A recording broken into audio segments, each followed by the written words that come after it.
overside. We got facts on deck and the chat on fire. So share this out, let your people slide through. This the cave where we hide, where we tell the truth. Not Elijah's tears, but a squad that's tight. It's thinkers live and we own the night. We live tonight, it's a whole new move. Tap that screen if you're feeling this groove. Laugh, learn, flip the text on sight. It's thinkers live and we go all night. We go all night. Y'all, let's get the shares up to 100. Thank y'all. Welcome into the YouTube fam. Tap the screen.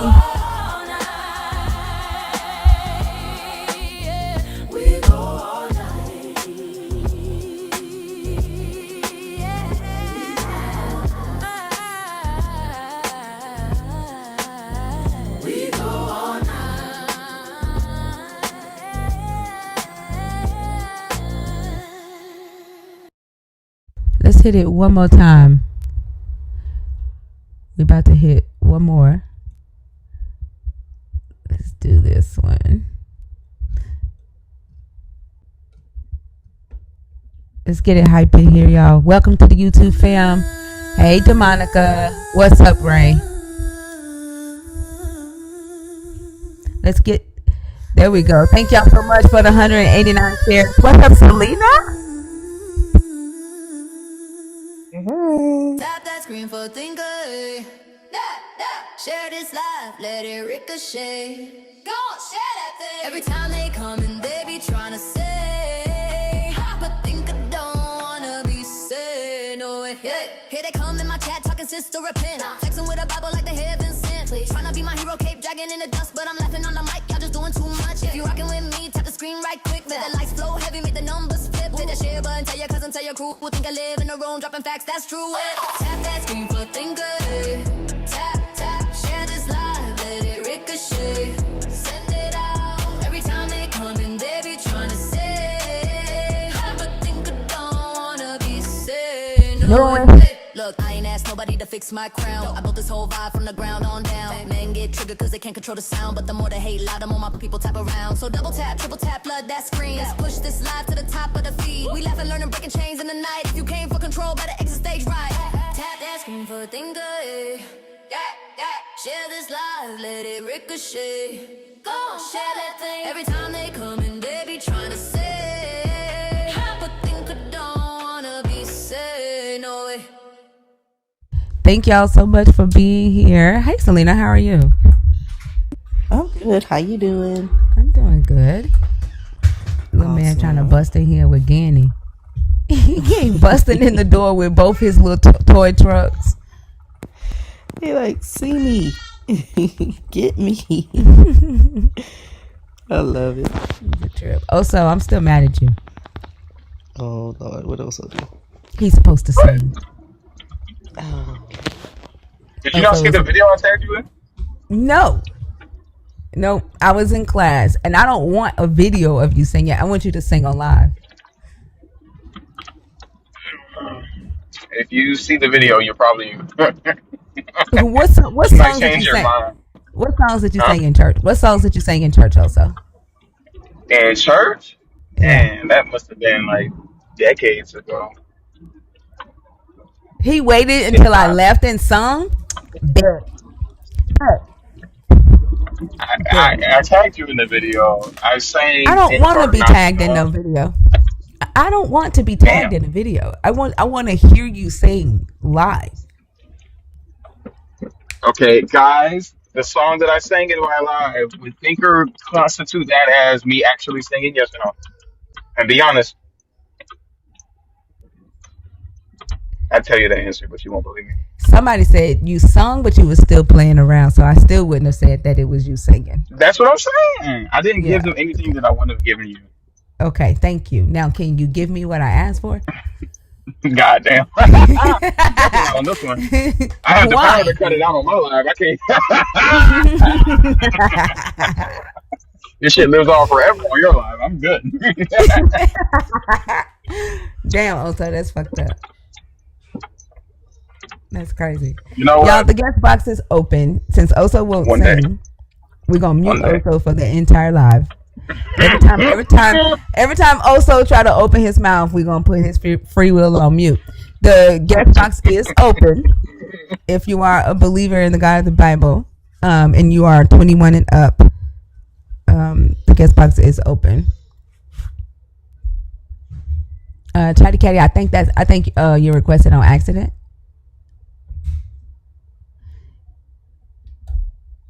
Yeah, Saturday is for the boys. It's for the B-O-B's. Ain't that what you call them? No, the boys, the believers of Yahweh. Guess what I learned in Hebrew class today? The word for young man is Bahor. Wow. I will never, ever forget that word. It's Bahor. Bahor. Bahor. Sounds That like is boy the word whore. for a young man. Bahor. And now y'all won't ever forget that word.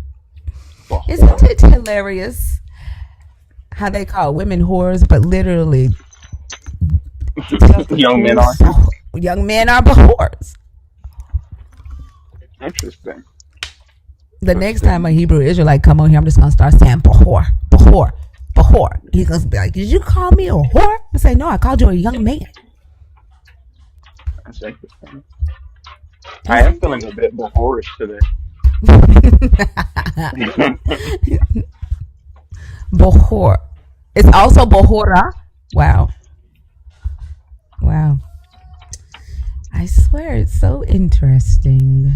And the Septuagint in Exodus 21, 16, they always, you know how they bring up Exodus 21:16, where it's like, but they be like, aha, the Bible says that nobody can kidnap, that if you kidnap anybody, if you still, the Septuagint of Exodus 21:16 says Yisrael. It synchronized Deuteronomy with Exodus, and the Septuagint corrects Exodus and adds, you cannot kidnap any men of Israel. Interesting. Isn't it? It gets even better. So Jesus had that context. You don't. Yeah. Because during that time they would have read the Septuagint. Right. Yeah. But Dr. B is I gave him an idea, and I think that this would be good, like for him to do a textual criticism class, kind of like he does with the Hebrew. But if anybody wants to learn how scholars deduce the translations and the commentaries that they come up with, like through textual criticism. So he said that he's gonna think about doing a textual criticism class if he gets enough interest. Like it's definitely something that I want to do. I'm interested. Y'all know I love textual criticism. Like I like getting into the weeds and like very minute details and stuff. But yeah, I asked him if he would offer a class like that for us, and he said that he'll think about it. Okay. Yeah. He better do it, otherwise we'll know it's valid or stolen. Yeah, I think that'd be really cool. And then, like, what do y'all think about Fee teaching? Like, I haven't asked her yet, but I think if we could see how much she would charge to teach us sign language. Like, don't you think it's like? Don't you think that they should have that in like regular school? Because why don't we know how to sign language? Like, we should be taught how to sign language, sign to everybody. Yeah, I agree. At least to be able to like communicate basic things to people, so that when you get in that situation, they don't have to rely on like other means to communicate. Right, because it to me it's just really ableist that we don't. It's like saying, like I'm never going to talk to a person that can hear. Like what? Yeah. Like that should be in regular curriculum in public schools. That's inclusivity and equity all around. But but yeah, I was thinking about talking to Fee and seeing like how much she would charge, and let that be a nerd benefit as well. So that the textual criticism, like my biblical historical classes, Dr. B's textual criticism courses, and then Fee's sign language courses would be the courses that the super nerds would get as part of the benefit. And of course, like Dr. B is charging for his class, but and then we see a Fee would charge for hers, but it would be like a rate that is for the nerds. And then my classes come with your nerd subscription, the super nerd subscription. But yeah, that's what I'm working on. You hear all that freaking value? Wow. Wow. Oh my gosh, also. I'm just saying. Yeah. Have As a discerning you ever talked to Christians buyer. that is not a slave? Have you ever talked to a Christian that is not a slave? What do you mean by that, Roger? I feel like I was like, go home, Roger. What do you mean by that, Roger?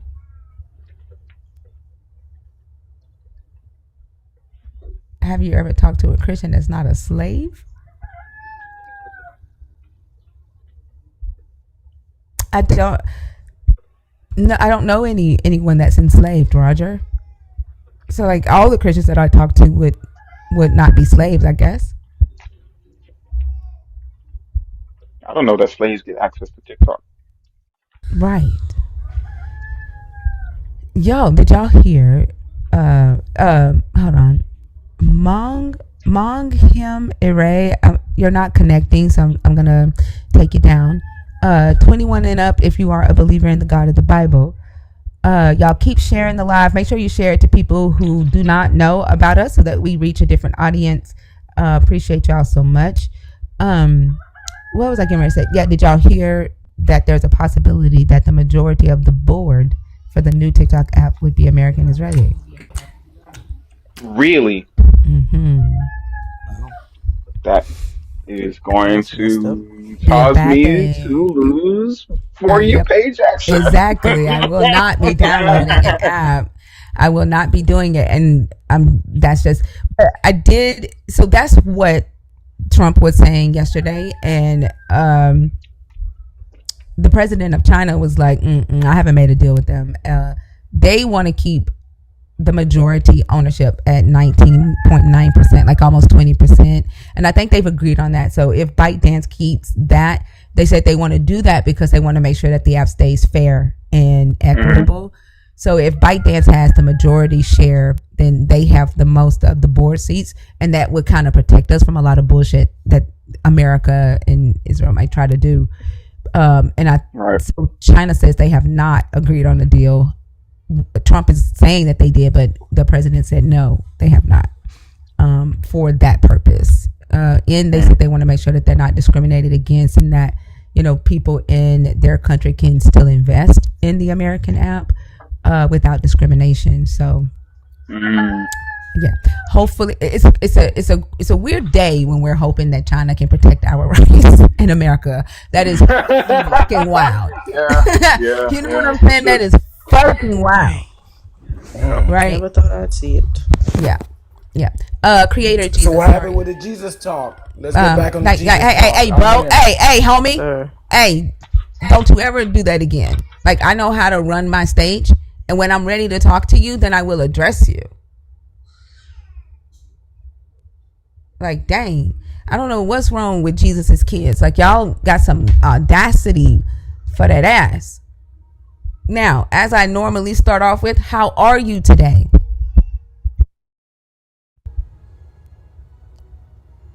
I'm doing very good.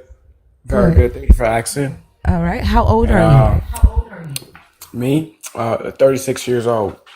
Are you smacking? What was that? Are you smacking food? 1 second. Let me take off the Bluetooth to this Mercedes right quick. 1 second. I want to hear you clearly.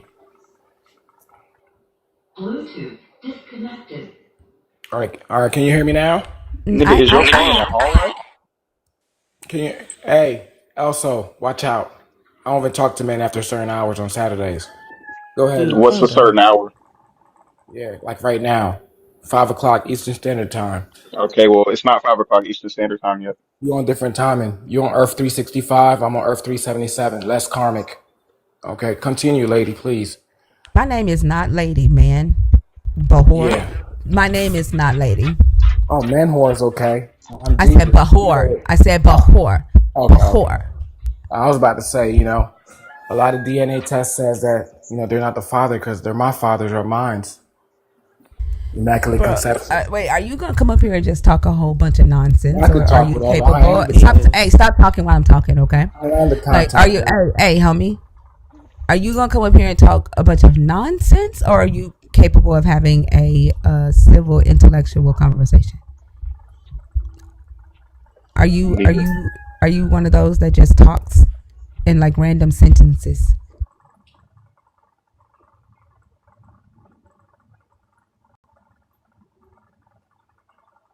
You have to come off mute, Bahor. I said, I am him in the flesh. That's how I manifest. And Christina got a pretty good show. I'm just trying to see what your show about. Now, go ahead. Okay. Listen. I could care less who you are in the flesh. I asked you a question. Are you capable of having an intellectual conversation, or do you just say random shit? That's what I need to know. I'm ready to have a conversation. All right. Which other topics on the board did you come up to discuss? All of them. You can only discuss one. Choose one.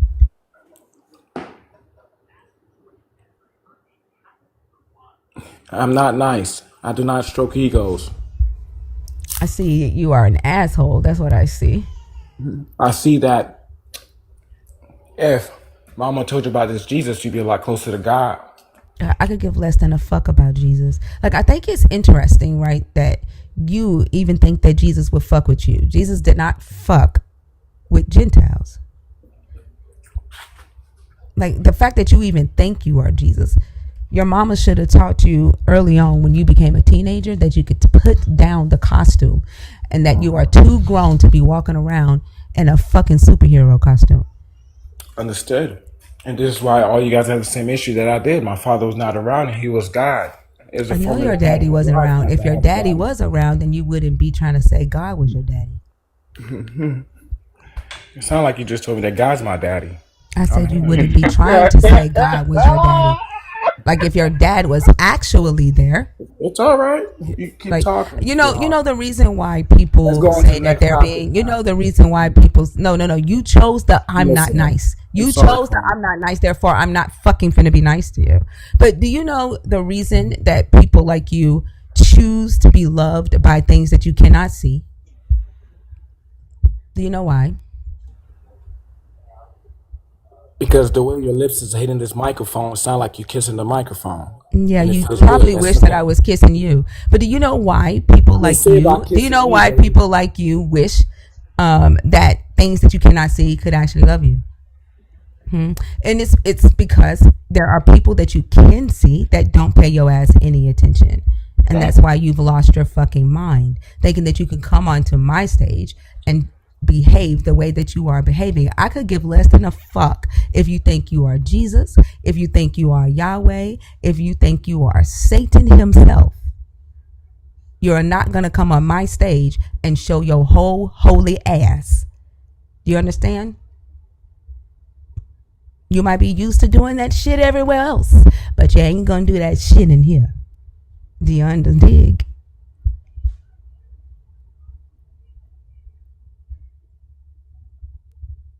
You hear what I'm putting down? Jesus. The Christian was too Heard you, stunned. boss lady. And by the way, you raise your vibration to read what's going on. I accept your rules. You don't have a choice but to accept them. Oh, now, watch out. You don't have any choice but to accept them if you want to stay on the stage. Now, as I stated, this is your last motherfucking chance. Pick a topic.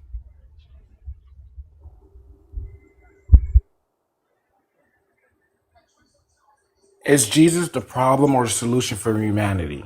Go ahead. Your thoughts on that?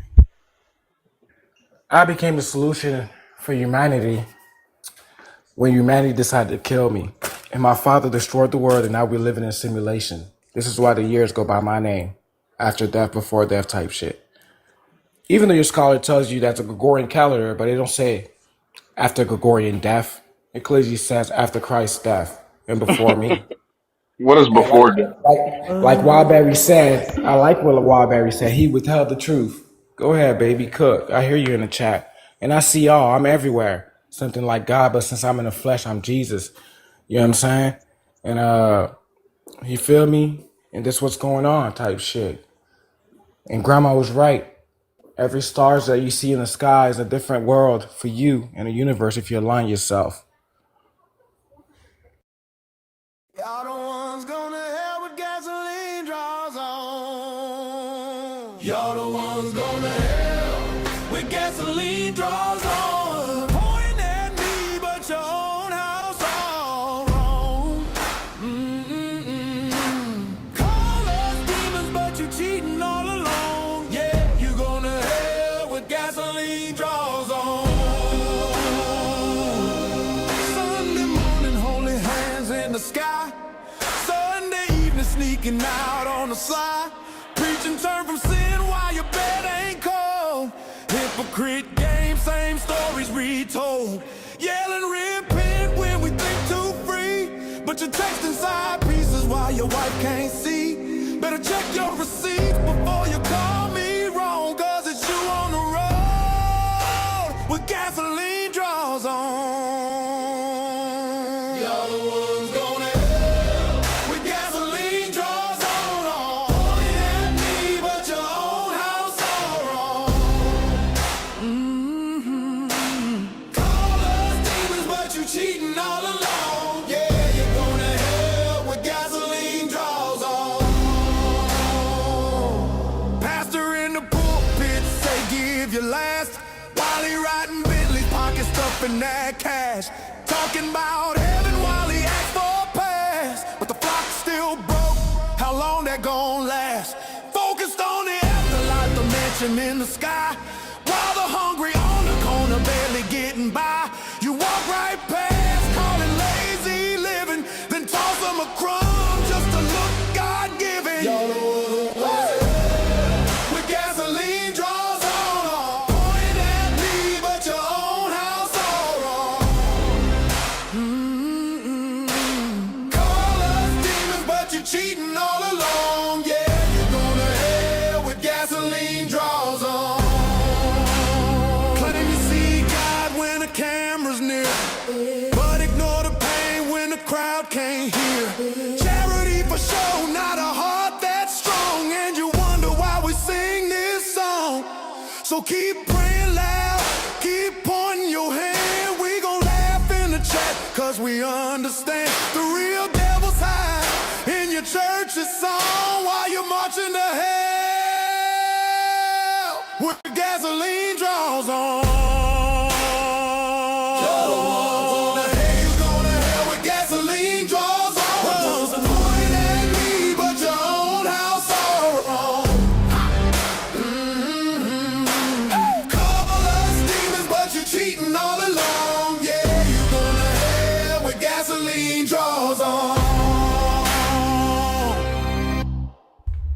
You want to talk about the topic, or you want to keep spewing nonsense?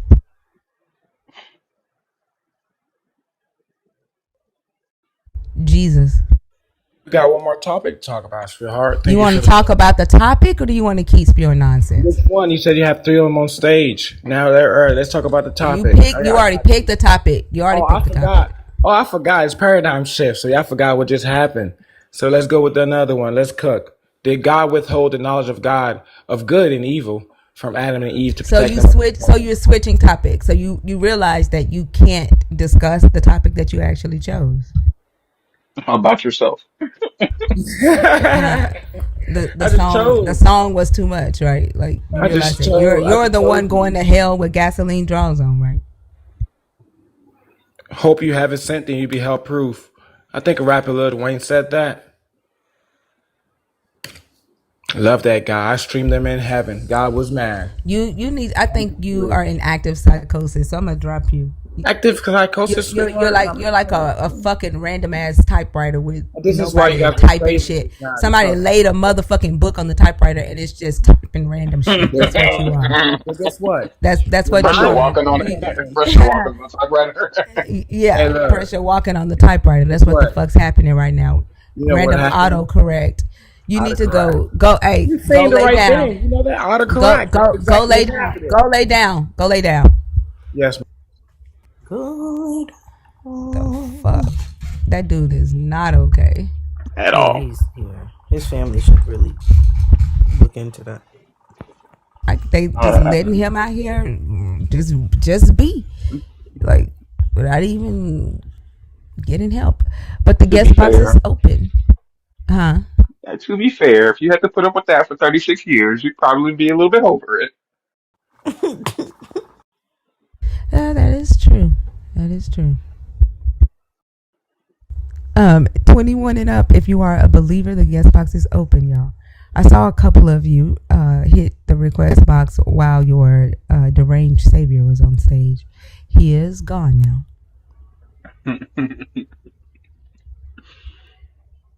It's definitely a Luke 19:27 Jesus. Oh, that's the guy I sung the Star Spangled Banner to? Did you? I don't know. I thought that person had a different name. That was him? Oh. Okay, yeah, you're not okay. What? Yeah. Yeah, you're not okay. I thought that didn't he have a different name? No, it's been I that. thought he did too. Oh, I don't know why you back in the box. I'm not bringing you back up.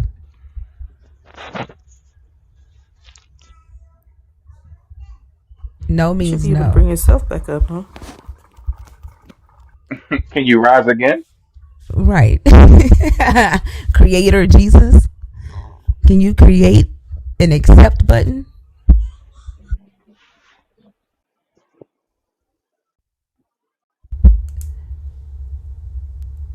Hey, baby. I FaceTime my sisters and showed them Pressure's pilot look. It was a smash hit. Creator Jesus, don't get your ass blocked. You need to stop requesting because I'm not bringing you up. You're like you just make no sense. You're a rambler. The answer is no. You're not welcome here. Not on stage, at least. Keep your ass in the chat. You can talk about the Gregorian calendar in the chat. You can do all kind of calendar emojis, whatever the hell you want to do. The calendar don't say after Gregorian's death. That was It's sad. The nigga's name was not Gregorian.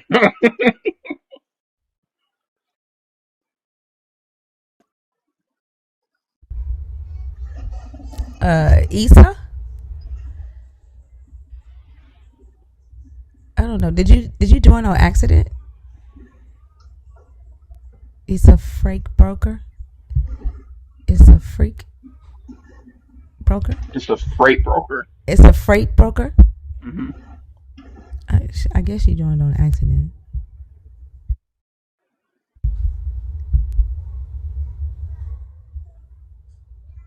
Starlit Stories? Oh, this is I don't know.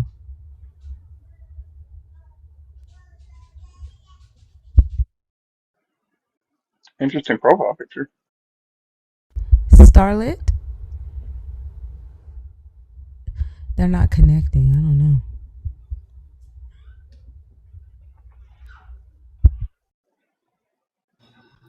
Timothy Spooner? Yeah, I just think it's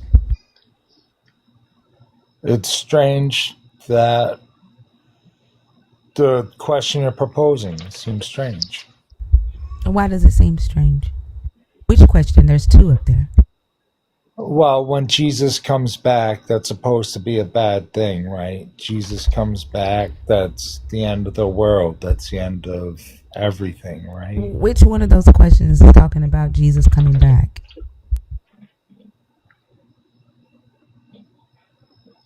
Well, it says alternate topic. Is Jesus the problem or the solution for humanity? What does that have to do with Jesus coming back?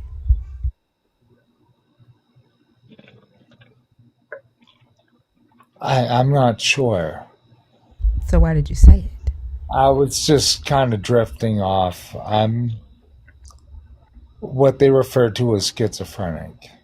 Oh, okay. Oh, you need to. Do you think that My you should be thoughts participating drift. in these conversations? I probably shouldn't be on TikTok. I probably shouldn't be on a cell phone. I probably shouldn't talk to myself out loud when I feel the need to. Okay, so then you probably should hop down then, right? I should probably just keep to myself and watch videos on targeted people.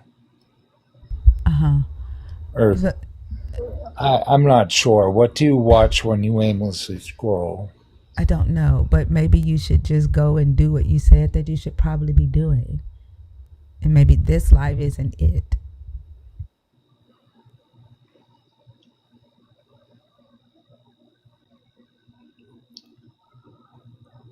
I'm not sure. Well, I'm going to help you out, okay? Well, what's this? There you go. It's not hard anymore. I made the decision for you. If you are 21 and up and you are a believer in the God of the Bible, the guest box is open.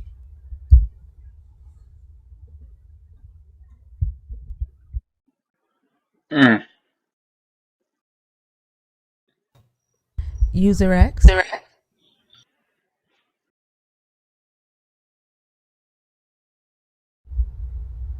User X, are you there? All right.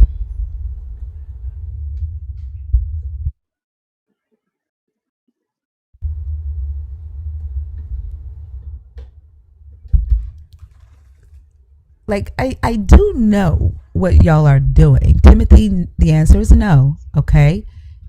Go and take a chill pill, relax. Or three. Right. Like, the answer is no. You already told us that you shouldn't be participating in these conversations, so we're not going to participate with you. Yeah, go get a boba. I don't normally recommend this, but nicotine products that you inhale uh, have been proven to help with these that diagnosis. So go get a pack of Newports. Do they really help? They do. Interesting. Nicotine has a soothing effect on the minds of people with schizophrenia. Is that why doctors was prescribing cigarettes back in the day? No, that was totally unrelated. Oh, Doctors don't So necessarily women. prescribe cigarettes for people with that, but they do notice that if you do smoke, that it does help with the symptoms. that's interesting. That's why Jeffrey Dahmer thinks his mama was not Jeffrey Dahmer. Which one of them? Which one of them was it? His mama smoked while he was pregnant, and he blames her Wow, because he the was. doctor said that. I mean, while she was pregnant with him, you knew what I mean. Hush. I don't. I'm so confused. You be quiet. While Is she it was Ted pregnant Bundy? with him, because is it Ted? Well, Who's he's one of saying them? that's One of what them made crazy him a white boys. serial killer. Yeah, he said that's what he feel like. That's what messed his brain up because his mama was mentally messed up, and the smoking thing was suggested for her while she was pregnant Oh to wow. get rid of her anxieties, which is wild. I am learning or realizing within this past week that a lot of people who follow Jesus tend to lean heavily on the spirits and not the Holy Spirit. But they tend to lean heavily on the spirits that are bottled up, Mm. you know, or sleeping pills. like when they join the live, they're heavily intoxicated or inebriated. I am realizing that. But I thought Jesus brought the peace that surpassed all thought. Well, he might have brought it in the eye salve and the Phrygia powder. And then somehow he's like telling them telepathically that that's what they need. You know, go and get you some spirit. Like, And then when they overindulge, they feel contrite, and then they forgive themselves, and then they do it all over again. yeah. I'm really sad that that last person was not capable of having a conversation, because there was a guy on Oso's live today that was talking about Jesus coming back. Oh yeah. Yeah. And he said that when Jesus comes back, he said Jesus will not come back until everybody's dead. Like everybody on earth will be dead.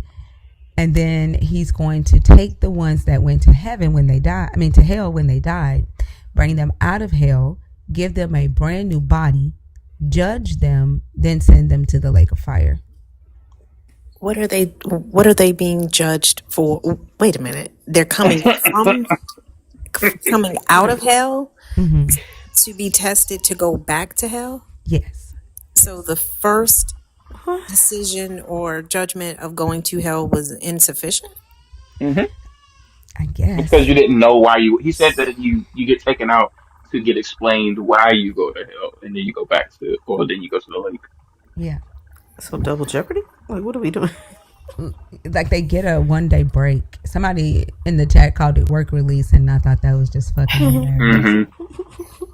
Wow. But yeah, they get That's a 1 new. day break so that they can be told exactly why. He said they'll know why they're in hell because they rejected Jesus. But when they come out to be judged, they'll be told exactly what they did. Yeah. So, Go ahead. So layaway hell? Like you just go for a short. Yep. Oh wow. Yep. It's really interesting because, like, if you're in hell and you're burning in that fire and you're still alive, that to me would mean that you have eternal life. And then you're taken out of that fire, given a brand new body, and put in a different fire so he could burn you all over again for eternity. Because that makes a whole lot of sense. Huh? Yeah. You know, like a holding cell. Yeah, that's what he calls Abraham's bosom. Yeah. It's a holding hell. A holding hell. Yeah, like the holding cell. Yeah. A holding hell. Yeah. But when he was talking, it made me wonder. And then yesterday, Ian had somebody on his live and was talking about Jesus coming back and why Jesus can't or doesn't stop evil or help people on earth, like stopping genocide and stuff like that on earth. And he said, well, he can't do it right now because he has to wait. He has to get permission from the Father, right, to come back and stop stuff. So I'm like, okay, Jesus can't stop, genocide or evil on the earth right now because he's waiting on his daddy to tell him that when he can come back to take people out of hell and judge them, and then he's gonna like fight his enemies and all that stuff. But it made me wonder, when believers say Jesus did things for them, right? He's obviously here still, like his Holy Spirit is still here doing things for them. Isn't that what they say? Like Jesus helped them get off of D-rugs. Jesus helped them get a house, right? Jesus wakes them up in the morning, right? Yeah. What does he need to come back for? Like if he's already doing stuff for them, right? What does he need to come back for? That was did you hear when Super Sports Agent was on my live earlier this morning? He was explaining to me that Jesus actually never left. What?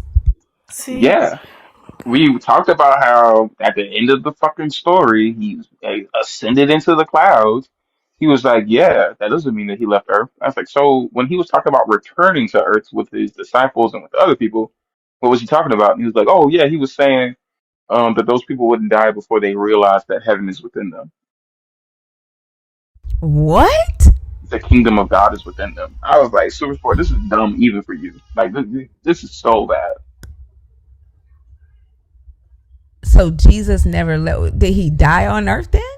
Jesus Or is is he just somewhere in the atmosphere hanging so out. Jesus is still on earth. Yes, Jesus is still on. According to him, he never left. Was he still in the flesh? Yeah.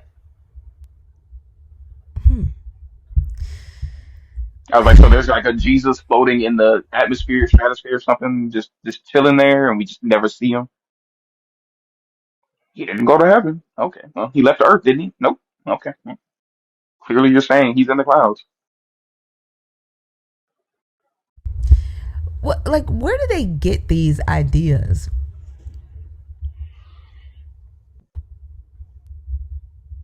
I I get think that they decide something to be true, and instead of letting the evidence point them to what is true, they try to conform every other idea around that. Like the fact that he was trying to say that the kingdom of God that Jesus is returning to was just the kingdom that's inside of the human beings, then he has to say, well, Jesus didn't leave to go to that kingdom. He just ascended into the clouds to like watch over people, but from the clouds. Like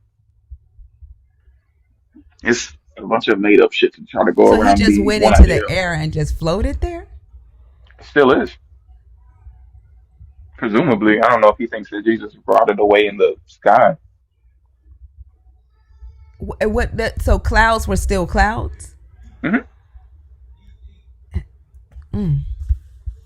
It was really dumb. Like I've talked to Super Sport a couple times, and he's not like the greatest with the stuff, but he's never been that dumb. But I don't know. He went away for a while. And he came back on some bullshit. I don't know who Super Sport is. He's Not a too sure for doctor, a lawyer, a Oh, that coach, and guy? a sports agent. yeah, Yeah, that guy. a sports agent. Yeah, I know the believers that are in here. I know you all aren't scared to talk to me, right? Like I learned yesterday that there was a guy that does watch the live, but he's terrified of talking to me. So I see y'all in here. I see you in the comments. Saturdays are just for you. So don't be afraid to come up and talk to us. There's several things that I do have on my mind that I would like to talk to y'all about. For one would be the concept of an afterlife. It just doesn't make sense to me. And like I need to understand why the God didn't tell the Israelites that they were to be working towards an afterlife, and why that information was not revealed until Jesus and Paul.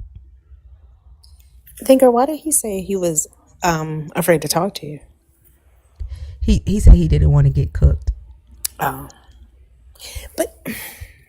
but then there was another young lady who was a believer. She was in the LGBTQIA community, and as soon as I started talking to her, she started crying. And I messaged Christina. I was like, "Oh man, like I felt so bad." And I don't know if like the things that I talk about scare them. Like it scares them, and they're not quite ready for these conversations. So I backed off of talking to her. It's like as soon as I started talking to her, she started crying. so talking about like biblical issues or Yeah, I just asked her the simple question of like, how are you as a black woman squaring the circle that these are, that Charlie Kirk isn't Christian, like white supremacists aren't Christian. I was like, the early Christians, the early followers of Jesus were Gentiles in Rome, which means they were Europeans. And when the old covenant, when it switched from Israelites to Gentiles, it was Europeans. And so when Europeans say that they are the chosen of this new covenant, why are you saying that they're not? Like, why are you saying that white supremacists aren't Christians and that this is a God of black people? Like, it doesn't make sense. And that made her cry. Oh, wow. And I think you may be right that they realize that the things we talk about in these lives and in these conversations are logically consistent. And I think a lot of them, specifically with this Charlie Kirk situation, they're seeing the layer upon layer of delusion that it requires to remain a Christian. And I think that's the thing that a lot of them are not willing to grapple with. And sometimes they may be curious, but then things like that happen. Yeah, she said that she had finally found a church that validated her, her, being a member of the LGBTQIA community, and allowed her to, keep her spirituality. And she likes the church that she's in. And Christina and Ty pointed out, like, you like the community, but you're still worshiping a war god, right? Like, you're still saying that you came from this same God, which is a war god who, teaches and creates supremacy culture through supremacist ideas. And like that, she couldn't handle it. She ended up having to leave.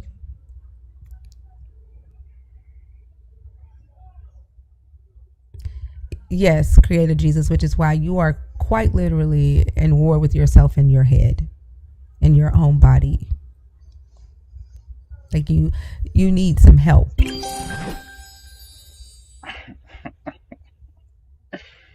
Like, y'all keep coming in here trying to tell me that I'm in danger. I'm not scared of your threats. I just want y'all to know that. Like, I'm not afraid of your threats at all.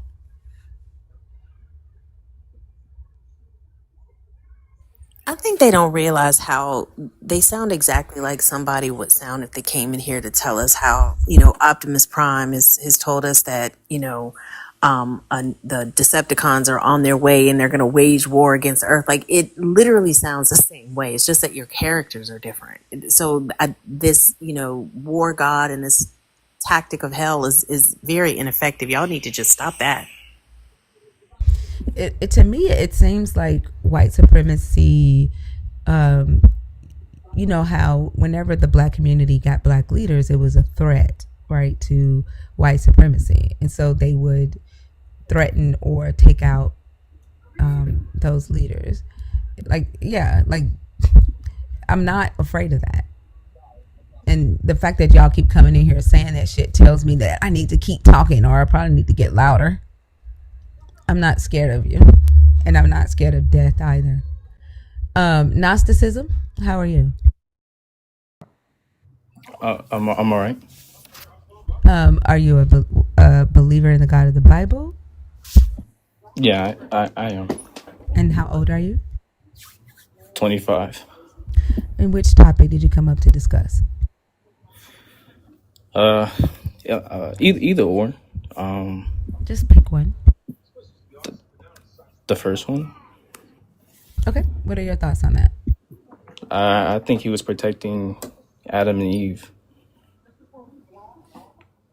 Okay, you want to say how? By warning them of if they eat this, that what he said that they will die, and they did. And you can see the consequences of them eating the apple. Do you have the ability to determine good and evil? Like determine if your actions are good or if your actions are evil? Yeah. Is that a good thing or a bad thing? Depends on what I define as good and evil. Yeah, so I'm asking, like, based on your based life, off of me personally, yeah, I guess. Is it a good thing or a bad thing? It's a good thing. I think it's a good thing. Yeah. So why would the God that you believe in not want that good thing for you? What do you mean? I didn't eat the apple. No. The same God that created Adam and Eve created you. Right, but it's the knowledge. The knowledge of good and evil, which you now have because Adam and Eve ate the fruit, right? Yeah. Okay. And you just called it a good thing, correct? Yeah. Okay. So my question is, why would the God that you believe in not want you as a human, as his creation, to possess that good thing? Because we were under him, so we didn't need the tree. Like we didn't need that fruit Why not? because we were with God in the Garden of Eden. What does that mean? That you couldn't do Meaning that anything? we I'm sorry. were. Let me finish asking my question. Does that mean that you couldn't do anything evil because you were in the Garden of Eden with your God? Yeah, How so? because you're with God. God is all good by nature. So that means that you would just categorize everything that the God does or tells you to do as good. Is that correct? Yeah, because there'd be no evil in the garden. Well, you wouldn't know that, right? Because you wouldn't have the ability to determine good or evil for yourself. You would just have to go by whatever the God says. I mean, sure, in a way. I mean, I'm trying to picture me. I mean, sure. Well, it's not sure. I mean, it is.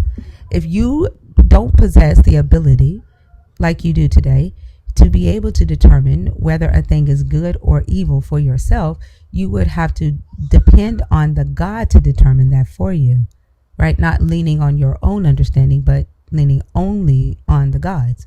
So if you are in the Garden of Eden, and the God says, hey, go over there and kill those 3 humans because they're too loud and getting on my nerves, you would just have to do it and say that is good.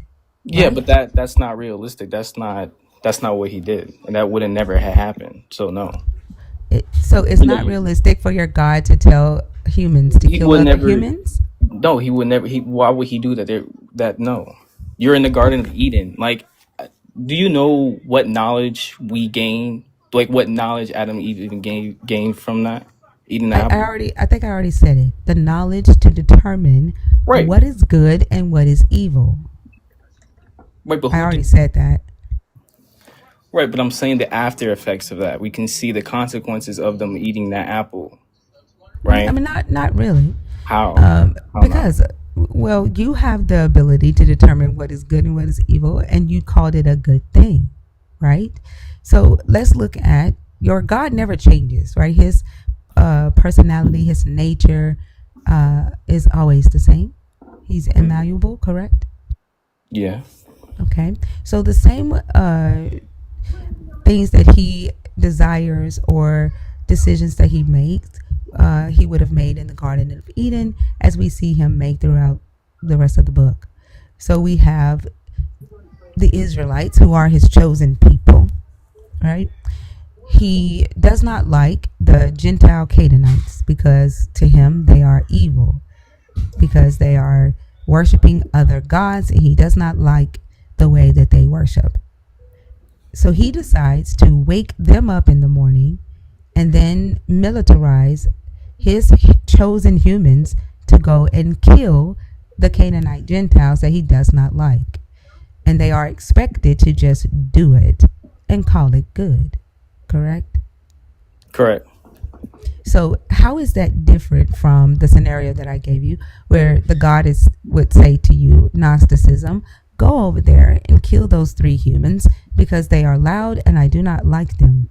And you are expected to go and kill them and call it good. How is it different? Because after she bit the apple, what happened in Genesis chapter 6? And then, like you said, the Canaanites were worshiping other gods. Now, if you believe about the fallen angels, if you believe the theories or the mythologies at that time, because it was during the Babylonian time, if I'm not mistaken, that these were the gods that they worship. And God is a jealous God, and what they were doing was wrong, because if I'm not mistaken, there were giants in that land in Canaan, correct? There were giants there. So God did something that was correct to go, yes. So basically, you just did exactly what I said you would But do. in the Garden of Eden, I'm sorry. Did I interrupt you? Did I interrupt you when you were talking? You just did what I said you would do, right? Like your God said, go kill, and you call it good. Like, everything that you just said to me was a justification of that action, right? You're not able to decide for yourself whether an action is good or evil. You depend on the God. If your God is all powerful and and your God is responsible for waking you up in the morning, for waking all humans up, like, why would he wake up evil humans just for other humans to go and kill them on his command? What does that serve? I mean, it was the right thing for God to do because there were, again, Nephilim on the land. There were giants there. But did your God wake them up that morning? Didn't he? Yeah. Did he not?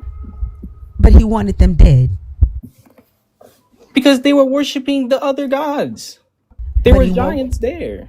but he woke them up even though he wanted them dead. Who? The Canaanites? Did your God wake the Canaanites up in the morning? Yeah.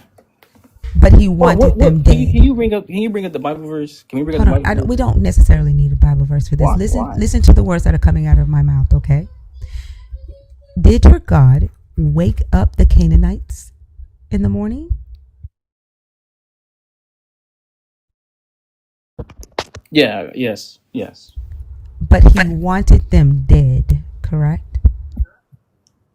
Yes. Say that out loud.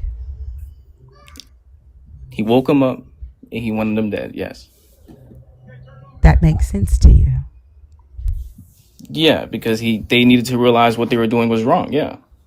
Did they need to realize in death? I mean, that's sin, right? I mean, death through sin, right?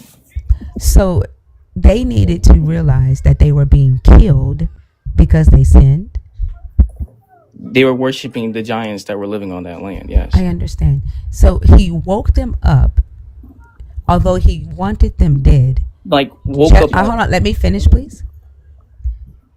He woke them up, although he wanted them dead, just so humans could go kill them, so they would know why they were killed. Is that correct?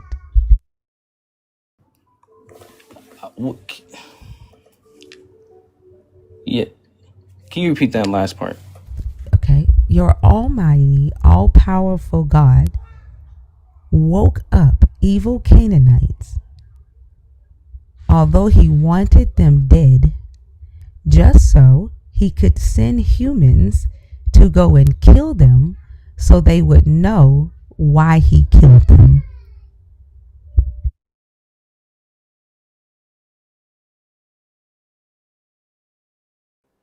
Yeah, woken up. Yeah, because the Canaanites.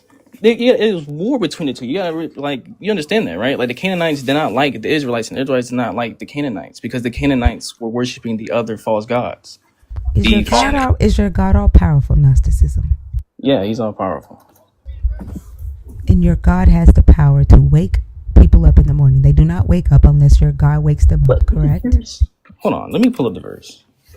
You don't need a Bible verse for this Gnosticism. All you need to do is take your brain back from God and use it right quick. If your God is all powerful and your God is responsible for giving life, if your God did not want a specific set of humans to have life, then he didn't have to give it. It does not make sense for your God to wake up humans and then send and command other humans to kill them.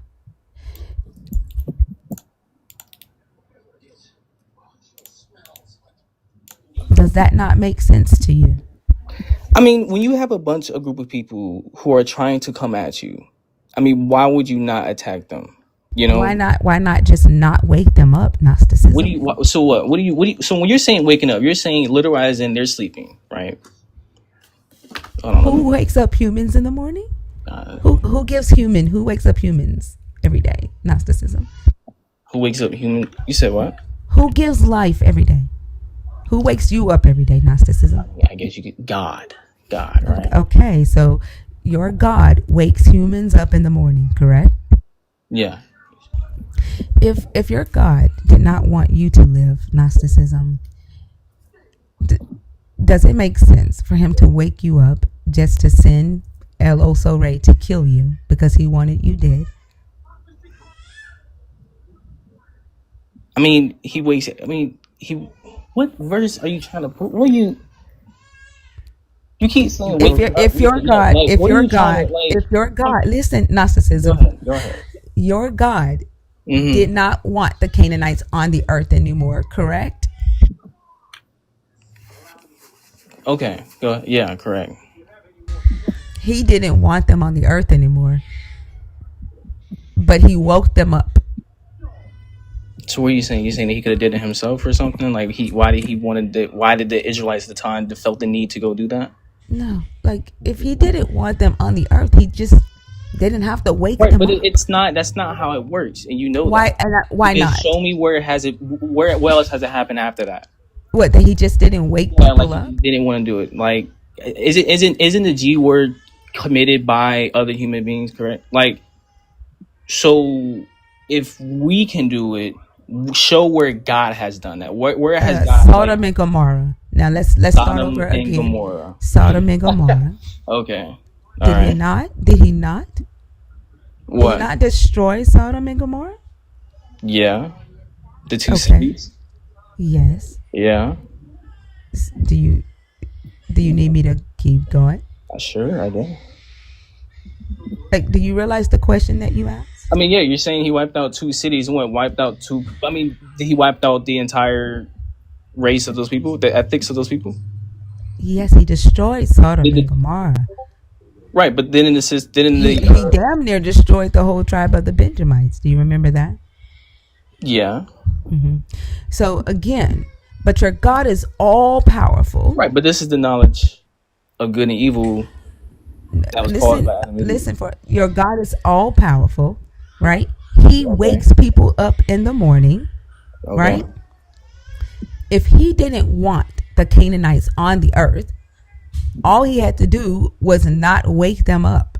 It makes no sense for your all powerful God to wake up evil beings that he no longer wants to be on the earth just to command other humans to go and kill those beings to get rid of them on the earth. Okay, but I mean, are you saying that just for? Are you speaking this for all religion, or are you just saying this for Christianity? Because if you think Christianity, so what do you? Are you saying that? So the same? Are you saying the same thing for Islam? Like when Saying what for Islam? I'm saying for them, like when they say their Allah told them, because you know how they in their belief they have the Sharia law, right? So would you're saying that is that wrong or is that right? Are you okay? No, yeah, I'm fine. This is you're I saying don't like what does Sharia law have to well, I'm do saying with that your for God? example. Will You, you you're stop saying talking while I'm talking, go okay? ahead. What does Sharia law have to do with your God waking up humans that he did not want to be on the earth just to command other humans to go and kill them because he doesn't want them on the earth? What does Because that have to do with Sharia law? God, because first of all, it's a prophecy. Okay, so God told his people to go do something. His command, go do this in my name, so they know who I am. Because again, the Gentiles did not, the Canaanites did not like the Israelites. They were doing the complete opposite of what the Israelites were doing. So Okay, they so what know. is that? They wouldn't know who your God was if he didn't wake them up. Like if your God just What do you didn't mean? wake up a whole town, if your God just didn't wake up an entire nation of Canaanites, right? If they all died in their sleep, you don't think the Israelites would know that that was their God's doing if everybody knows that your God wakes them up in the morning? The Canaanites worship different gods. I asked about the Israelites.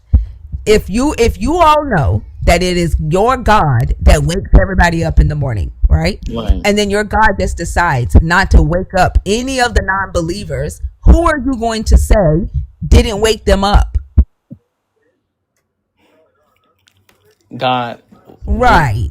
So if Right. your God doesn't want non-believers on the earth and he's responsible for giving breath to every non-believer that wakes up every day, then that's him, right? He's making the decision to give life to non-believers, but then he commands his chosen to go and take that same life that he gave. Make that make sense. How does that how does that make, you're saying, does he do that now to his non-believers? Does he not give his breath to non-believers? Like, aren't atheists breathing right now? aren't. That's what I said. Like, I don't Okay, know so why this is going over your head. I'm not. Canaanites were non-believers of your God. Right. Your God didn't want them on the earth. Your God gave them life and then commanded the Israelites to go and take the same life he gave them. Okay. Make that make sense. What do you mean? We do it today. We do it now. No. Make your God ain't talking to y'all now. Make it make sense. Make it make sense for your now I have to take your God out of it. I'm saying like it's not like We're talking about your God. Why would it's not? Because that's what your God did in this book. It's a story. I think the logic just hit your Gnostic ass head, and now you're freaking out. Your God, your all-powerful God, woke up humans that he did not like, and then commanded humans to go and kill them. Where? Okay, you keep saying wake up like there's a like God just sets an alarm and you all wake up like. Oh, so he doesn't wake humans up now? What?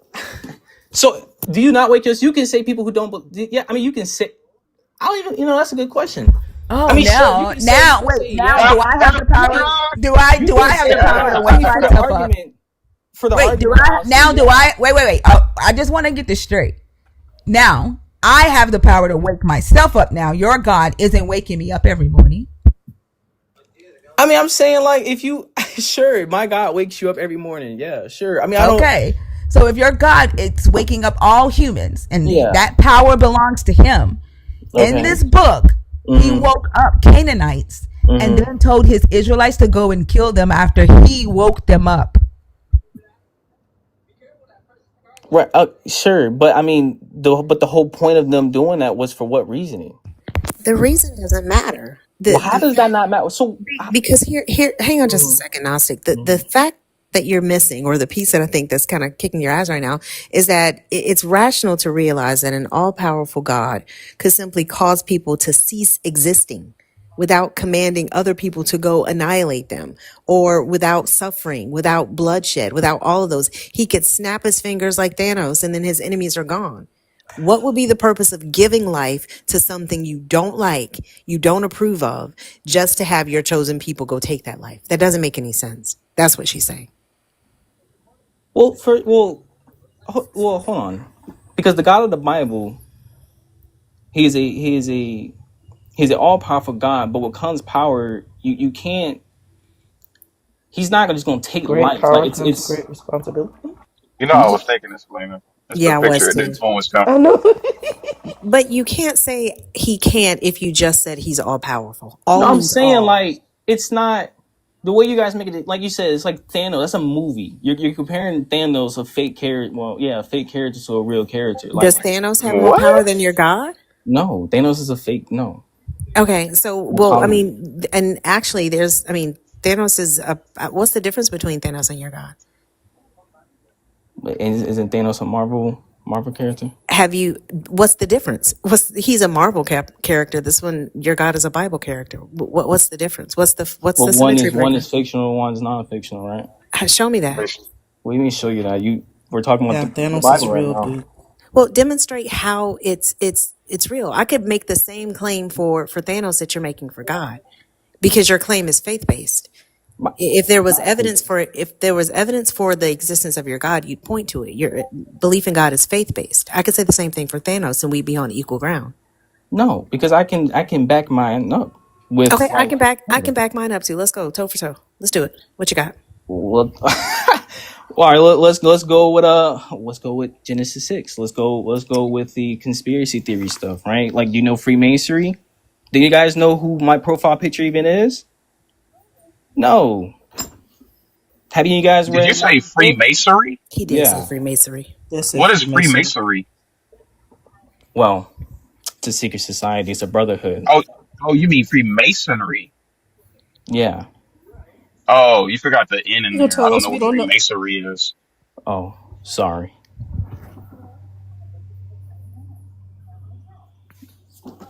But The point is this, Gnostic. You believe a story in a book. You believe a story in a book. You believe that story in that book is real. You have faith that this God is working in your life in some sort of way, and you've seen things that you've attributed to this God. I can't take that from you, but I could do the same thing for Thanos. That doesn't make it real just because I believe it. Right, but that's from Hollywood. It's from Marvel. Well, yours From is it's from the from Bible. seeing who. Show me the difference. I told you, let's go point for Sure, point. Show me let's the go point for difference. point. Hold on, let me. Who created Marvel? Wasn't Stan Lee? Stanley. And Stan Lee. Let's see.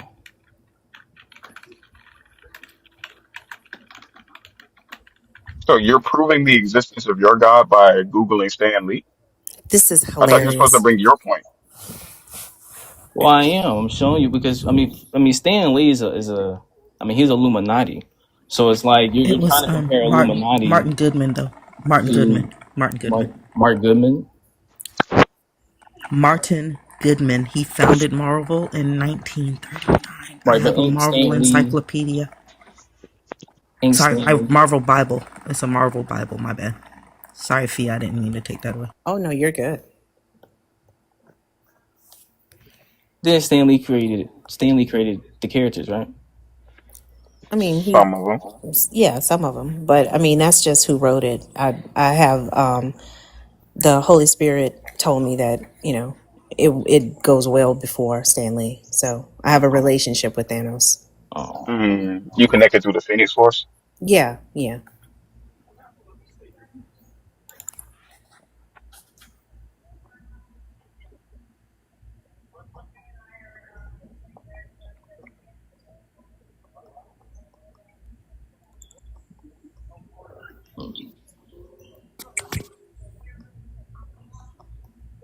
I have a relationship with Thanos. It's crazy. He has some strong arms. Oh I just got shit. back. Is he still on the Marvel character thing? Yeah. Oh yeah. oh no, Like, no. Yeah, I was about to tell him about the Trinity of Stan Lee, Jack Kirby, and Steve Ditko. Right. It's holy. We all know it. Those of us who worship Thanos. what does you comparing your God to Thanos? Like, how does that change the fact that in this book, your God commissioned humans to kill other humans?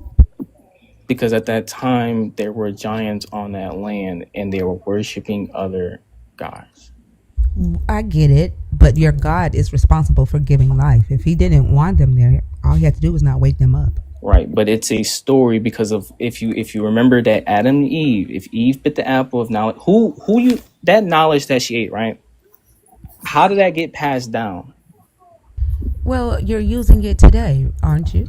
Right, but I'm saying from that point, like, do you know from that, like, how did it get passed on? What the knowledge of how to determine what is good and what is bad. Right, because every It so is often, passed on by parents. It is passed on by society. Culture. It's passed on through experience. Or did you think it was passed on through DNA?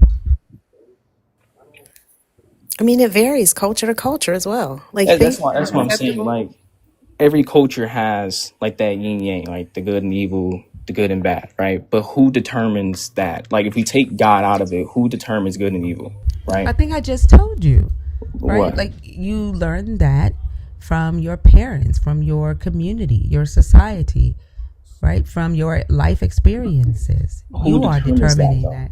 As You a, are determining that. I'm saying, as a civilization, who determines that? I Like, just as a, said, I I'm just saying, said. like, okay, if we determine that, I'm saying, okay, do you? I'm pretty sure we can agree on certain things. What we will say is evil, right? I don't know. Like, you believe in this God. Like, you think that What do you? you're a God. I'm sorry. Like, I think it's pretty evil that every time I open my mouth, you open yours. And I've had to say like 4 or 5 times not to do that. To me, that's evil. I'm pretty sure you don't think so. I mean, you guys talk about good as though it's objective, and it's not. It's very subjective, and you have to realize that it's not handed down from above. It comes from human reasoning. It comes from empathy and collective experience. Like things that are considered acceptable that were considered acceptable in say 1925 are not considered acceptable in 2025. things that measure of good changes as communities grow, as we learn, as we evolve. Every time we have these conversations with believers, I ask, well, what is this objective good that you think comes from a God? Every single culture develops standards of their own. That's a human thing. That's not a divine thing.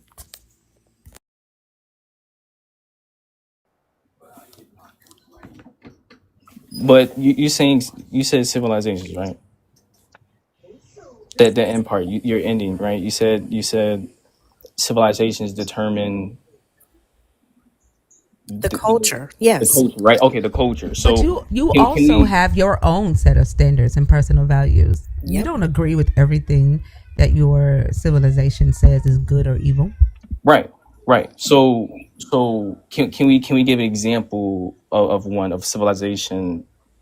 Like, can we use an example of like? Sure, sure. The Yeah. civilization that I live in says that homosexuality is evil, and I say no, it's not.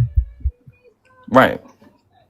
You say it's not evil, and for me, right, and I would say it is evil, right? So Right, who but can determine that? I determine that. You as an individual. So if I don't agree Yes. with that, what then? Right? Then Like you don't how? You don't agree. agree? What? Yeah. But Then if we don't don't. agree, then how can we get along if we do not agree?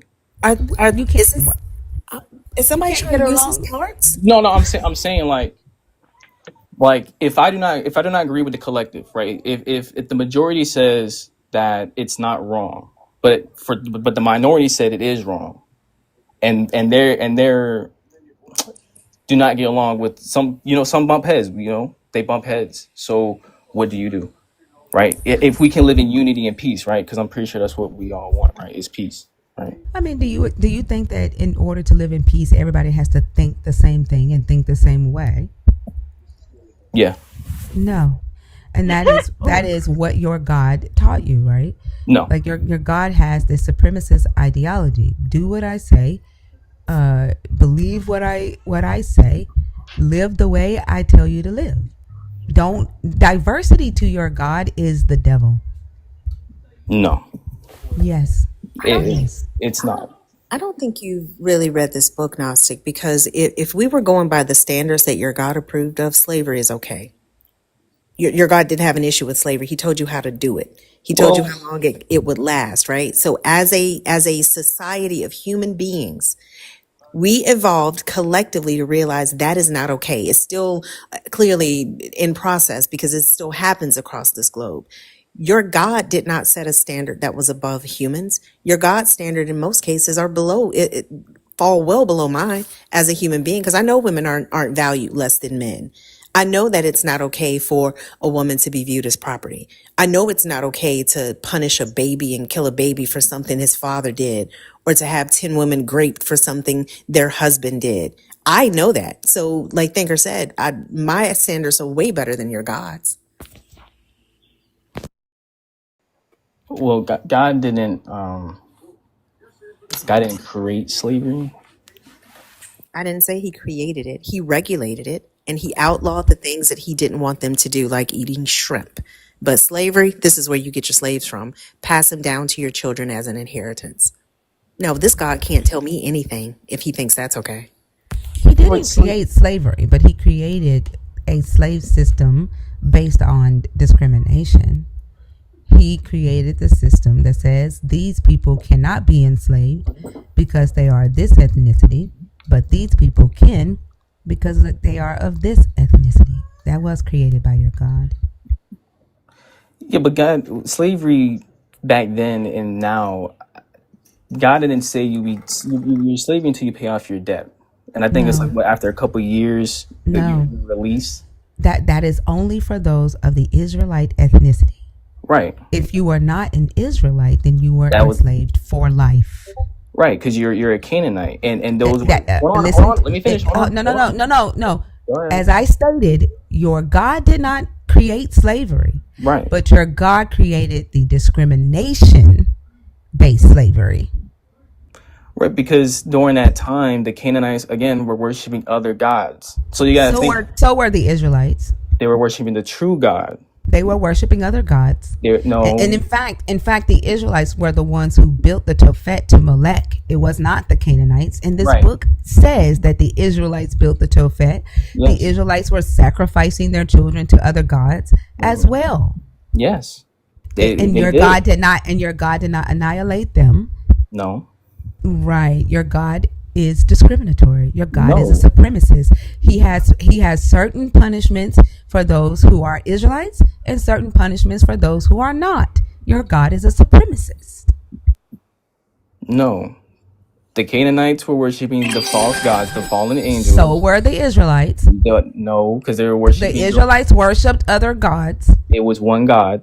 The Israelites worshipped other gods. It was one God that they worshiped. It was They did Yahweh. not. They did It was the not. name of I. Yes, they They did. did not. Yes, they This did. book literally says that The the Israelites Israelites, worshipped other gods. right, The Israelites sacrificed their kids to other gods. This book literally says that.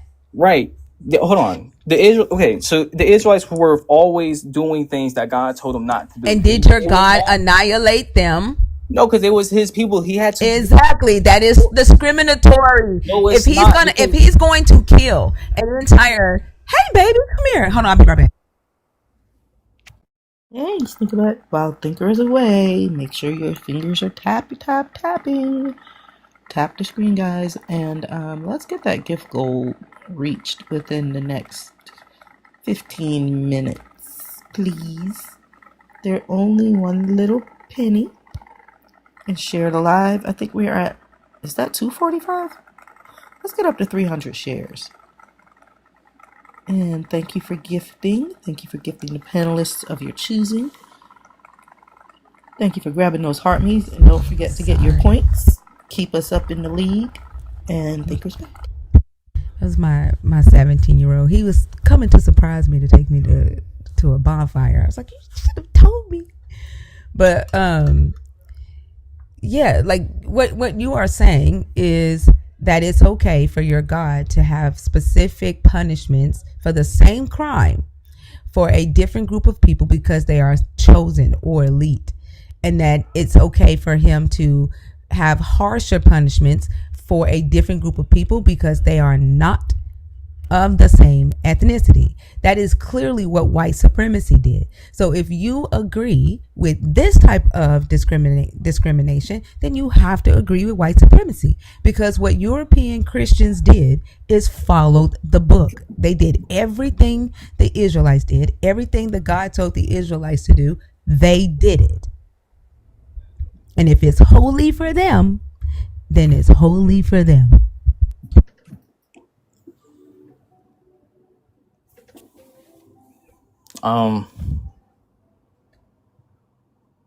No, because hold on, hold on. Because you said a lot. You said a lot. You said a lot. I'm trying to figure out how I can say this without. You said white supremacy, and I don't agree with that either. But but I mean, you don't believe the fallen angel story anyway, so you don't believe the Canaanites worship were even real gods. It doesn't matter what I It kind believe. of does. It does not. We're going by It the kind of story. does. It does not. We're going by what the story says. The story says that your God told the Israelites, here are rules for you. Right. Do not charge an Israelite interest. Do not make a profit off of an Israelite. Do not sell or feed animals that die of natural causes or that die of illnesses to an Israelite. But you can charge interest to a foreigner. You can make a profit off of a foreigner. You can sell unclean food to foreigners. But you cannot do that to an Israelite. Do not enslave an Israelite at all. Do not treat an Israelite like a slave. Do not rule over an Israelite like you would a slave. But you can enslave a foreigner and they can be your property for life. And you can pass them down to your children as an inheritance because they are your money. You can rule over a foreign slave harshly, but you cannot rule over a Israelite slave harshly. Those are discriminatory laws, discriminatory regulations. And those are the same things that Europeans did in North America when they said European Christians were to be debt slaves for 7 years, much like an Israelite. When they said West Africans were to be lifetime slaves and passed down to their children and were money. They were commodities, much like the foreigners. Your God created that structure.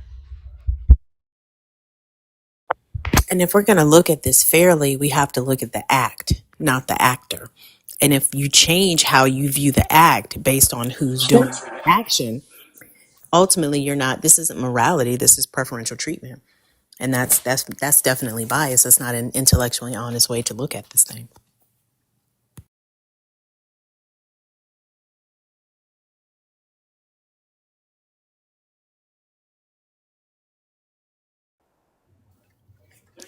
Yeah. Um, the the rules you were listing. What was that? Leviticus. Leviticus 25:39 through 46. 39 to 46.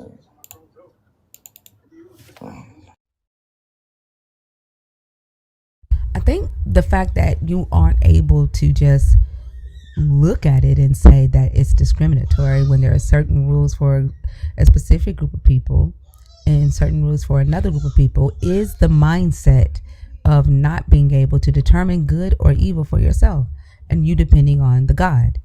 Like, that would be the purposes, right, of someone saying, don't lean on your own understanding. I know better than you, right? It doesn't matter what you think you are experiencing. It doesn't matter what you think is reality. Listen to what I say only, right? It's the same thing that the slave owner said to the enslaved, right? Don't gain knowledge. I'm your master, boy. And what I say, go. And if I say is good, is good.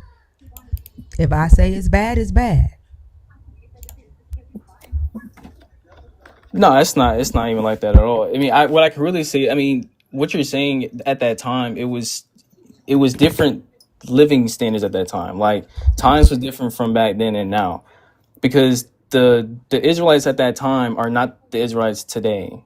What does Right? that? How does that change the fact that it was discriminatory? It wasn't never discriminate, because you don't even believe what they believe in at that time. So What does it have to do with anything? Because it explains the story of the Bible. What does that have to do with the fact that it was explains- discriminatory? it was not. Did your God make different rules for Israelites versus the foreigners? Yes or no? Yes. Is that discrimination? No. Why not? Why is it not discrimination? Because the Canaanites were worshiping the other false gods that God. Does that matter? It matters. So It's should the should Bible. I have different rules today because I don't believe in your God? I'm sure if you want to, go ahead. No. Should I be killed? What? Because I don't should he believe be in your killed? God. Oh, no. Should I be enslaved for not believing in your God? No. Should I be sold bad food, unclean food, unhealthy food because I don't believe in your God? No. Why shouldn't that happen to me today, but it was okay back then? Because we're in a new covenant, and you and I both will be enslaved, because I would not have been an Israelite. No. The new covenant doesn't have anything to do with it. The new covenant is about sin. Why shouldn't I be enslaved for not believing in your God? During that, because if you're talking about the old covenant, if we're going way back then, you would not have practiced my God. So at that time, you probably would have been doing the exact same thing the Canaanites were doing, sacrificing your child and doing all other type of stuff. You mean like what the Israelites were doing too?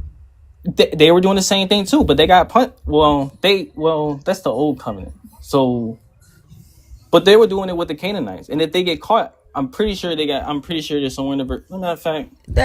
Can you pull up the scripture that says that they were sacrificing their children with the Canaanites? I'm pretty sure they had to do the same thing. Can you pull up the scripture that says the Canaanites I'm sacrificed pretty their sure children? we can look at other sources outside. I'm sorry. Yeah, let's do that. Can you pull up the scriptures or the sources? Type it in on Google. Okay.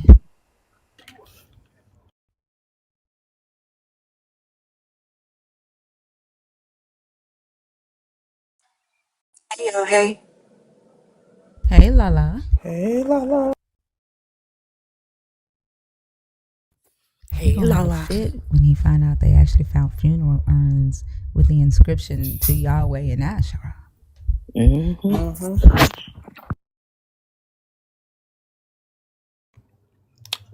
It says here that yes, some Israelites practice child sacrifice with Canaanites. Biblical records instance where Israelites included kings and individuals. So 2 Kings 28, 2-3, 33 and 6. The Canaanites, including the Israelites, were known for their worship of multiple deities with Baal. No, I didn't ask you if the Canaanites worshipped different gods. I Right. asked you for a scripture that says the Canaanites sacrificed their children to those gods. What do you mean? That's what I asked you for. There's altars all around the land. Yeah, you know who built those altars? I'm pretty sure. Well, who, the Canaanites and the Jew and the Nope. Israelites? Nope. Who? The Israelites. Jeremiah states in Jeremiah 7 that the Israelites built the altar, the Tophet, to Molech. The Israelites built it. Right. Israelites, hold on. Israelites were doing the things that God told them not to do, correct? Yes. Okay. Now show me where the Canaanites did it. Canaanites have all Show me. show me. Okay. Let's look.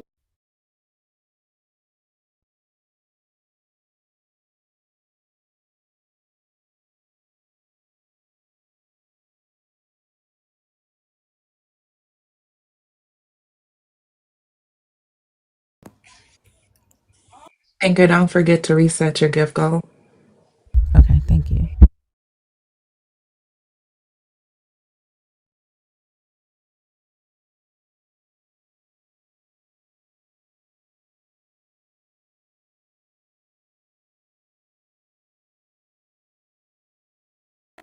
Oh, you didn't hear that? Oh, hold on. No, when you leave the Yeah. app, we can't hear you. Oh, sorry. Yeah, it says Abraham arrives in Canaan and builds an altar by the sacred tree of Moreh. So it's Genesis 12:6-7. Abraham built an altar? Well, no, Abraham arrives in Canaan and builds an altar by the sacred tree of Moreh. Hold on. Abraham arrived in Canaan and built an altar? Yeah, he built an altar too. Hold on. Why Abraham built the altar? What did I ask you to find? Or the Canaanites. But yeah, no, No, and Canaanites, you came yeah, back with Canaanites. Abraham? Huh? I asked you to find a scripture that says the Canaanites built the altars to Molech and that the Canaanites were sacrificing their children. And you came back with Abraham building an altar in Canaan? Well, I was saying Abraham settles in. Yeah, well, Abraham built altars there, but Canaanites did also build altars there. They used the. Yeah, find me the scriptures where it says the Canaanites built the I'm saying altars that to I'm using sacrifice other their children. sources. No. I need the scriptures that says the Canaanites were sacrificing their children on altars. Can you find those scriptures for me, please? It's not going to be in the Bible. It's not going to It's be. not, but it is explicitly stated in the Bible that the Israelites built the altars, correct? Jeremiah 7. I'm sorry. Jeremiah 7. Let's see. For the people of Judah have done evil in my sight, says the Lord. They have set their abominations in the house that is called by my name, defiling it, and they go on building the high place of Tophet, which is in the valley of the son of Hinnom, to burn their sons and their daughters in the fire, which I did not command, nor did it come into my mind. That's the Israelites doing that. Yeah. Jeremiah 19. Thus saith the Lord, go and buy a potter's earthenware jug. Take with you some of the elders of the people and some of the senior priests, and go out to the valley of the son of Hinnom at the entry of the potsherd gate, and proclaim there the words that I tell you. You shall say, hear the word of the Lord, O kings of Judah and the inhabitants of Jerusalem. Thus says the Lord of hosts, the God of Israel, I am going to bring such disaster upon this place that the ears of everyone who hears of it will tingle, because the people have forsaken me and have profaned this place by making offerings in it to other gods whom neither they nor their ancestors, nor the kings of Judah have known. And because they have filled this place with the blood of the innocent, and gone on building the high places of Baal, to burn their children in the fire as burnt offerings to Baal, which I did not command or decree, nor did it enter my mind. Therefore the days are surely coming, says the Lord, when this place shall no more be called Tophet, or the valley of the son of Hinnom, but the valley of slaughter.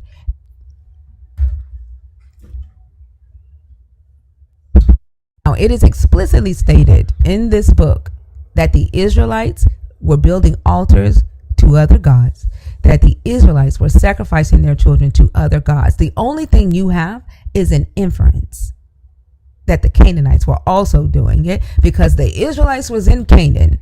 And of course they had to have been doing it because they were in Canaan, and poor Israelites, they were influenced by the savage Canaanites. Let's say that is true.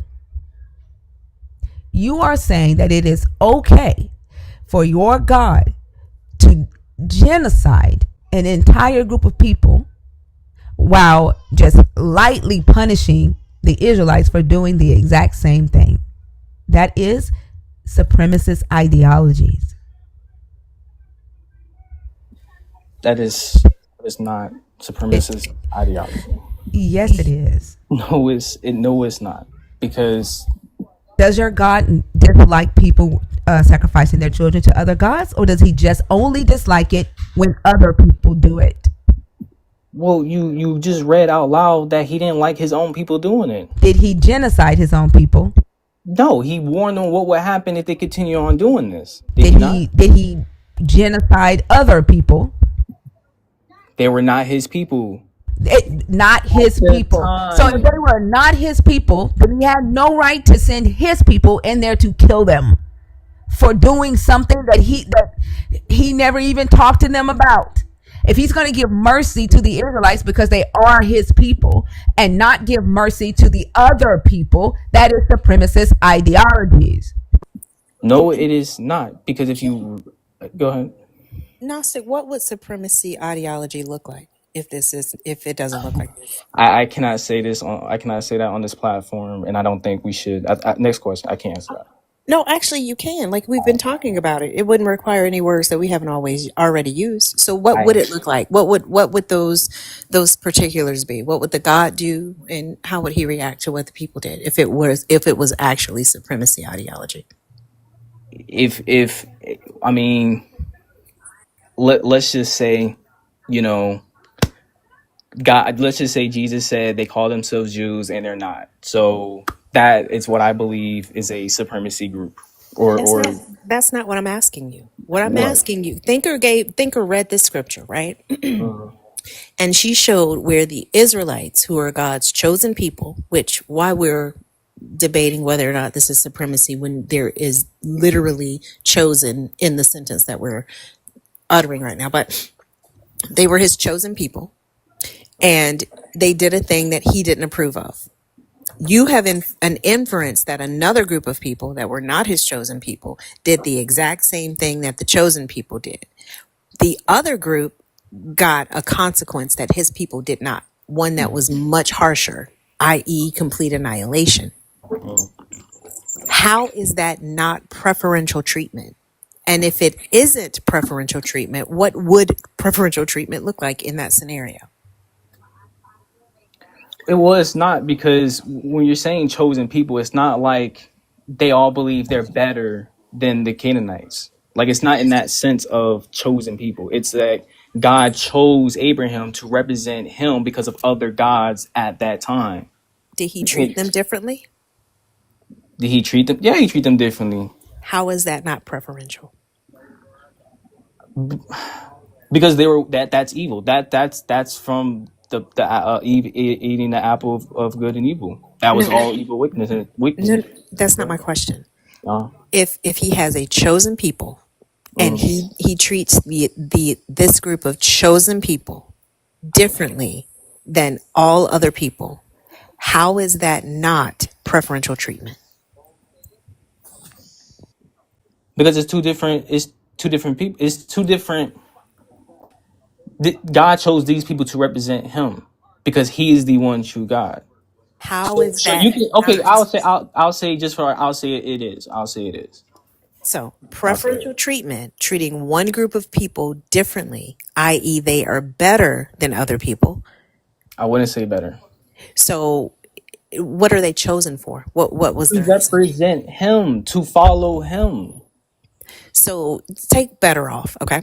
We'll take Okay. the word better Well, they away. were his treasured possession, so Sure. Well, Yeah. I We're His mean, people. then that's we've got better.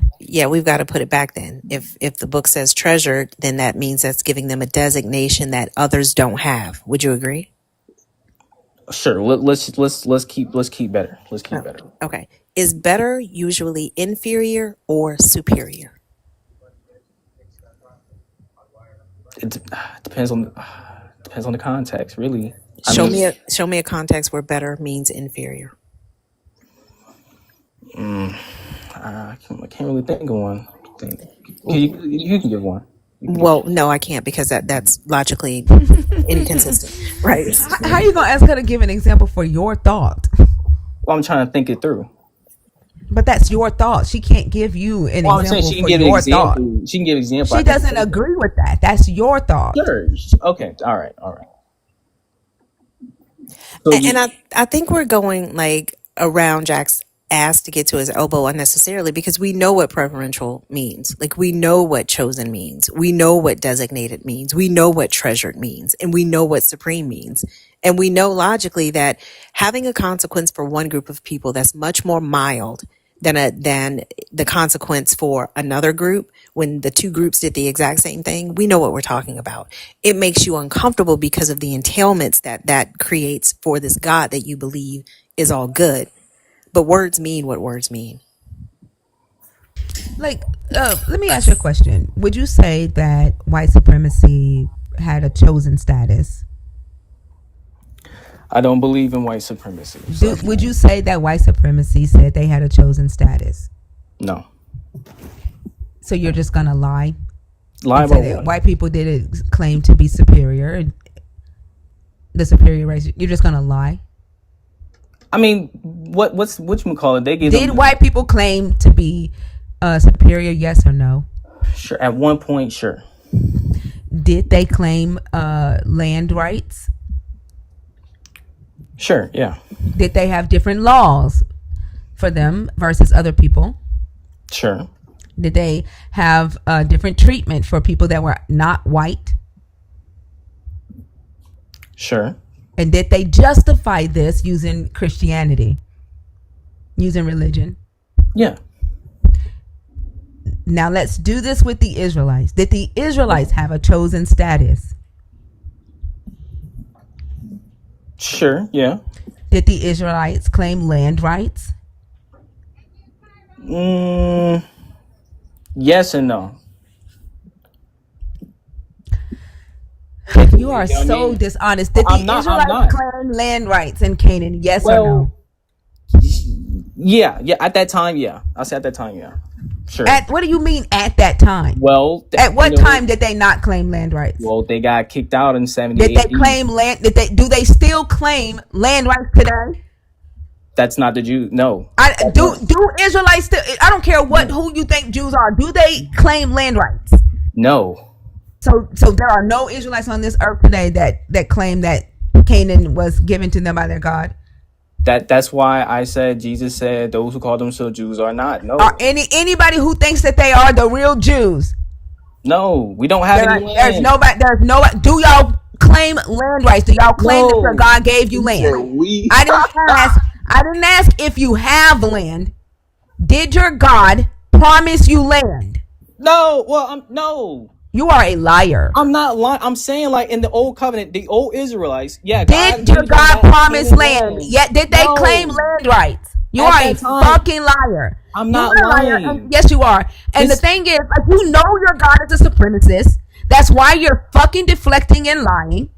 You see the shit lining up, and logic is kicking your ass. You wish it was kissing your ass, but it's kicking that motherfucker. You are a liar. I'm not. You have the split. And the fact that you have to lie to defend your God, that means that your God is a liar. Your He's God is a deceiver. Your God turns you into a deceiver. no. If you remember Yes. in 70 AD, the Jews got the I don't give Israelites. a fuck about That's 70 what I'm AD. saying. What I Like, you asked don't you care about was, the did the history. Israelites claim land rights? And the answer is yes. Okay, In this book, at that time, your God literally yeah, told them to go into Canaan, kill all yes. the people, move into their houses, and eat their food. They literally had ancestral land. You are a liar. I said yes and no. No, you even saying yes and no is a fucking lie. It's not a lie. They got It is kicked a out. lie. They had Like literally, expelled when through you and Jesus Babylon. descended, his disciples asked him, "At this time, is this when you will restore the kingdom to Israel?" Like the whole purpose of your Jesus claiming to be the Messiah, the Jewish Messiah, was to restore the kingdom of No, Israel. You fucking liar. I'm not lying. You are lying. No, I I'm can't not. stand dishonest Judaism ass people. Like you're and dishonest as fuck. Christianity is not the same religion. There's two different religions. But first off, Christianity has to deal with Europeans. Your ass ain't European. What? Second, you are dishonest as fuck. No, I'm not. You don't even know the history of Israel. You don't even know the history of it. You don't. The fact that How you gonna tell her the what fact she that know? you think that you are an Israelite tells me I you don't don't know think I'm shit. an Israelite. You literally said we don't have land. You do think you are an We are Israelite. in like I'm saying we as a whole because the Israelites at the time got expelled. They got kicked out. You're a liar. You I'm think not you're an lying. Israelite Jesus and you said the can't temple even gonna fucking say it. fall. Like you are a liar. You are But what do you dishonest mean? as The fuck. temple fell. You are They got kicked dishonest. out of You Rome. are How am I being dishonest as dishonest? hell. You The are pitch of his dishonest. Did voice they has not gone up get kicked out of? tremendously. Did they not get kicked out of Rome? Yes or no? I'm not even lying. I'm telling the truth. You lying so bad. How did they not get kicked out? Do they like? I'm sorry. Like who signed the Balfour Declaration? Who signed that? You don't even know. What is a decolation? Declaration. Declaration of Independence? The Balfour. Jordan Belfort? Ain't that the guy from Wolf of Wall Street? I'm talking about the current state of Israel that got them the land today. He's That was referring to signed. the Balfour Balfour The Declaration. Declaration. Yeah. Balfour. Yes, and Oh, that was Because that's he thinks that signed. he's an Israelite. I bet you I he's a don't Deuteronomy believe that. 28er. I don't believe that. Yeah, that's why you say we don't have any land. You are I'm dishonest. saying like as in like Israel's. I'm saying Israelites. I'm saying as in whole. They don't have land. Who is we? I'm saying we as in everybody. We don't have land. Who None is of us we? have land. Who is we? When We I as asked in, as in when I human asked beings. if the Israelites claim land rights, and you said we don't have any land. We don't. Who You is don't we? own land. Who is we? I'm not a fucking Are Israelite, you and I are you didn't an ask about American? me. I Are didn't you ask about America though, did I? With your lying I'm ass. not lying. You I'm are saying a like we liar. don't own You are land. a None of liar. us own You are land. a liar. What am I lying about? You know what the fuck you're lying about. They got kicked out. They don't own You're a land. liar. That You are a land. liar. How You am are I a liar. lying? You are a liar. And the fact that you can't even defend your God without lying. Like I'm this, not you lying. have realized that your God is supremacy culture. You have He's realized not. that your God created white supremacy. And There's no you're such fucking thing as trying to run from it and you can't. You cannot run from it. Your God is a supremacist. He's not. You don't even know the story of Israel. You don't even know the story. Sure, Tell the her that, story but you starts don't I'm with know the what saying she. like Balfour. The story starts with the Balfour Declaration. no, I'm saying like you don't even know the whole like history of Israel at Neither all. do Like, you. You don't. You don't know what I no, know, but I know what you don't know. Especially if you you don't think even you a know fucking like Israelite. who. Let me ask you, what was the when Cain built the first civilization, right? What time frame do you think that happened? Cain didn't even exist. You see what I'm saying? Like you don't even like. That's what I'm saying. I mean, the fact that you think Cain ass existed says a lot. Did he not had Enoch? I mean, did he not had Did, these other people? how old do you think this planet is?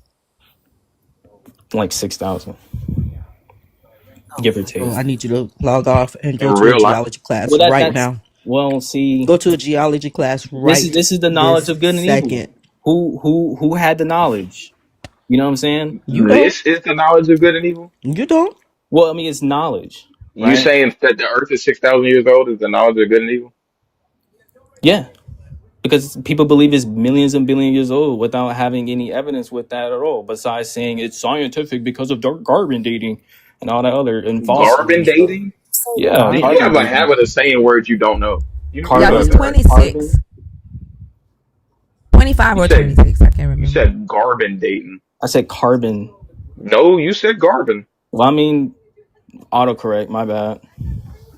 I mean, Autocorrect. if you want to pick on me saying certain words bad, I mean that's fine. I mean, but Certain words bad or like wrong, mispronouncing words.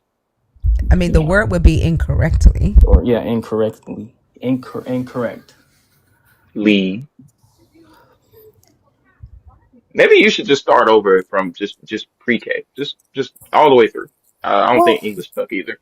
yeah, I'm curious to know why you mentioned carbon dating because you do know that there are other ways of dating materials, right? I mean, I heard certain, but I mean, sure.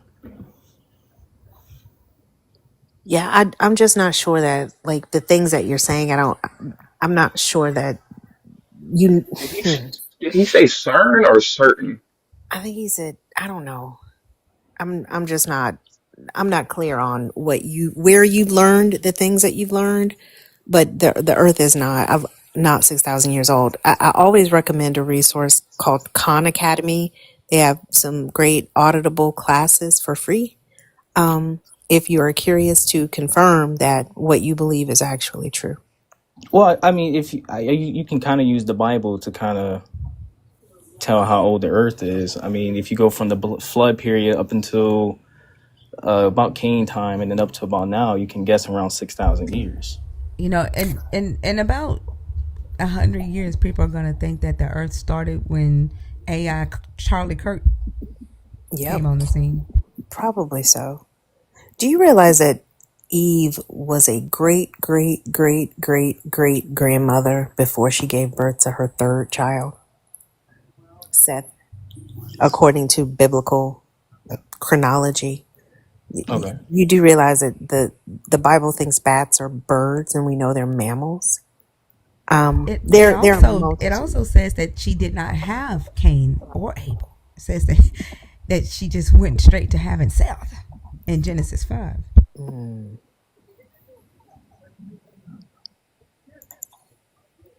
In Genesis 5. Is that what you Mm-hmm. said? Mm-hmm.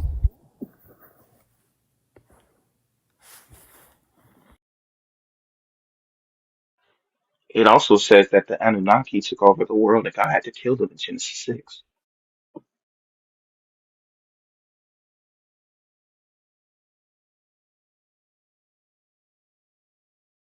Looks like someone's about to find out some part of Israelite history.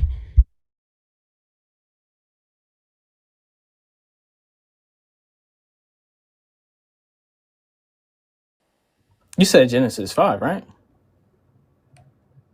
Yep, What verse? it's on the screen. Oh, well, I know how lived 130 years. He became the father of sons.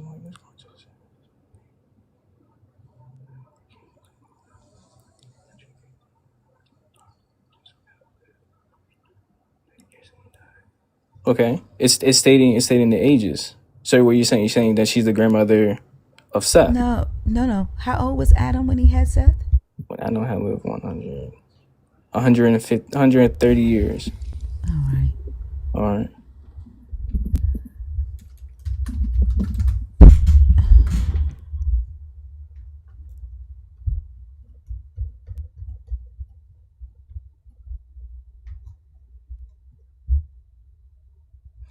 When did Eve have Seth?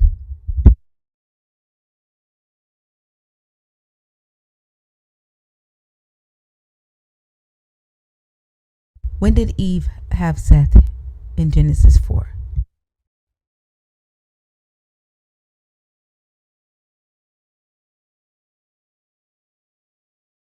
You said Genesis 4. Mm-hmm. When did Eve have Seth? Adam knew his wife, and yeah, she was born a son named Seth. For the cheese. How old was he? Eve had Seth when Cain had Enoch. Enoch had Irad. Irad had Mehujael. Mehujael had Methusael. Methusael had Lamech. Lamech had Ada. Ada bore Jabal. Jabal bore Tubal Cain. Right?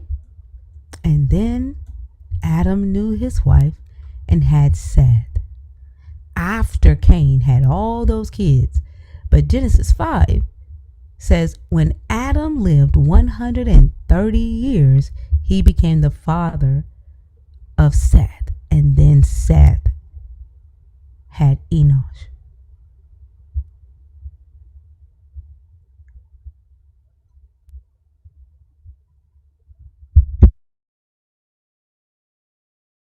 So either she was a great, great, great grandmama when she had Seth, or she was a youngin'.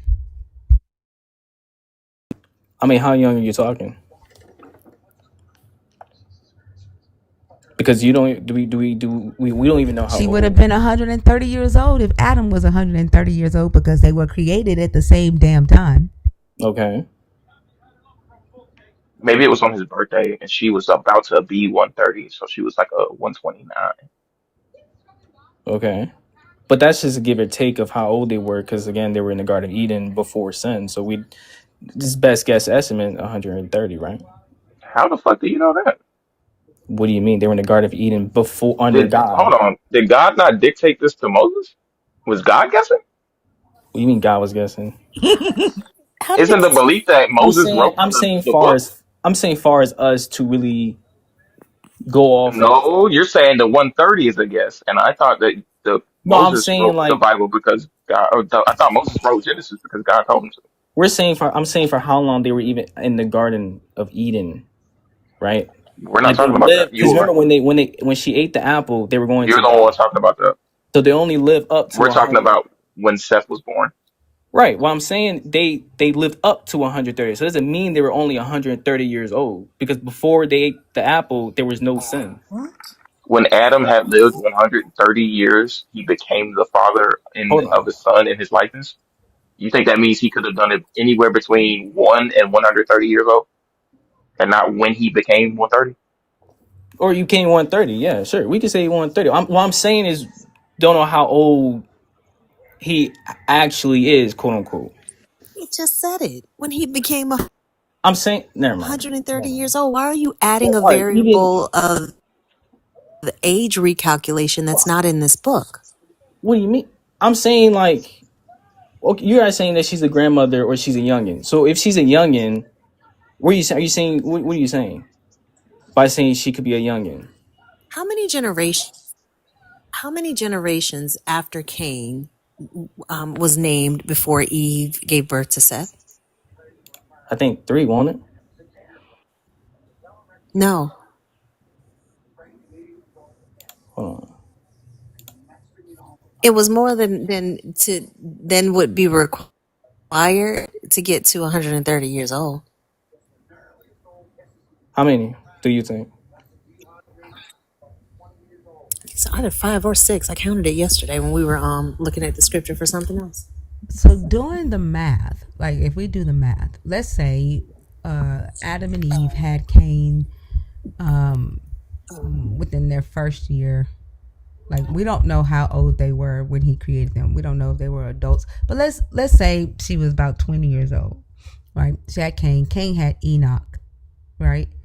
That would make Enoch about 100 to 110 years older than Seth.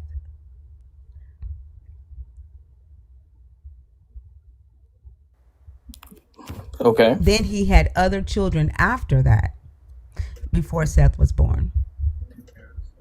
Okay. You're talking 300, maybe 400 years, and then Seth was born in Genesis 4.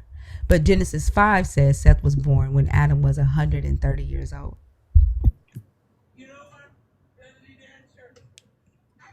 Okay. Where all these people get wives from? Over there, they start ripping their ribs off. I mean, we can only go off by what it says in the Bible of it being 130 when he has Seth. So give or take, But she Genesis 4 says something different. something different. What were you trying to come up with that verse? I literally just said it. Like, I don't like I don't think that I have the energy to go around the mulberry bush with you again, because you had a hard time, right, understanding why it would does not make any sense for your all-powerful God to wake people up just to send humans to kill them. You had a hard time recognizing discrimination and supremacy. I don't feel like doing math with you and going down the yellow brick road for another 30 minutes. Like, I don't know what's going on with your inability to comprehend. No, I'm saying I'm saying, like, and it says, and Adam knew his wife again, and she was bore his son and I called him. don't think he comprehended what I just said, because he just went right back into it like I was just going to do it anyway. No.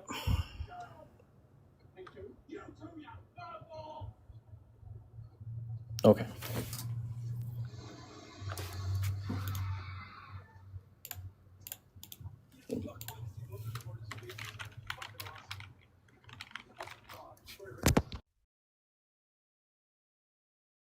Like, this is one of the reasons that I say this religion is like one of the worst things, or the worst things that happen to humanity, because it literally stops people from using their brain. Like, we're not even in like scripture like that. Like, we're talking just basic logic. Yeah, and math. I'm trying to logic, but you don't believe in, like, I mean, I don't even, do you believe in, let me ask you this, right? Do you believe in any God at all? What does that have to do with this conversation? Because it's like, I mean, sure, I'm not biblical up with the verses and all that, but I believe, I am a follower of Christ. I do believe in God, I believe in Jesus. And I will defend the Bible because the Bible is true. 100%. It's not. It is. It's not. It is. It is. It's not. And if you hold on, if you actually look at the evil that was also in the apple, who It does was the there. evil? Can you show me where it says apple in the book? Or even if you want to say it's not an apple, you can say whatever it I don't. was. It's not that I want to say. It does not say that. If you eat from the fruit from the tree, you will know the knowledge of good and evil. You will be like God, right? What's the evil? You know, how who gets to say what's good and evil? How you know? We've Didn't we already And just gone go through through this. this? but Yeah, didn't we just go through this? I'm saying like, how can I say, like, throughout history it shows. Did you see somebody said how many fruit come from trees? You know what? So many fruit come from trees. Well, you have a Nobody half a supposed to say bitten that. apple on the back of your iPhone. I mean, you can just be like, oh, it's, Please don't. Is it Please a don't is do it a that. Stay off half? of stay off of YouTube. So now Stay off the of YouTube. iPhone is in the Bible? well, no, I'm They've been saying that. They've been saying that. They've been saying that the iPhone is like that because of the garden. I've been hearing that, and I really wish I hadn't. Conspiracy theories only work on people that don't know how things work and don't want to do the work of understanding things. They try to piece things together and create this story that only they can follow. Because the reality is, like Thinker was saying, I don't know that you're going to be able to assess anything that we say outside of the lens of Christianity. Even though, like, it's demonstrably true that this book is not accurate. This book contradicts itself throughout for a multitude of reasons. But no matter how many times we show you that, no matter how many times we read to you directly from your book, you're going to conclude that this God is good because you came with that conclusion. You say you're not a person that's up on the Bible, but yet you're 10 toes down and that is right. Based on what? How do you know that? How do you know that a book is right if you haven't read it, when you don't even know what's in it? I mean, I know some things in it, and but I mean, I looked at I look at other things, the conspiracy theory stuff you say, but I mean, it proves it though. It I doesn't mean, prove it. if It you doesn't prove it. it does. If you look at other societies or other religions. I mean, it's kind of, What it proves is that human brains are pattern seeking machines, and we will find patterns in things that impact. We'll identify patterns that are not there because that is how our brain is wired for safety. It gives the illusion of control. It's the same reason people see shapes and faces and on toast and in clouds and things like that. We know what is going on neurologically. It doesn't fit this way. It only fits because you're trying to force it to fit. I don't have to force anything to fit if you can kind of like, I know that the evilness of this world and how it works on every individual person, because you guys don't even believe half the stuff that go like do you live in America? Nah, I live in Jupiter. I believe that. I really do. But like, I guarantee, right? You don't even know what a psyop Do you is, really believe right? that? I do, right? You actually believe that I live in Jupiter? I do. Interesting. I do. We're gonna go to Mars, and you're gonna be at Jupiter. But it's if you look at other stuff, as in like what you would say conspiracy theory, you look at how, if you look into history, you look at the big banks, pharmaceuticals, you look into the food industry, you look into the education system, you look into Big Bang and The education system pharmaceuticals. that they're trying to force Christianity into? That one? no, first of all, You Christianity mean was the taken food out. system that your God set up for, like, Well, the those God, that are not chosen gets the bad food, and those that are chosen gets the good food, get the well, healthy didn't food? God say something in Leviticus about us eating each other's flesh? How we cursed it out doing that? Oh Didn't wait, so Jesus you say do all think his that you are an followers did Israelite? that? So you do No, think that you are an Israelite? I'm saying Who is because us? Who is us? we're the people. We us. Who? Oh, he Us. said all of humanity was going to eat The each new other's flesh. covenant. The new Where? covenant. Jesus Show me where he died. says that in the new covenant. I'm saying No, like, no, no. If it's true, show me in the new covenant where it says that. says what? Says That what? That humanity is going to eat each other's flesh in the new it's in covenant. Show it to me. Leviticus. The Leviticus is not the new covenant. I'm saying Israel at that time. Oh my God. What I'm saying is the Israel of that time is not the same Israel today. It's not the Like, Israelites you are at all that fucked time. up. You need to No, stop. I'm You need not. to You get the don't. fuck off of YouTube and stop listening to David It's Yisrael. not.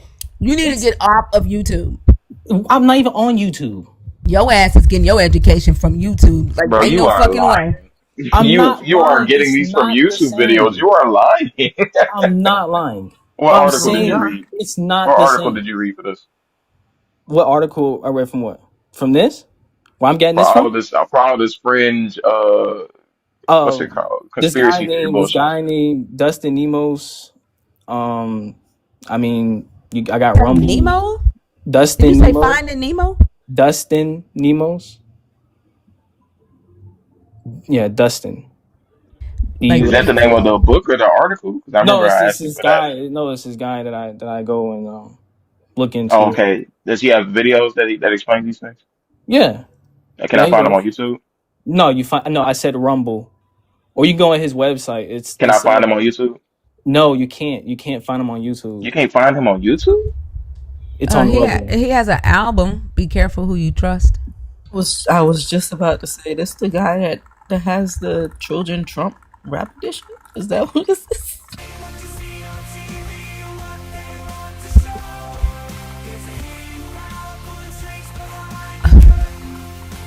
Dude, I need you to get into a Oh class. wow. Khan Academy, please. But that's music. I mean, sure. This That's is the same this is guy where that you're you get getting your your information information from. from. No, that's his music. I'm saying like But It's the that's same him. dude. That's where you I getting said Rumble. information You could go. from. This is Apple Music. You're on Apple Is Music. that not the same Is that dude? him? You go look up people on Apple Music. No, this is Is what that the came up nigga? when I Yes or no? typed his But name in. Google How the gave fuck Oh, do well, you you know think what? I I knew he said had a song? Rumble. That's Like, what go, comes up when I type in his name. you can go on Rumble. I don't know if you know what. I'm pretty sure you know what that is. If you go on Rumble, type in Dustin Nemos or type in Deceitful.com. I'll type that one in.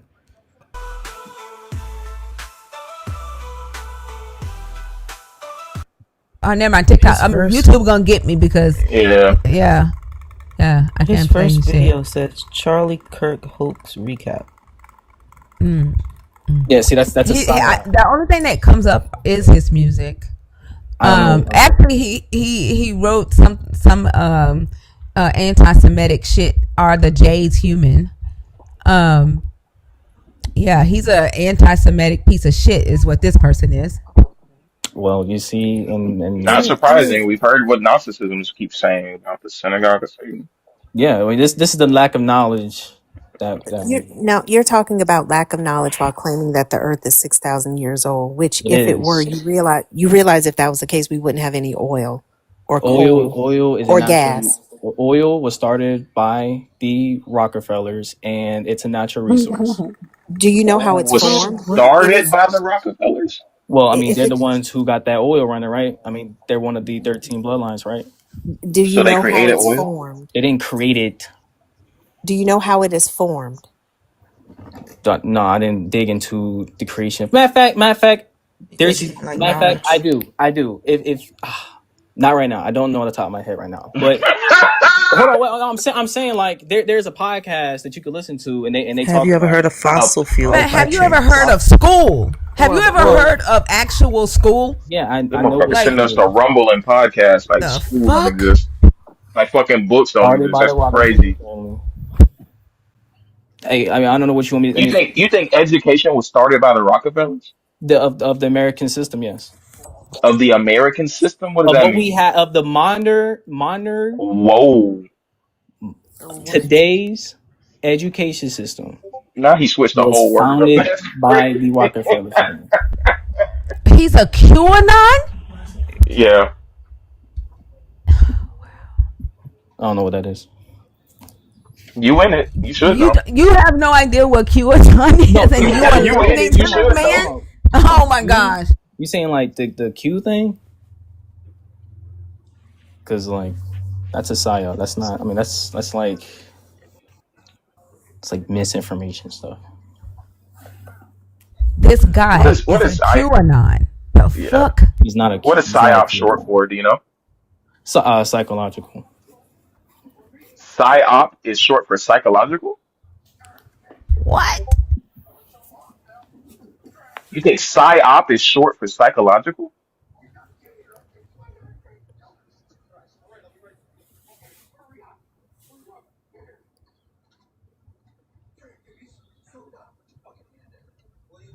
Hello?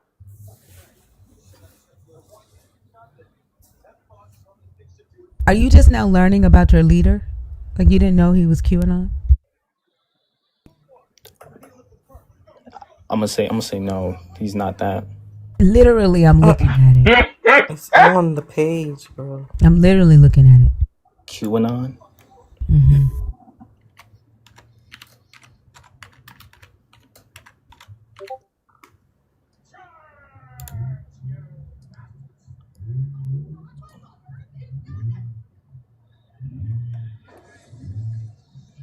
How did you like? This is Groyper shit. Like, how did you get entangled into this shit? I mean, it's real shit. Is it real shit? Like, this is far right bullshit. They first No, off, it's they not. don't like your ass. Literally, it is. No, it's not. It's literally not. If you actually do the study in it, if you actually listen to like other shit you don't agree with, you kind of get. We do. We Dude, do. That's why we this is listen to that y'all. deep state conspiracy theory, far It's, right bullshit. it's really not. This is why you don't know the history. Yes, it is. This is why you're fucking talking about Apple being in the fucking book. I mean, it could have been like. Like you don't even. This is the fucked up thing. Like you're listening to a far right conspiracy theorist, right? Whose goal it is for white men to be on top, and they have fucked up your mind to help them achieve their goal, and you're listening to them instead of reading this fucking book. Like, and then you come on here and you defend this book with their stupid ass talking points, saying we when you are not included in the we. What do you mean? First of all, he's not even this. No, because white supremacy. You can't say it's white supremacy if whites becoming the minority in our own country, and it's not even just happening in America. It's happening What in the the entire fuck world. do you think? In Why their do you own think country? this is crazy as hell? But why do you think that they're doing what they're doing now? What do you Why, mean? why do you Like think? fighting back against immigration? Oh, that's what you think they're doing? What do you Fighting think? back What against what are you saying? Like immigration. the Australians, like what, trying to claim back their homeland? What? Fighting Are against, like, you what do you this mean? What do dumb you on mean what? purpose? What do you mean what? What? When the fuck did we bring Australia into this? I'm saying, like, what are you saying? Like, the white people are mad because their country's getting like messed up. Like, Their country? Their country? They didn't come in here and take this country from anybody? I'm saying, what you saying? We're talking about America. No, we're talking about Jupiter, motherfucker. If we're talking about America, then I Yes. mean this is we're talking about. So We're America talking. is Oh, a they white done man's got your country? ass. Yeah, No, for I'm No, real. they saying done like, America is got a your white man's ass. country? Is that what you're saying? huh? And They so done America is a white man's country, right? they done colonized The that white mind like a man country. motherfucker. Sure did. I mean, they colonized it. They So colonized your America motherfucking is white mind. people's land. Okay. I mean, apparently it's. I mean, clearly it's not. Like we can say that, Well, clearly it's not. But you just right? said that This they're is what fighting they against. Hmm? You just this said was they're that fighting literally meant against last the night. immigrants coming in to change their land. That's what you said. Well, I'm saying like the true. I'm saying like the The true Europeans, the patriots? white people No, that no, were. no. The true patriots is what you were gonna say. Say it. Look, Oh yeah, true patriots. I last mean, that's night on patriotism. Times Live, I told See? y'all that lady said the black people ain't blacking no more. They black people don't even get down with black people no more. They done came over to our side. Like this is who she's talking about. People like Absolutely. him. Absolutely. No doubt about it. They know they got y'all asses. This shit is fucking stupid. And like when I made that video and I said we're fucked, this is why. We are fucked. This motherfucker said the true Well, I patriots. mean, I think the good news for you guys is that Christianity is going to, go away eventually. So, I mean, yippee for you guys. But I mean, I think it's going to be a L, honestly, because I don't know if you guys know what the New Age movement is, but you know, Oh, let me guess. Let me guess. Psychological. nah, bro, nah, that's not what it is. I was trying to extend psyop. Nah, I get what you're going. I see where you're going with it. So they won't be using psychological. Nah, I don't think so. Damn. All right.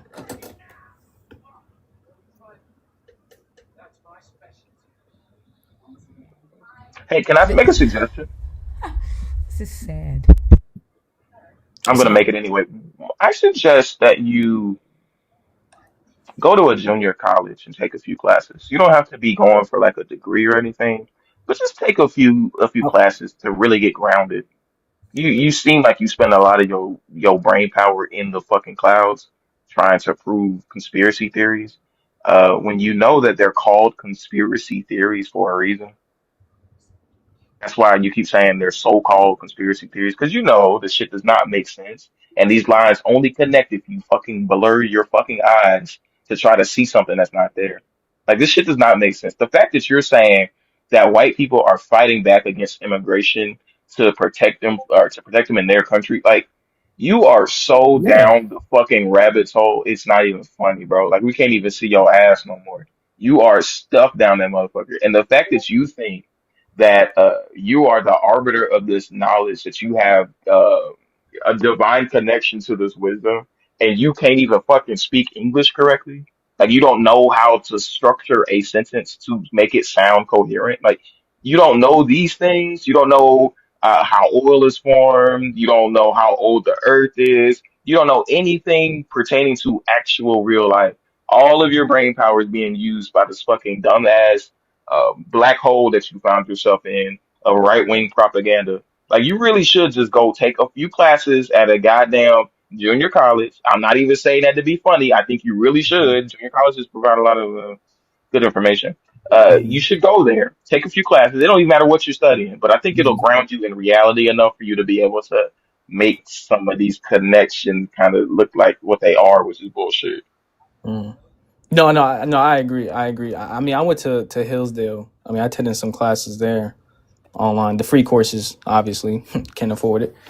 But I attended some of that. But I mean, hey man, I mean, at the end of the day, I feel like, I mean, you can keep saying conspiracy theories. I'm pretty sure you don't know You've been saying that the whole time. You No, realize I that, never right? said conspiracy theory. Like Yes, you did. I don't believe what I believe in is not a conspiracy. In fact, I can prove everything I believe in honestly. Because like I said, you Does don't even know who this. conspiracy Hold inherently mean on, not true? hold on. Because you again, like I Oh, said, you don't know who this I guy is. don't, I don't, I don't like that. Does conspiracy mean inherently not true? Because it sounds like you're conflating conspiracy with lie. And I wonder why that is. when did that word came out? Like when did that word start getting popularized? When did the word conspiracy get popularized? Yeah. Why the fuck would I know that? I mean, you're throwing the word around. I mean, I'm just asking, do you know when? Why would I know when any word You know became when all words? popularized in the No, I don't. I'm vernacular just of saying. Like English speakers? you Why keep would I saying know that? conspiracy theory. I'm like, what conspiracy theory? What? There's You've nothing. said that so many times, dude. You I said that said so many times. what I know and what I can say is not a conspiracy theory. Okay. Um, you don't have to live your life this sad. You can change that. I want you to know that. You don't have to continue to live like that. Just so Live you like know. what? Live like Like what? this. A Like shill for fucking right wing propaganda. yeah, I don't propaganda right wing. Uh-huh. I'm not even right wing and propaganda. Do you know White how that's ring even? Do you know how that's even used? Like, propaganda? you ever heard of the program called Mockingbird program? Do Where I the know how whole propaganda is used? no, Is I'm that what your saying question was? yeah. Like, do you know how that's used? Do I know how Like, propaganda is used? yes. Uh-huh.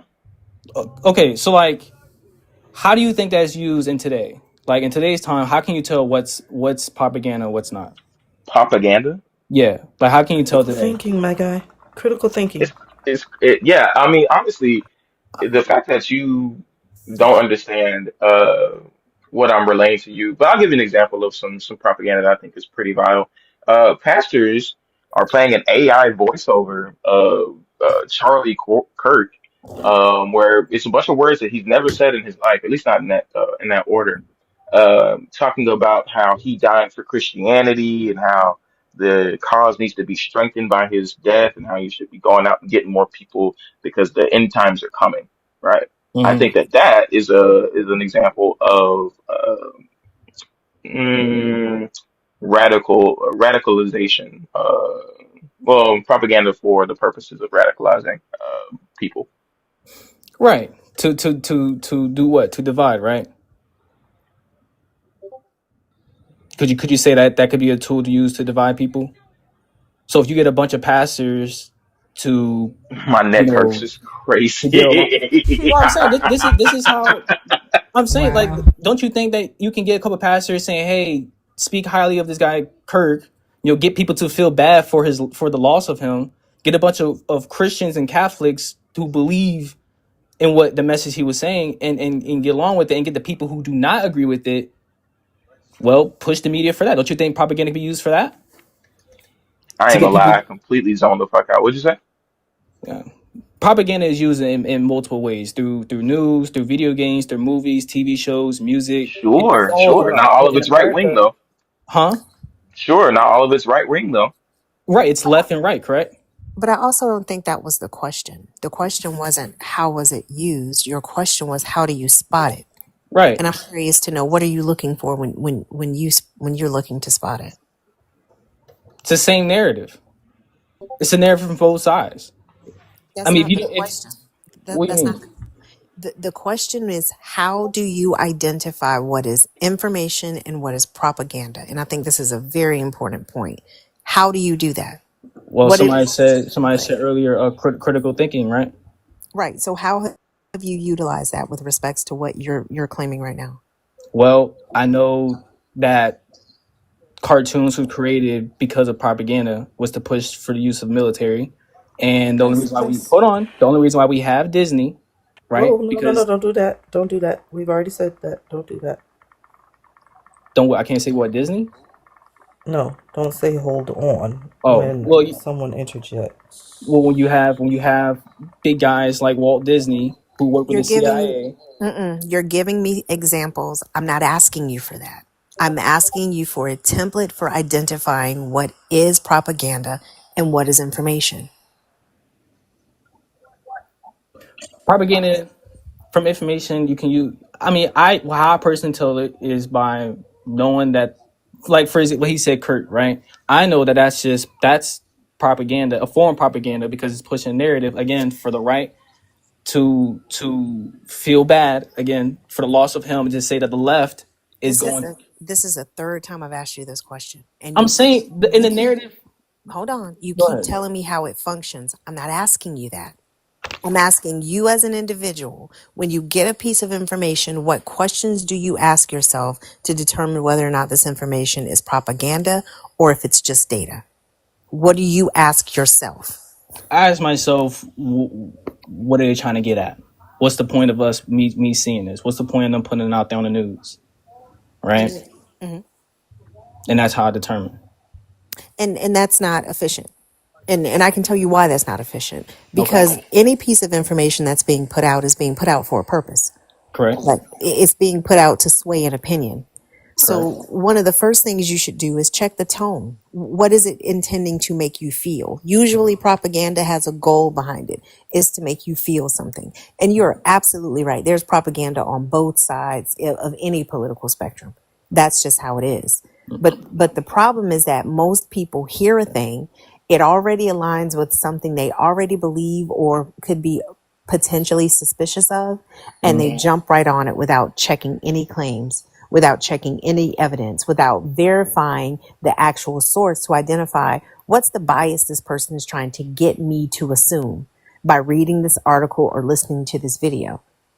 There's a multitude of resources out here that you can use as an individual to check for propaganda, because we all have bias. And if you don't recognize that, you'll find yourself falling down this rabbit hole where you've aligned yourself with, according to Thinkers Research, a person whose ideology does not benefit you as a Black person in this country. Huh? You said what doesn't fit me as a black man in this country? Aligning yourself with an ideology that does not benefit you is what I said.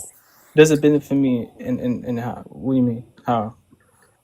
You think the far right ideology, well beyond MAGA, is going to be beneficial for you just because you're aligning yourself with it? Do you not realize that they will turn on you in a heartbeat? What do you talk? No, I don't. I don't even line myself with that. I don't. So that person whose name you mentioned as a source of information that you utilize and you've Yeah. accepted as true, Yeah. have you looked into what his beliefs are? Yeah. He's not a far right extremist Trump like MAGA. He's none of that. He's a believer in Christ. Okay. Oh, those are not. Those are mutually exclusive. Yeah, because I mean, I'm going to be side-eyed any piece of salvation that's given to me by my oppressor. Why would they give me the source of my liberation? Who's the oppressor? Are you living in the States? Yeah, I live in the Slavery States. was a conspiracy theory fee. Oh, wow. Okay. Huh? That's new. No, no, I live in the States. Why'd you ask?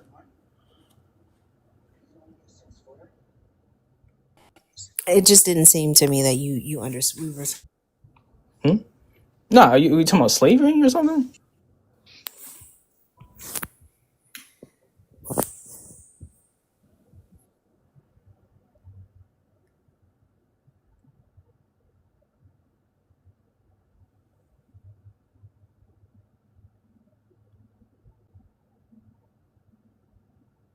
Why is it quiet? What's going on?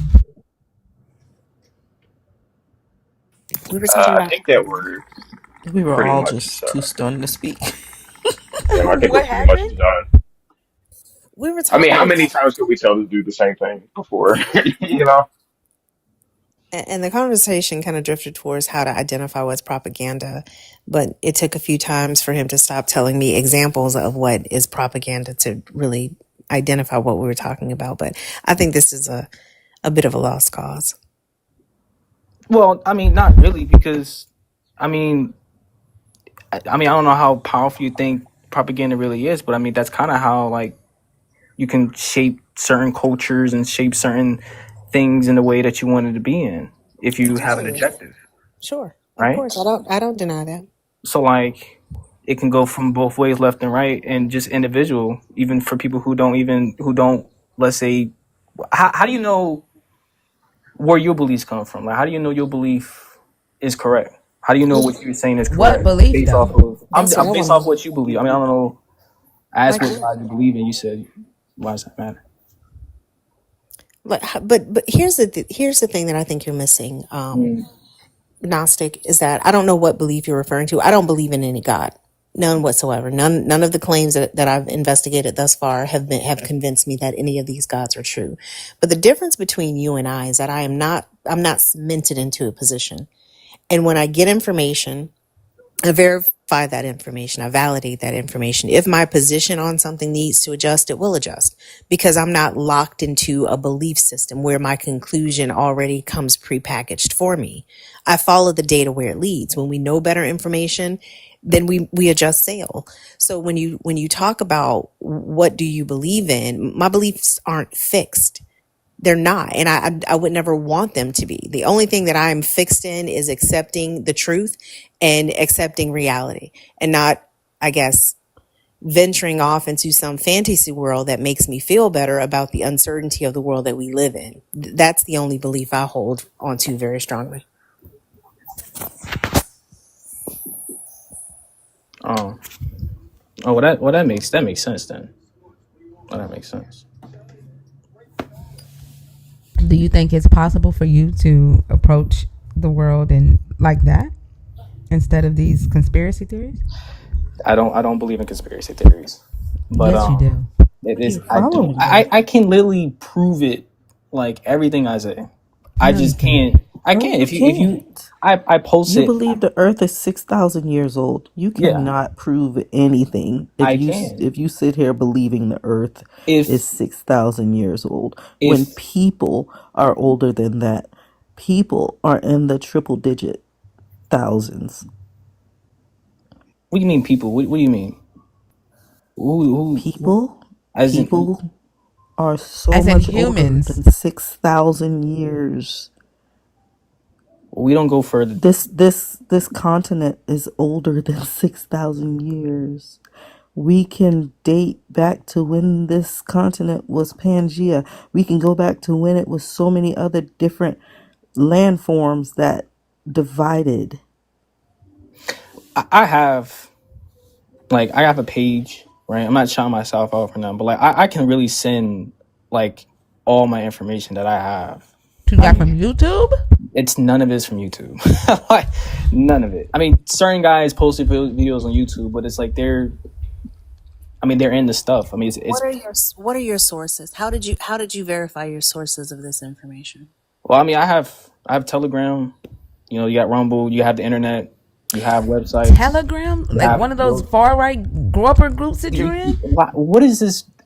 No, no. You're literally getting information from Yes. Telegram. I mean, Telegram is people can not like tweet. Telegram is a messenger app. It is a Yeah, communication app. Like you're getting information from people who are in a community with you. Like but this you don't is even. like grower. This is grower shit. It's really not. I mean, like you don't even know what groups. I mean, like I'm you don't even know none of that. You I'm can't Dude, just I can tell by automatically. the stuff that you are Gnosticism. saying. Like, I you mean, don't I even know can, what a like I Example. said, corporate is, like and you want. I can send the stuff. Like I have videos and photos and Gnosticism. books. I'm literally taking my third geology class right now for fun. Just because I like geology. Okay. I will send you the textbook that I just spent $283.17 on. Okay. If you give me your address, I will send you that textbook just to give you something to read that has literal facts and education. I will lend you my PubMed login so that you can get peer review articles about this. Hell, I'll give you my login for all my research um platforms, For sure. search engines. Yeah. Yeah. No. This is how you learn. This is how we learn. You know. This is how we can grow as individuals by We learning just from recently both had a sides. Fox in the Henhouse situation going on. You know. You did? Oh no. Did you? You did. Oh, you said I did? Oh yeah, Yeah. yeah. Oh, Yeah, that's yeah, right. Never yeah. mind. Yeah, Never yeah, mind. yeah. Yeah. No, Yeah. no, Yeah. never Never mind. Yeah, mind. yeah. Yeah, I forgot. Thank you, Oso.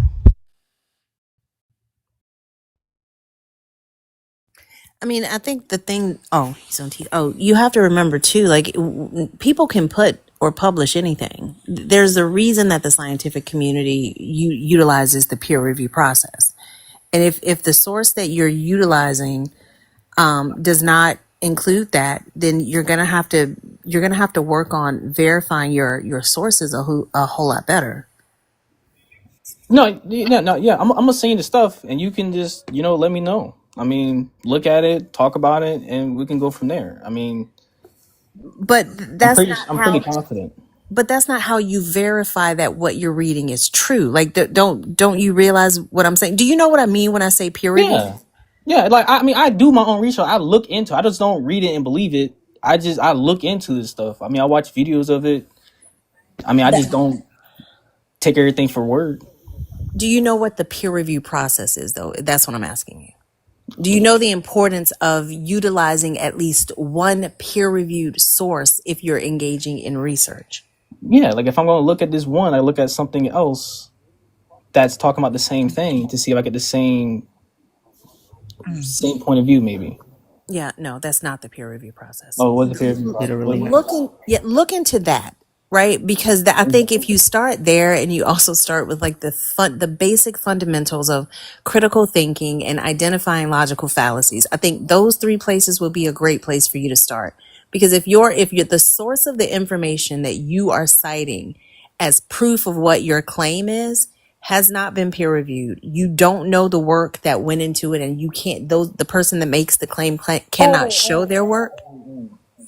Oh, I'm sorry. I get what you're saying. No, they drop their sources. So like they'll show you where they got the information from, and then they'll tell you to always do your own research.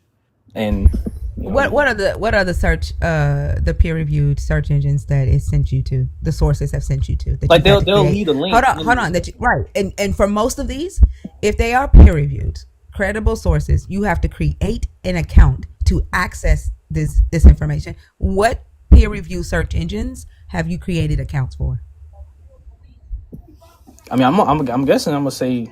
I mean, I don't know. I guess none. But I mean, So then you're not getting credible sources. Even if they drop their link to you, even if they drop the link to you, and when you click that link, it's going to take you to a search engine where you have to create an account to access that document if it is peer reviewed and credible.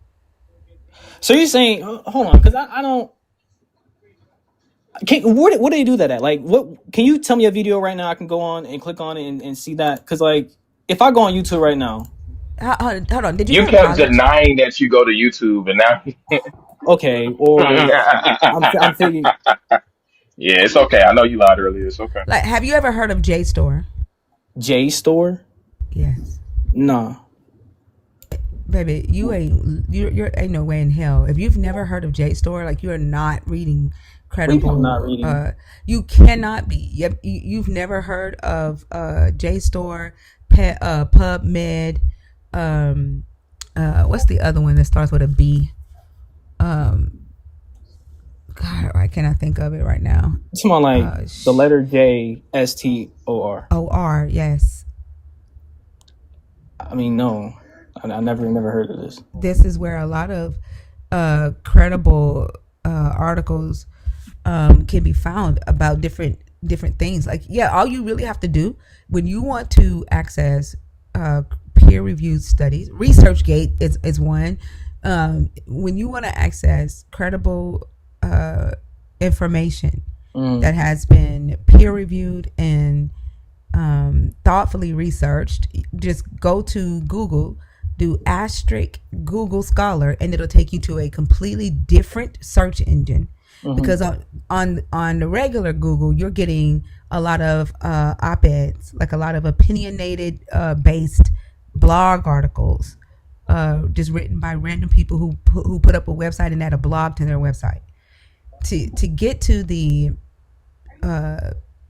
well-researched, educated, scholarly information, you need to go to Google Scholar or sign up for some of these education-based research engines. And a lot of times when you go to college, right, they teach you how to do accurate research, and they have you sign up for these things. And when you graduate, you can keep your account. as long as you continue learning and continue researching. But you need to do that. I mean, I appreciate the other sites to use, but I mean, I'm pretty ground founded, and I'm pretty Like okay. you reject. The You're fuck not does okay. ground I'm not pounded mean? You're rejecting. not okay. You reject knowledge. Like I'm you are not okay. You are getting fucking QAnon bullshit fed to you.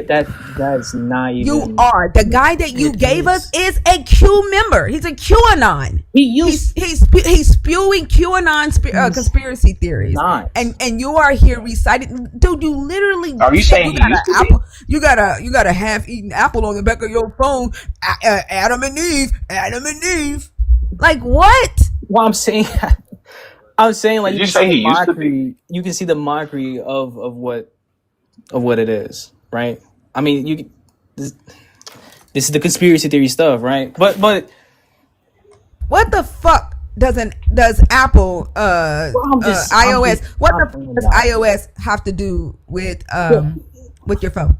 I'm throwing it out there. I'm just saying because I mean it's part of the knowledge of good and evil. I mean, you got magic, you have rituals, you have stuff like that. I mean, did you know that black what was it? Black glass. They use that in part of rituals, satanic rituals. Oh Santanic? my god. Yeah, satanic. You know, cults. Satanic, baby. There's Like a the Santanic would be horses? Santa and the elves.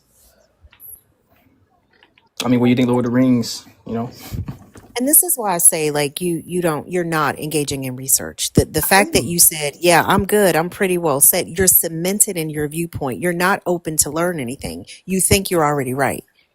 And that's the problem. Because these things that you're saying are so far away from everything that we actually have evidence for that you literally sound like a person with a tinfoil hat on and you don't even realize it. And that's where the danger comes in our educational system because it doesn't teach you guys how to critically think. It doesn't teach you how to parse through this overwhelming onslaught of information. Thinker just told you how to access scholarly peer-reviewed information so that to the best of your ability, you are looking at unbiased data as opposed to a person telling you what to conclude. Anything, I don't care what side of the aisle you're on, anything that has a baked in conclusion has a motivation. You need to look for data. If you're looking for data and you're coming up and thinking about things critically yourself, coming up with ideas, postulating theories, okay, that's fine. But you need to do that with data, not with someone else's conclusion. And that's what you're using. no, I mean I can prove the stuff that I know. You know, like I said, I have videos and photos. Like I have the sources you can do your own research with. I feel like What's we're the credible speaking into source the we going void. to? What's the credible source we going You to to gotta do go that? on my page. I mean, I have it all on my page, and then you Okay, can that just says everything we need to know. or I Have a can good send day. it. I can send it. Absolutely, that says everything we need to know. Have a good day. I'm just I can't give everything out right now. Yeah, you can't give anything out. What do you mean? I gave one source out that you guys don't agree with. You're saying that it's. Rumble? I didn't say Rumble. I gave the guy. You told us to go find him on Rumble? Oh well, yeah, Rumble. But I mean, Oh, that's the okay. way you find the guy. Right. I'm gonna go to Apple Music instead, but you have fun, man. I mean, yeah, listen to his music. I guess I ain't listen to it. I bet you do. I said I don't. I bet you do. I don't. I don't like that music. Well, I wish you the best. Have a good one. I Tell me can't you spend asked so I any can tell more my time on daughters to his stay ass. away from you. That's crazy. That's crazy. He is gone. Absolutely. Yeah, he's gone. Buddy out of there. Far gone. He's in Jupiter.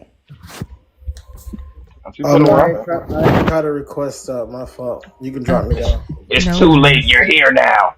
You gotta stay. You can't leave. You can't leave. Have a good one.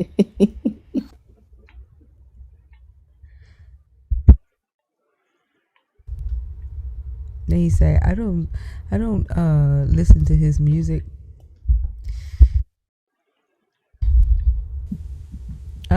Speak easy for kids. Hello, Speakeasy. Hello? Hey, did you join on accident or on purpose? I didn't even touch my phone. I don't know what TikTok is doing. I am so sorry, but privileged to be among you. But no, it was on accident. Oh, that's okay. Thank you. I hope you have a great rest of the day. You too. Bye bye. Bye bye.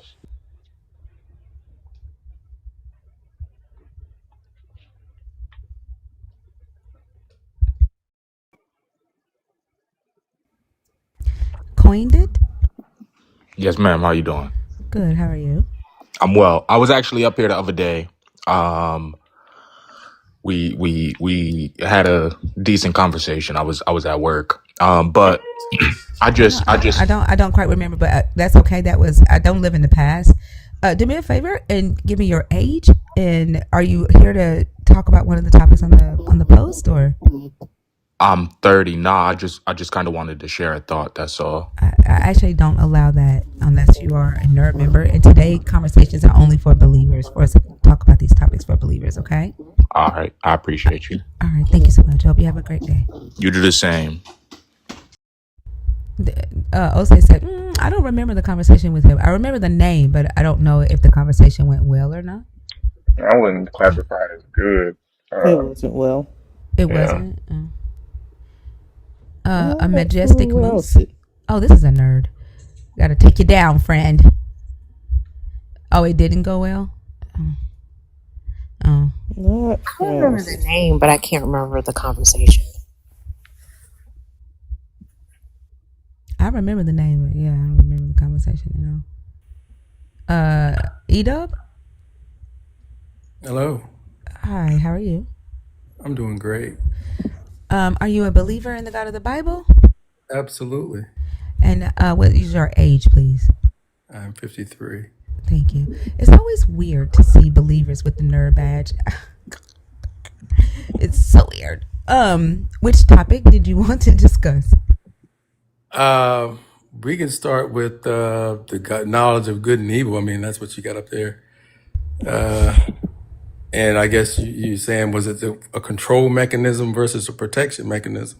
Mm-hmm. For me, it's clearly a protection. I can't even imagine that. It confuses me that this would even be a question or topic to discuss. But I guess Why does it confuse you? Like people don't question things. Like you think everybody in the world see your God the way you see it.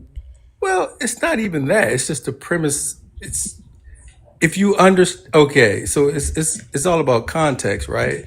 So Is it? it really is. You can't comprehend anything if you don't have full context, right? But you don't. But this is the thing. You don't know what context I have. You don't know Well, how not I your perceive. context. Hold on.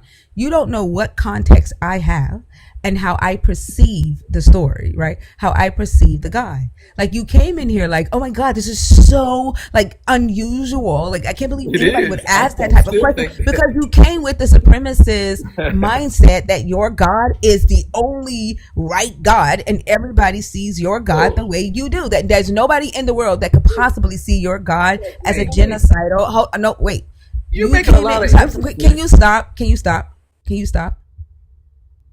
The way you made that statement as if this is such an erroneous question to ask came from a place of how could anybody see that God only did that to see anything other than the fact that it was for protection because God is love. Like this is preposterous because you expect people to see your God the way you do, and that it is outlandish for anyone to possibly see your God as a supremacist genocidal maniac who wants to control humans and wants to command humans to do bad shit. That's how you came in here.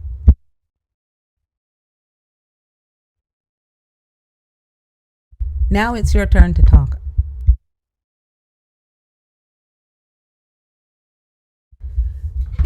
Thank y'all so much for being here. Remember to continue to tap the screen, feed the beast. If you're a part of the team, send your heart me's. Appreciate y'all.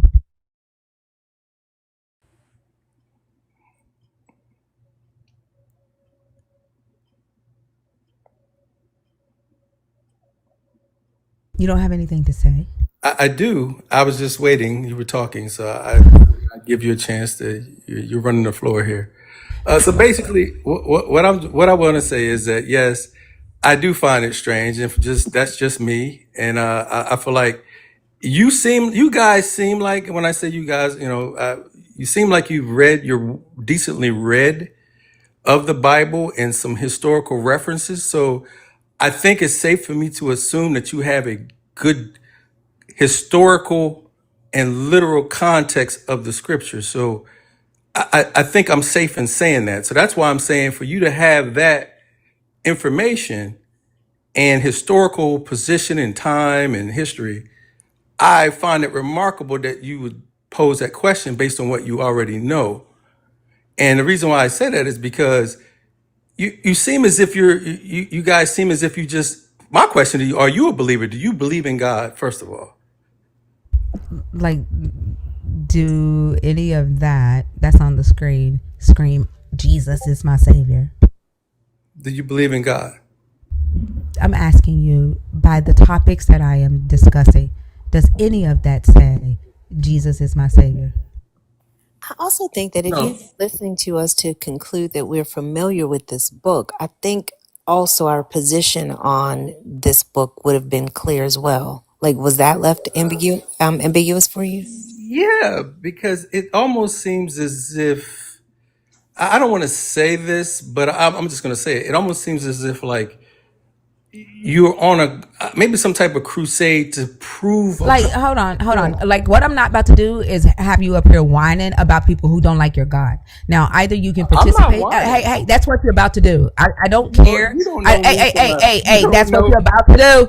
This is why I don't like believers having the nerd badge, because come on, like, nerds think, regardless if you are a believer or not, allow yourself to participate in constructive conversations with people who don't agree with you, with people who see the world differently, with people who see your God differently. I don't want to hear you whine about it.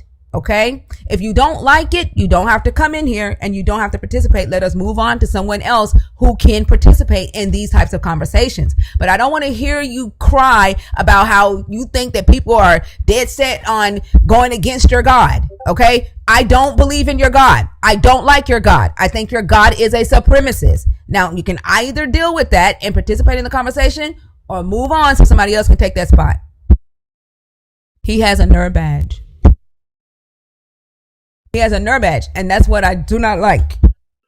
He has a fan nerd badge, not a super fan nerd badge. There's a difference.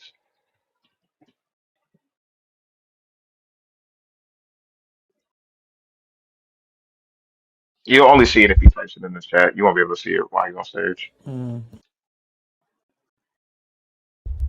can come off mute. That's crazy because I can see it when I click his bio. Really? Come off mute. Yep. Hello. So Yes. Can you participate without the whining? Because I don't want to. I don't want to hear the whining. There's no whining. I think you're just that's what you just did was amazing. Okay. All right, now answer the topic, please. Answer the question. Yeah. Thanks for answering my question, because my question was, where did you believe in God? Your answer was no. I answered your question already before I did that, Red. So and now because you lack the actual criteria to have a nerd badge, it went over your head. Let's answer the question. Let's address the topic, right? Let's stay on topic here, right? So Hey, adjust the topic. No. Hold on. Adjust the and topic, I'm dude. saying that God absolutely, his decision was to serve as protection, not as a control mechanism. That's all I'm saying. So if we're going to speak within that context, let's talk about that. So Sure, give reasons why, and don't just state the fucking question again. Give reasons why, please. Expand. Okay. Well, first of all, okay. So overall, God tells you from the beginning. He said He loved you. He loved the world, right? He gave His only begotten Son, right? Said that. In Well, the beginning? okay. So he didn't. That's never been said. You said in I the said God beginning? never said God that. said, hold up. There was nowhere in Scripture where God said He loved the I world. said God never said that. Well, who said it? The writer of John. the book? Which book was it in? Was it in John? Quoting The what person who God. He supposed did not. nope. It's not a He quote. didn't. He So, did not quote. He did not so quote God. God told So John wait, to wait, wait. say, Hold on, God hold on, told hold on, John. hold on, y'all, hold on, No hold on, problem. hold on, No hold problem. on. We have a fundamental. Hello. Hey. When my voice talks, I need you to not. Okay. So I'm gonna let Oso lead this Afford me because to I say this, can't take. Kirk. Hey, bro. When my voice is going, yours shouldn't be. I'm gonna let Oso lead this one because I can't take 5 people talking at the same time. That's fair. Go ahead. Cool. So you're saying that God told John to say, "For God loved the world so much." That's what you're saying. Well, as I'm speaking from a perspective of a believer, you're not a believer, but I'm just saying that You we don't know believe that. Scripture. Okay. Well, if are you a believer? Then let me ask you that. How big is your dick? Probably bigger than yours, but that's not the Yeah, how point. big though? That's not the point. How big? That's gay, man. I'm not answering that question. I mean, I figured since we were talking about off-topic shit, it didn't matter, right? Well, I mean, how silly we're going to get with this? Come on, guys, let's stick with it. Like this, Silly this enough to not crazy. engage with the topic at the very instance that we're talking about. Look, man, come on, y'all, stick with the program. We agreed to You're the talk one asking about this. irrelevant questions. Are you saying It's that not God told irrelevant. John? Are you saying that God told John that in a We quote that won't. said, "For God so loved the world"? That's what you think God told John? We believe the scripture is inspired by God, right? So, by that inspiration, the answer would be collectively yes. Collectively, yes. Yes. Yes, the Bible as a collective, as a work, we believe it is inspired by God. So God did not say that then. Not to say quote it, no, but that's Oh, okay. 'Cause that's what a quote is saying what someone else said, right? okay. Well, nonetheless, the understanding So is God that didn't say that. Yeah. the premise I'm trying to establish is the love of God. And typically, when you protect your child, there's some things that you need to do to protect them, which is to deny them certain things that they're not ready for, right? You don't let your kid drink alcohol, right? Why you deny them that? It's to protect them, not so they can't get drunk and have a good time. My grandma used to give me some whiskey on those nights that Yeah, but I mean I that's was a fine. babe and I Hey, was no teething and problem. I was That's sick, and that's so great. yeah, no, I don't That's know good that for your that grandmother. necessarily That's not good for follows. God, right? God, your grandmother's raising you, but God's raising a whole My civilization of grandmother did people. not raise me. Well, okay. Whatever interaction she had in decision making and whether or not you could or couldn't do something, then that's specific to your grandmom. But we're talking about God and him, how he's his relationship with a people. And specifically, the people that he's dealing with is that he's new creation. He wants to protect it, but he gave the creature free will. So a creature with free will is going to make mistakes, but you got to protect it from screwing itself up. That's the So idea. how is he protecting them from the ability to decide what's right and wrong? Well, because they have to learn. Part of the protection process is also How? How? by giving them wisdom and giving them an education on how to behave. He gave them knowledge about not having the tree of knowledge? No, he explained to them clearly, do not do it's an instruction, right? He gave them instructions. Don't do this. Okay. And he gave them consequence for that behavior. If you Oh, do okay. this, there will be a consequence, right? Is the consequence evil or bad? The consequence is not a consequence for us. It Okay. it Is it obedience good? it ultimately should be good. Yes. Oh, okay. Did they know that that was a good thing to do to obey? Yes.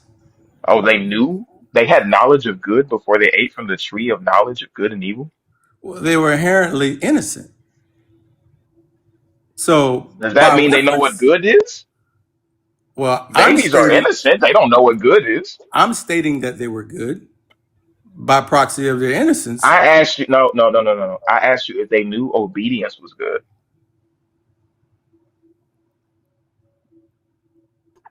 I can't really say because they didn't have a reference point for evil. And you can't know good without evil, and you can't know Well, they couldn't know it's good or evil because they hadn't consumed the tree yet. You realize that, right? yeah. I'm fine with that. I know where you're going with it, Okay, and so I'm then you okay with can't that. say that they knew anything was good, correct? Well, they knew what God told them was good, and they either had to What believe did God that. tell them was good? But here's the thing: it's not what they know; it's about What did what God they tell them was good? What did God tell them was good? that everything from the trees, what they could eat from. He said it was good. You could eat from the trees. It was good. He Wait, did told. he just say trees twice? He did. Is there a problem because I said it twice? A reiteration of I it? mean, like, That was are not you a reiteration. reiterating or are Yeah, you that was trying to not like a name the reiteration. same thing like you're naming multiple shit? No, it's just trying to. Okay, anyway, I think this is funny, but the point being is that I think it was this. He was protecting. What did God tell him was good, dude? Well, he said the tree, eat from the tree. The tree was good, except for this one tree. This tree is not good for you to eat from. Oh, okay. And they, of course, understood what he meant when he said that, right? Well, Oh, wait, he couldn't. from They what couldn't we're have because they didn't what know what we're was good or evil. from what we are provided in Scripture, I can't definitively say that they knew at a way that we understand it. I can only say that they understood. You got to The understand that only this thing is. that you can say definitively is that before they ate from the tree of the knowledge of good and evil, where they gained the knowledge of good and evil, that they had no idea what good or evil was. The only problem I have with that is that they knew God and they walked with God and was specifically Adam. And Okay, so so the tree of the knowledge of good Eve, and evil, what was that actually for? Because clearly Eve, it didn't mean what it said. I'm gonna let Eve off the hook because the real issue wasn't Eve, it was I don't Adam. care. I don't care. You keep trying to shift this thing. What is the tree Well, of not knowledge of really. good and evil actually? You are, because what does Ask the the tree of question. knowledge of good and evil mean Well, if they already knew good? say it one more time because I think I Nigga, was cut. I've said it 4 times. If you close your fucking mouth and listen, you'd hear me. What does the tree of knowledge of good and evil mean if they already knew what good was? You can come off mute to answer that. Come on, son.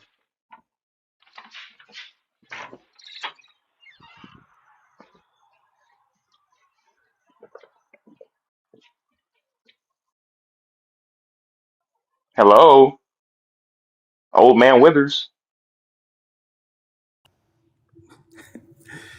You guys are something else.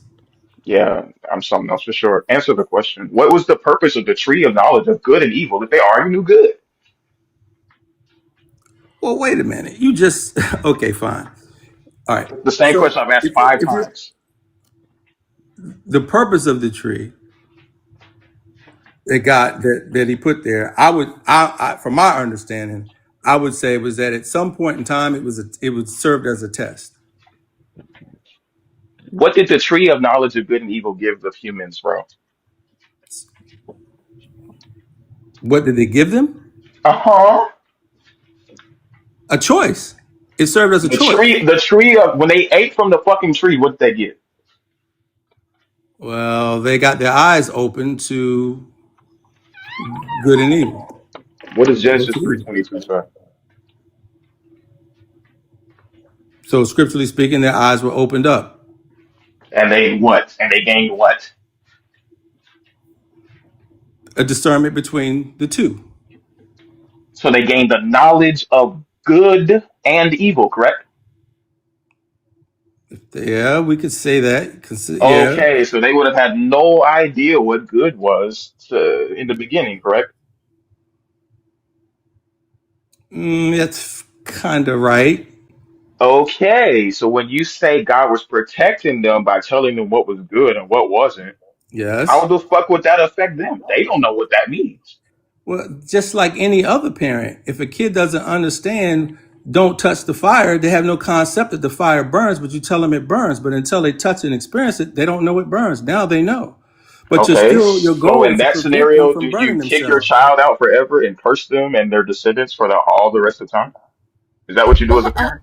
but hold on. Also, Fee and Selena, how many of y'all actually went and touched the fire after your mama or your daddy said don't do it just to see if it burned?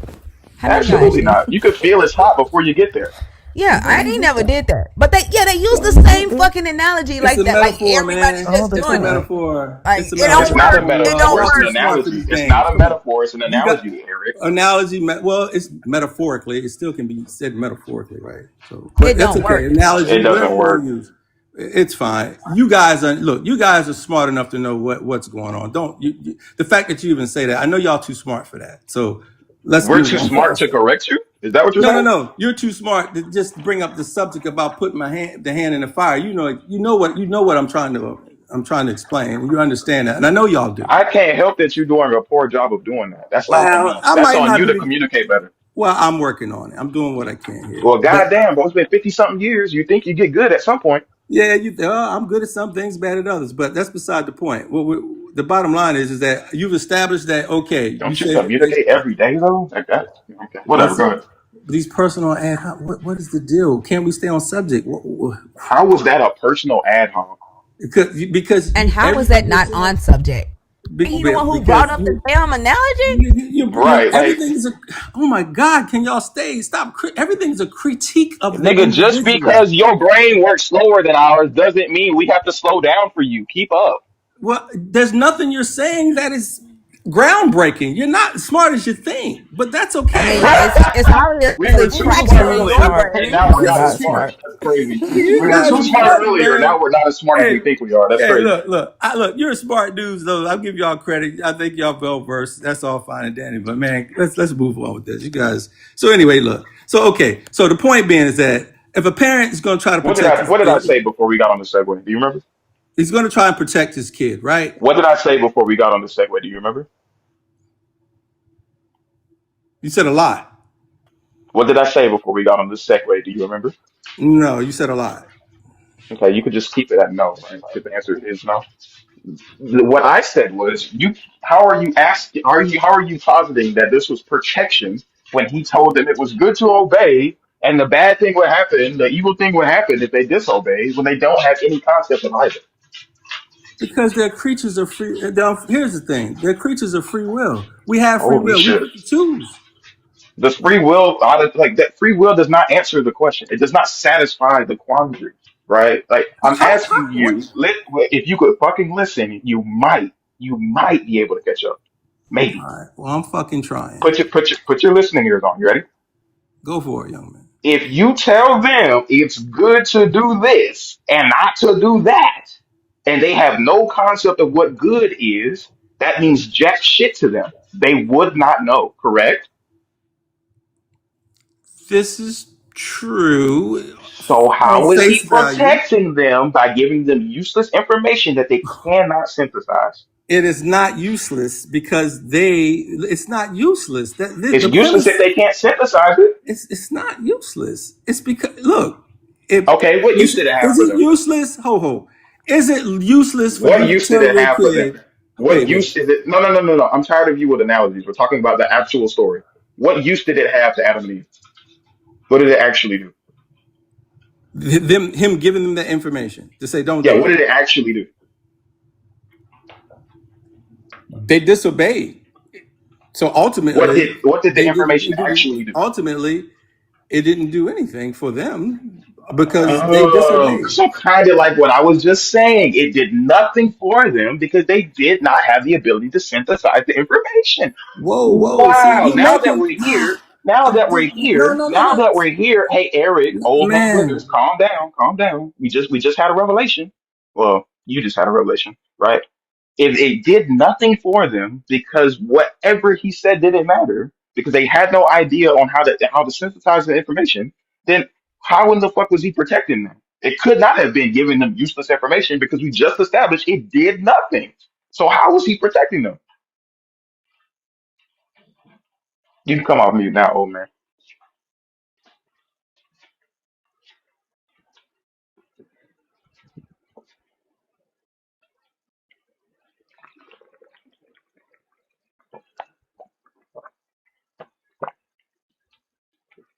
You have to hit the mute button. Hard time. Withers, you have to hit the mute button. Man, what is going on with this mute? But are you doing that? Why do you keep doing it? Because you keep trying to talk over me, and instead of yelling over you, I'm just gonna shut you up so that I can talk normally. All right, so we're back to that. Okay, fine. Is it okay if I talk now? Or am I? It's okay. Give me 2 more seconds, and then I want you to reply to the thing that I said a fucking minute ago. I thought I addressed it.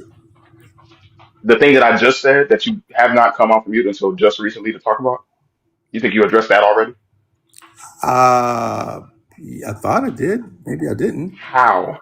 You hadn't Because responded to the thing I said since I said it. How did you already address it? Make that make sense. because I said, well, you know what? You probably didn't hear it because I was on mute. Now that I think about it. Okay. So address it. So what I was saying is that I'm gonna be honest with you. Like I have no scriptural basis that that I'm aware of in Genesis or anywhere in the book that specifically addresses that particular point or issue. I don't know if that it exists. If it does, I'm not aware of it. But what I can tell you is that just based upon the nature What by was the which, question that I asked you earlier? Are you good? What was the question that I asked you? Do you remember? yeah, you asked What was me the question? how is it? You said how is it that if they don't know good and the information he gave them is useless, then therefore, and they can't process it, then how does it protecting them?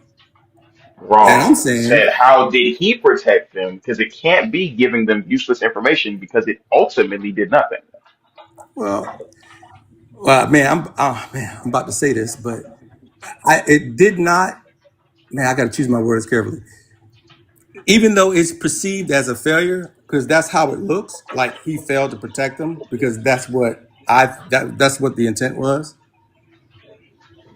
But at the same time, like I said before, there's a growth process, there's a process and a maturation process, and I just think Give that me just a second. Mods, can y'all please block the person that's reporting people in here? Do not use the report button in my live ever. I don't care if somebody comes on this stage and calls me a nigger. Do not report anything in my live. We trust me, we can handle it. Is it But real? Actually? if you report, we're going to block you. So don't ever use the report button in here. Go ahead. okay. So yeah, that's basically by nature, but God's nature as a parent, I look at him as a parent, a benevolent parent. That's not what you were saying. You were Well, talking, you're no, trying to explain, but well, it ties in to, you see, you don't let me explain my idea. that's not what you were saying I know before. what I was saying. I'm just trying to tie in. There's something I'm trying to get across that I've been trying to get across for a while. I don't know if you guys understand what I'm trying to say, So or when you ended your last statement before Thinker said what she said, you were going to go to this new thing automatically. It's not just because you forgot where you left off. no. I've been dancing around this thing the whole conversation. And what I'm trying to say, if you would let me finish my thought, right? Okay, everything that I'm saying and everything that I'm trying to say is encompassed in a premise of being a parent, a loving parent, one who loves his creation. I don't want to And hear that. You so were talking about how it looked like I it know, but failed, but it almost like, see, but it actually didn't. Talk about that. yeah, I'm gonna get to that, but this is what, but you won't Do let me that. You get were there, just talking about that. I don't care about taking the long way around. Do that. dude. Yeah, this is how concepts get pieced up and you get compartmentalized, No. and we don't get the The reason whole. why concepts get fucking chopped up is because you like to talk fragmentedly. You were talking about something completely unrelated to being a parent. You were talking about how it looked like he failed, but he didn't. Speak to that. I don't want to hear other shit about other shit. But it's in the context of a parent failing and Hey, rearing a hey, child. You understand hey, what I'm explain saying? to me in the book how it looks like he failed, but he did not. Right. So what I'm saying is that on face value, when you look at that situation, it appears someone who doesn't believe, who has a certain mindset, they would say, oh well, that might look like a potential failure because he failed to protect his offspring or his creation rather, which technically offspring, I guess you could say that, his creation from falling into sin, right? And having to go through all of these punishments or sufferings that we experience on earth today, which is supposed to be the source of all of our sufferings, right? Because of the initial sin, right? So that may look like a failure from, God's perspective, I guess. Well, from a human's perspective, who's not really understanding what's going on, they might see that as God failing. And I'm saying that that's not a failure. I'm also saying that How is it his not a intent, failure, man? You've been repeating the same three sentences. his, How is it his, not a failure? because the intent was to protect them. The intent was to bring them about a certain path. They took another path was chosen. We're still here. So how did it protect them? Well, ultimately, here's the thing. This is where it gets into a bigger thing that I Holy can't. shit. You want to trap me into a small space. No, I can't dude, you explain the brought this space. voluntarily, Eric. You said, now I know it may look like it didn't protect him, but it did protect him. I did not voluntarily say that. You No, did, Eric. Now I explain it. certainly did. I, Now explain it.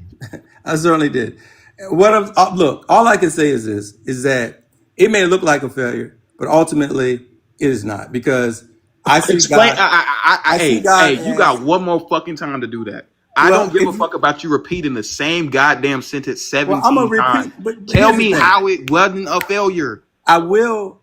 I will, and I'm gonna repeat it again, and I'm gonna start from the original point, and then hopefully you won't interrupt me, and I'll get all the way through it. You fucking get to the if you get to the part where you I'm not. instead of I'm fucking not doing doing the this, prelude man. You're every gonna fucking let time. me. You gotta respect me enough to I let me do get through my not. I thought, do brother. not. Well, okay then. Okay, so if you don't respect I what I'm don't. saying, then that's fine, and we'll just have to agree to disagree. I think that this is That means nothing. you have to let me get through it or not. Either we're Answer gonna, the fucking question. How is it not a failure? because we're still here.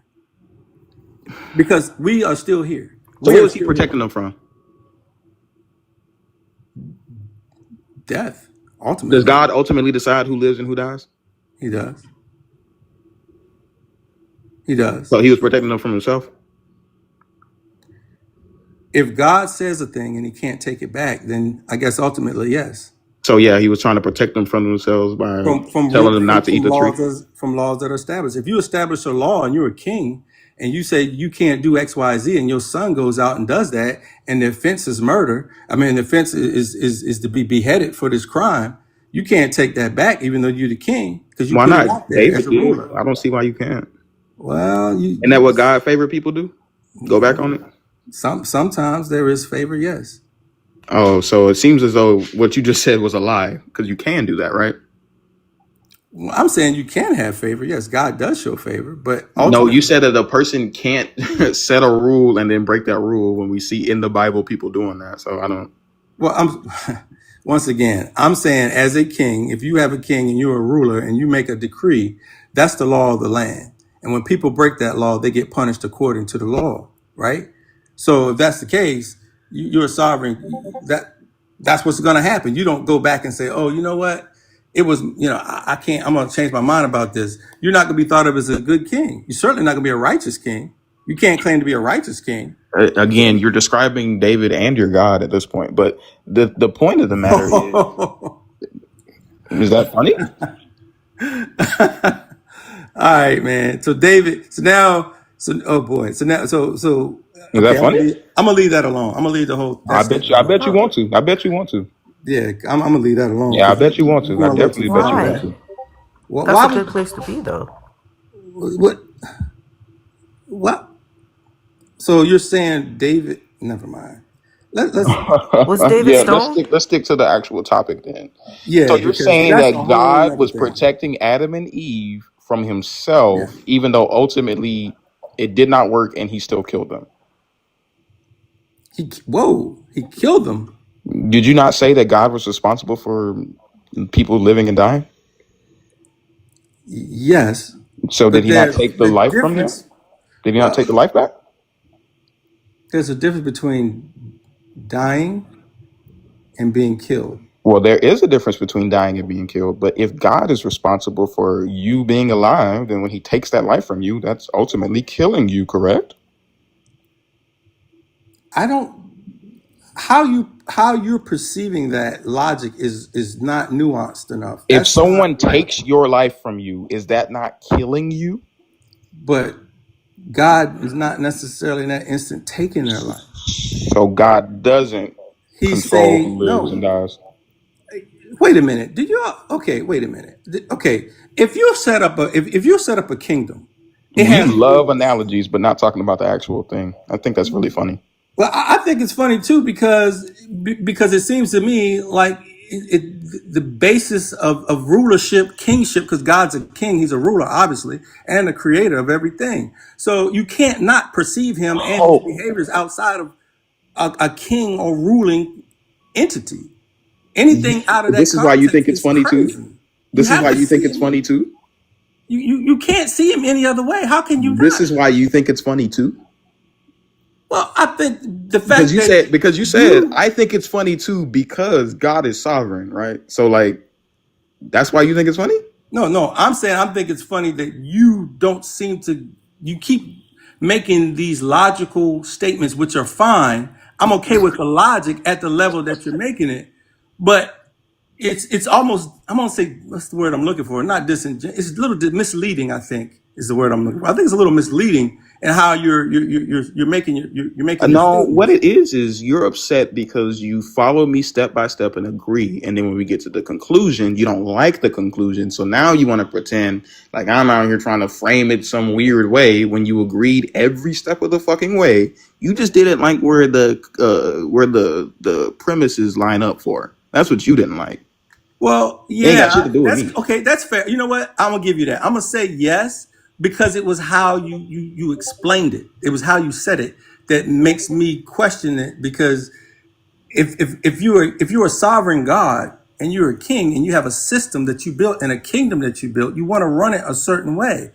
That means if the trash goes out on Tuesdays, you want it to go out on Tuesdays, not on Thursdays. And if it doesn't go out on Tuesday, you got a problem with it, and there'll be a consequence for that, right? And he's in charge of that. So if God says, "Hey, this is the rules, this is the system of reality that I've created," I mean, if we're believing this, maybe you are not a believer, I don't know, but for those who do believe, we believe that God has formulated and created every molecule, every electron, every ion, every freaking molecular pair. It's all his by his design, orchestrated.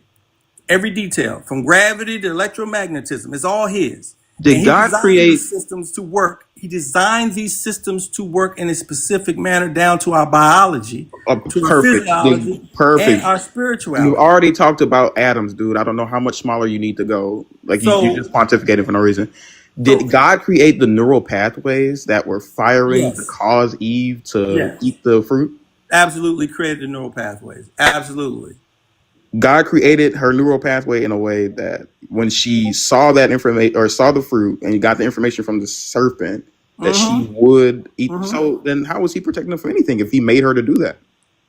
He didn't make her to do that. He gave her also in those neural pathways the ability to just make a choice. Did he make her with that brain that she had? Yes. Yes. Did Yes, he he know did. what decisions she would make? Yes. More than likely, yes. More than likely, or yes? Yes. Okay. So if he created her and created her knowing what she would do, how was he protecting? I would say by giving them the information that they needed to make a choice, to make the right choice. Again, he created her knowing what she would do, and you're saying that he protected them by saying, "Don't do that." Yeah, because he's in a unique position where he's the author of everything. And Can I because ask he's a in quick that question, unique Jose? position of being the Absolutely. author of everything, of physical matter itself, that's the part. He's the author of physical matter itself. So if he's the author, if we presume that he's the author of all things physical, all things corporal, all things that we deem real, sensual, and perceived by the senses, Sensual. right? If this is what he's done and he's created Sensory. these things, then of course it all boils down to the fact that, okay, I still have rules. You're part of my kingdom. I made the rules. I say don't do that. There's a consequence. If you do that, there's going to be a consequence. I'm telling you not to do it because this is a system that I created. I'm not going to alter my system because you are going to be stubborn. I'm not going to alter. What you're going to learn is not to be stubborn. What you're going to Okay, so learn, that's what's probably going to end up happening. So you either choose the okay, right way or okay, you you've don't. said it. You've said it already. Like you don't have Several to keep times. repeating it. Goodness gracious. Okay. So you're saying that the reason why he did that is because of that's the system that he set up, and he wanted to give them all of the information that they needed in order to make the right choice. Correct? I believe so. Okay. And so, was there another choice that they had in the garden? I'm not sure what you mean, but there's only choice. The only choice that I'm aware of was the one of the with the tree. What That's what all. what The tree? tree, Which tree? Which tree? the tree of knowledge. There wasn't another tree there. Well, the Bible speaks of many trees. There was another tree in the garden, and they had another choice that they could have made. Right in the Well, middle of the oh garden, well, yeah. there was. I'm sorry. I'm sorry. I could have sworn that I said when I'm talking. Right. Well, you did Like ask a question. no, This you is and why I you treat didn't you like have an shit. Still answer in the to it, middle of it. and you didn't have an answer I to have my it now. question, I and so forgot. now, but I don't want to hear your answer now. There was another tree in the middle of the garden, the tree of life, Yes, it was. along with the tree of knowledge of good and evil.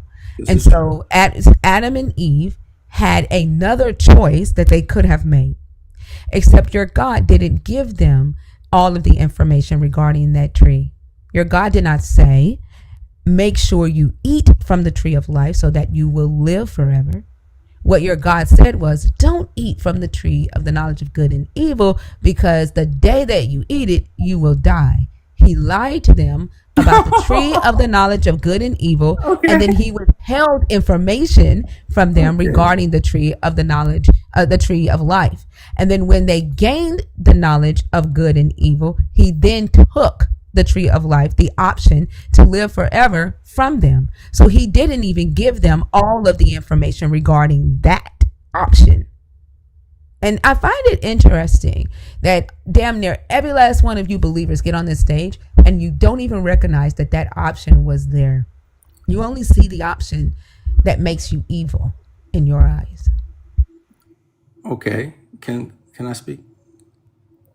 I also think it's really funny that when I mute him for talking over me, he stays on mute in silent protest. But when I mute him for talking over you, he immediately jumps off that fucking mute button to sit there and laugh and guffaw through the fucking example.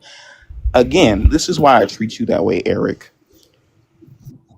Okay, great. I understand. That's fine. So back to that what she just said. Look, that was great. It's actually You're right. not fine. You're That's right. just rude. Um, there's been a lot of okay. Anyway, so what you said was pretty good about the tree of life, which is fine. I've forgotten about it. To be honest with you, I don't know how, but when you asked the question, but yes, the tree of life was an option that they could have chosen, and but the way you're framing this to make it look like it's something, you're making it seem like it's something that I don't believe that it is. But I want to get more No, information. I want you to tell me what I'm making it seem like. What am I making it Well, seem I like? don't. Well, that's why I said it seems because I Then don't. tell me, what am I making it seem like? Well, I was going to ask you, could you give me more No. information? I want to know, what am I making it seem like? Well, Answer I that, don't know please. for sure if that's what You know those were your words, right? And I'm asking Well, as you, you see, what? I'm not No, sure. answer that. What am I making it seem like? Well, you're just making it seem like God is not a benevolent God, like he's some type of brutal, like you said, some type of brutal control freak. I mean, I didn't say that in this explanation. What I stated was based off of your statement that he needed to give them, or wanted to give them, all of the information that they needed to make a choice, right? Yeah. He did not do that with the tree of life. He did not tell them, make sure you eat from the tree of life so that you will live forever. No, he And did that not. option was there, right? So That's that debunks your statement that he wanted to give them all of the information so that they could make the right choice. And if you got to the idea that your God is not a benevolent God and that he is a controlling freak, you did that on your own. Those words didn't come out of my mouth in this explanation. No, they didn't. But the premise of what you put up on the question, it said that he was trying to control. So that's where I got that Then from. that means that what I said made sense and the points drove you there, not me. I mean, that's fine. I just don't. I see what you're saying, and what you're saying makes sense. I'm not debating that part of your logic. I'm just not. But what I'm saying is that if they ate, the problem is that what we understand about the tree of life.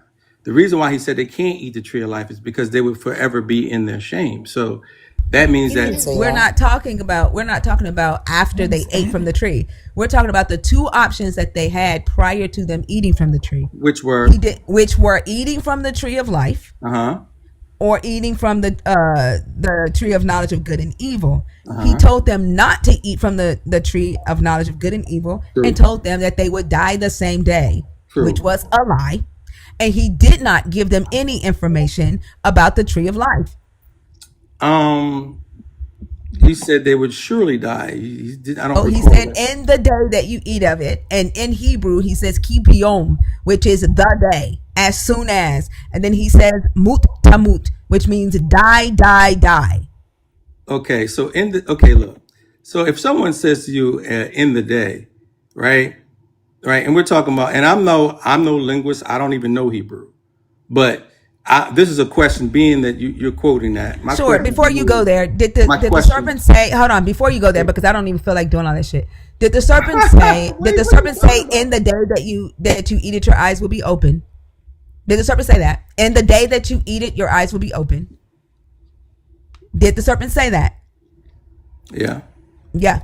Were their eyes open the day they ate it? And the day they ate it, yeah, and that was the same day. yeah. Your point is, When your God says, "In uh, the day that you eat it, you will die," the same phrase in Hebrew is used when the serpent said "ki biom." so It's the the same same word, phrase. It's the same phrase "ki biom" in same, Hebrew. and it's the exact same word. Exact same. I can bring it up for you if you like. I would But like. again, you don't speak Hebrew, so like, No, I don't. I I don't. mean, So you I have to wouldn't rely know. on you. You That wouldn't know if I would. Will you fucking stop talking over me? Like, you think Oso is hard? You have not seen me get belligerent, right? okay. I So mean, that's fine. stop talking over me.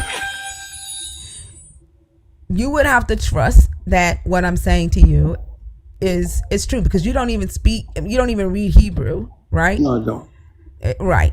So this is really kind of like a waste Mm. for us to do it. But we know, right? We know that in the English translation, your God says "in the day" in the King James, and the serpent says "in the day." We know that when the serpent said it, it happened that day. There's kibion, right? That's Genesis 2. Hmm. Let me pull up another one.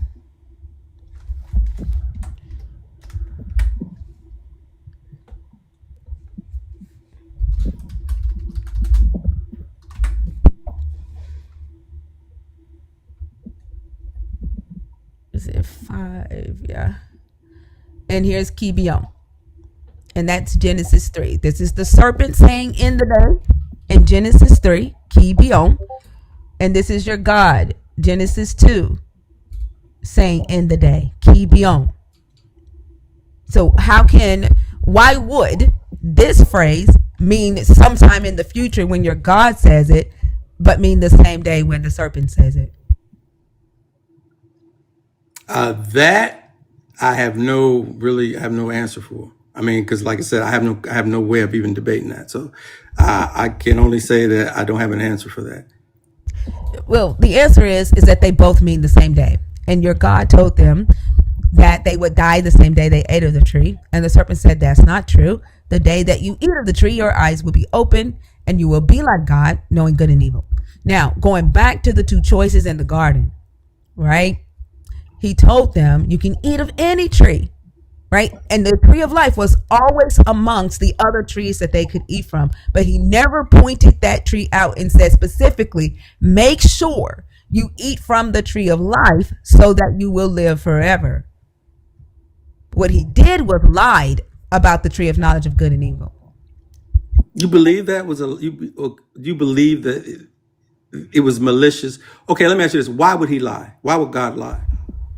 I already told you that.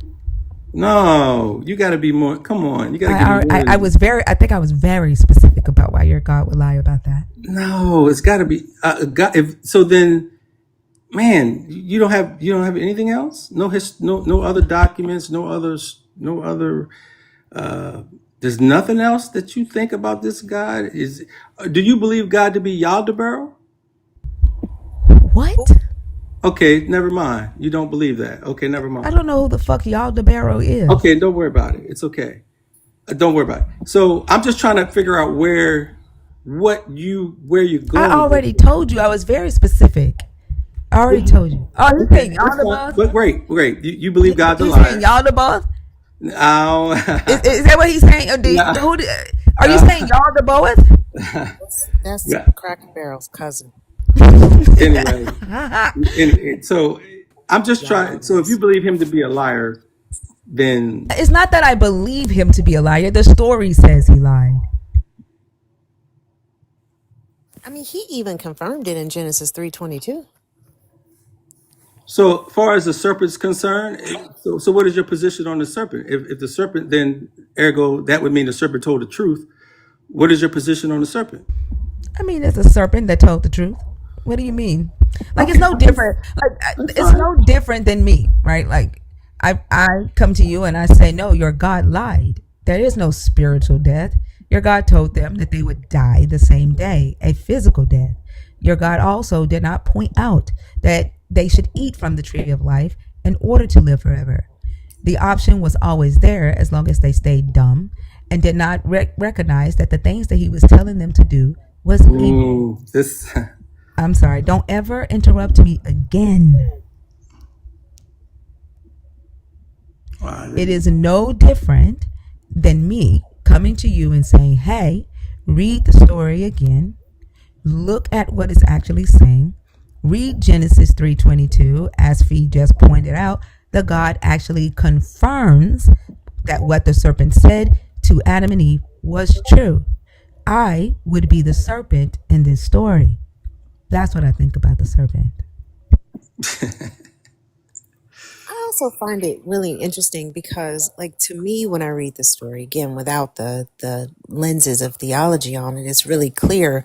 Well, to me, it's clear what the intent was, because when you think about protection, right? You talked about from a parental perspective. I used this analogy the other day. My son is allergic to peanuts. If I want to protect him, I simply don't bring peanuts into my house. I don't bring them in, put them in a bowl right where he is, and then allow a friend of mine who I know is extremely persuasive with children to try to encourage him to eat those things. That's irresponsible. So you would think that if the goal or the motivation of this God was protection, then Adam and Eve would have been free to explore the world and make choices and learn naturally, because that's what protective, loving caretakers do. But some hallmarkers of control is withholding knowledge to keep a person that's subservient to you, dependent on you, ignorant and obedient. It doesn't seem necessarily to be about teaching them. It's more about, if anything, it may be to test their obedience. But again, if this God is omniscient, he already knows which way they're going to go.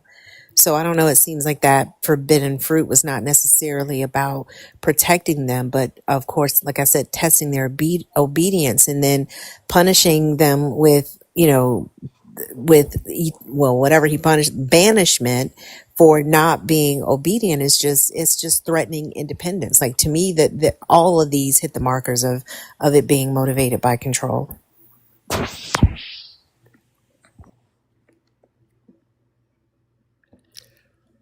I can honestly say I see why you see that.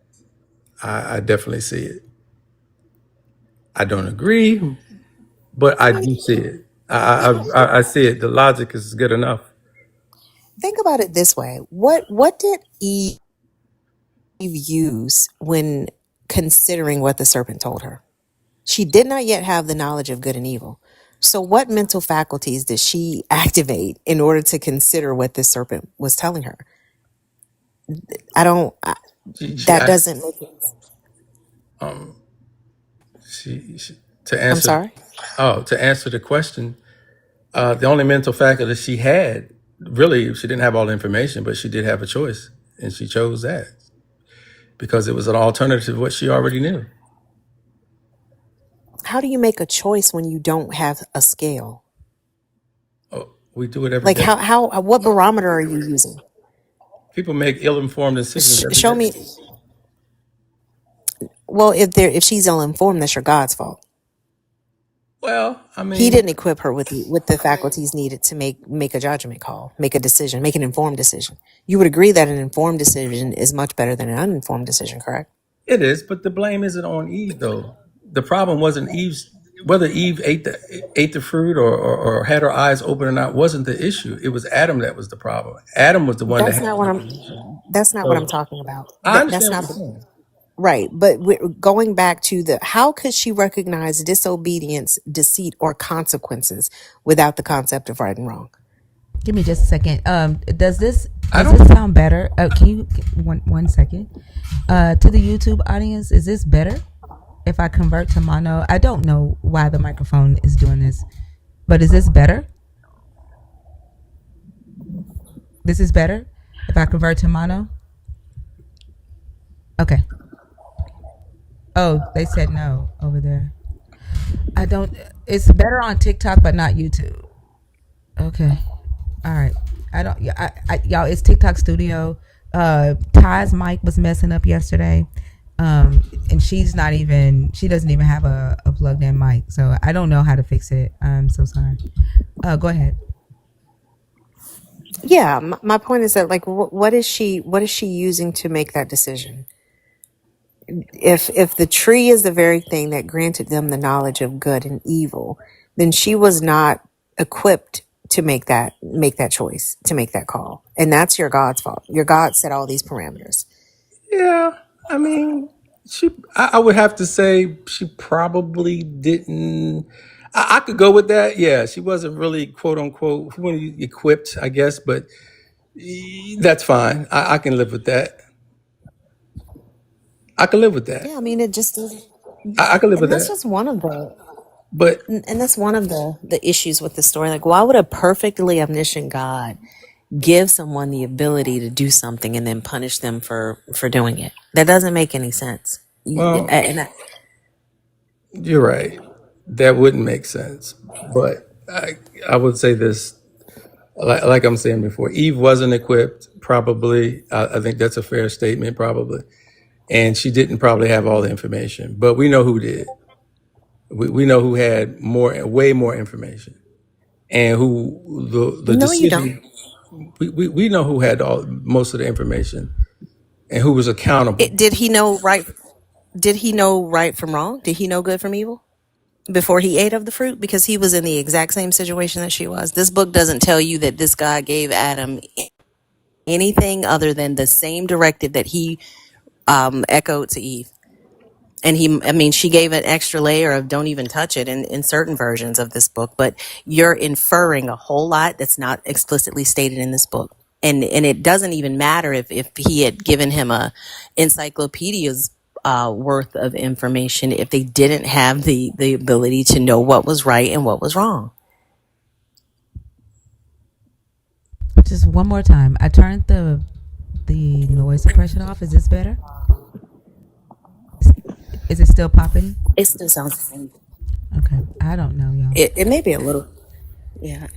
Yeah, it's got to be TikTok Studio. I'm sorry. I don't know.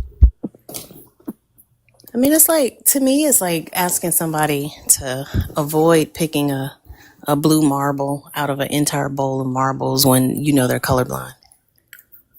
What are they going to what are they going to use to make that decision?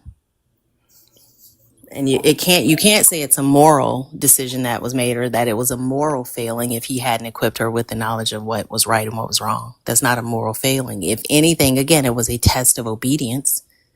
But It obedience based was. on what?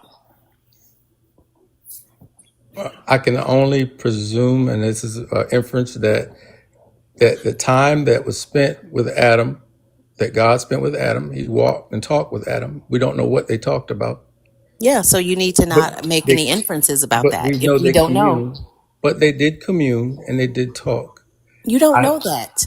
well, You do not know that. The Bible says that he yeah they did. That's in there. I You have to find the scripture, but you but probably find it I faster than I think can. by referring to it, however, you are adding a layer that's not there. You're insinuating that they had these long, deep philosophical conversations. You don't know that. What we know of this story is that your God created two mud people. and he put them in a garden, and then he let his arch nemesis into that garden to try to convince them to do the very thing that he told them not to do, knowing full well he had not equipped them with the skills that they would need to resist. That's all we know about the story. Now, your belief may add a whole lot of theological backfill to make this God benevolent, and maybe adjust the facts that we know or the points that are pointed out in this book. But the book says what the book says.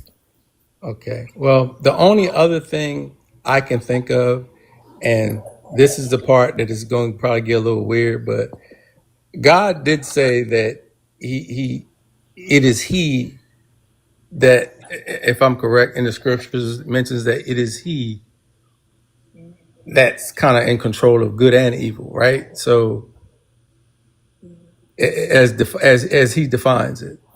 So, if He's in charge of that, ultimately, the only thing I have left at this point is to still and say to myself, well, then how can He be a benevolent God? All these things being true, and the only thing that I can say is simply this: is that it comes down to being obedient. Well, you can be obedient to a malevolent, like maniacal, narcissistic God. That's for you to decide. I look at the way this God behaves and the things that this God does and the things that it decrees, and there's absolutely no way I would align myself with anyone that displays characteristics like that. Can you give me another characteristic that you feel like you would not want to be aligned with this God? Well, the fact that he's cool with slavery. He tells you where to get your slaves and that they can be purchased and passed on to your children as an inheritance. That's kind of fucked up. This is God saying that, or is this men saying that? Well, is the Mosaic law part of what your God gave to Moses? Because there were a lot of things that were men's traditions and men's decision making going on, not necessarily a decree of God. Well, when I read a scripture that says, and the Lord God said, and it includes your male and female slaves whom you may have, you can get them from the nations around you, and you can pass them on to your children as an inheritance because they are your property. If it says and understand this is an internal critique. I don't know if these people were high off mushrooms. I don't know what they were doing when they wrote these words. I don't think this God exists. But if it did exist and it decreed something like this, I'm not okay with it. The way it values women as property, that's disgusting. The way it killed David's baby for some shit David did and then had his 10 wives graped publicly. What deity that's benevolent would ever command grape as a punishment for women that had nothing to do with a crime that was committed against him? That does not scream divine. That screams a whole lot of people who are trying to control the masses telling you that a God told them to do something. That's fair. That's fair. That's fair. And the reason why I say that's fair is because I do know for a fact that it's an embarrassing admission that I will make, but I know for a fact that a lot of stuff that's in the Bible is been manipulated or manufactured, and I understand that. Well, the interesting thing about that is that you don't know which parts have been, because you don't know who wrote many of these stories.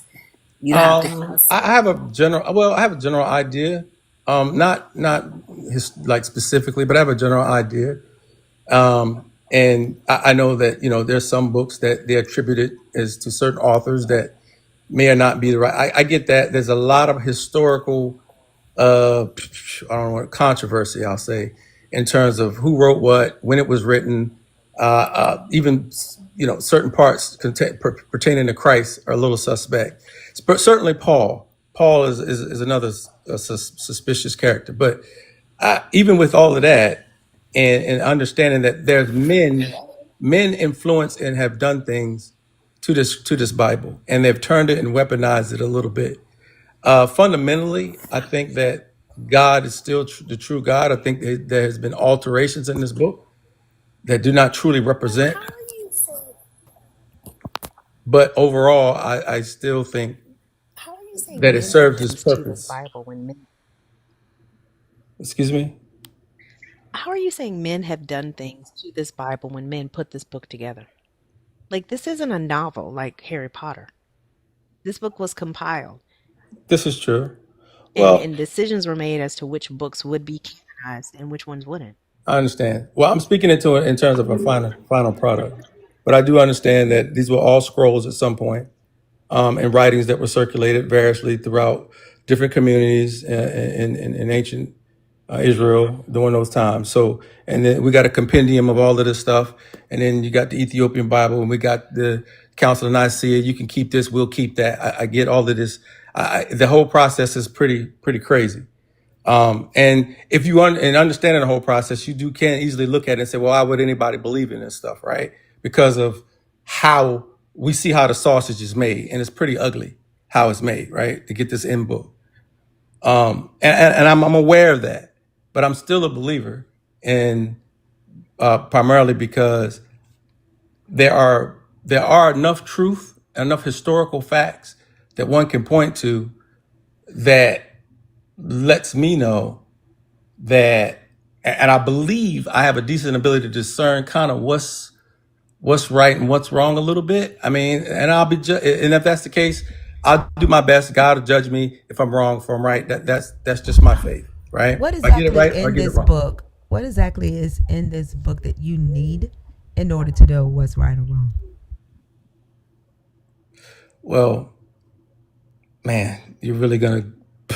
Okay, let me say this. Uh, it serves, man, it's an excellent, man, I hate saying it like this because it sounds like I'm not a believer, but I am. It serves as a tool, a perfect tool to organize the behaviors of men who Did you not believe. hear my question though? I heard the question, but Can I'm you answer answering it my that way. question? Can you answer my question?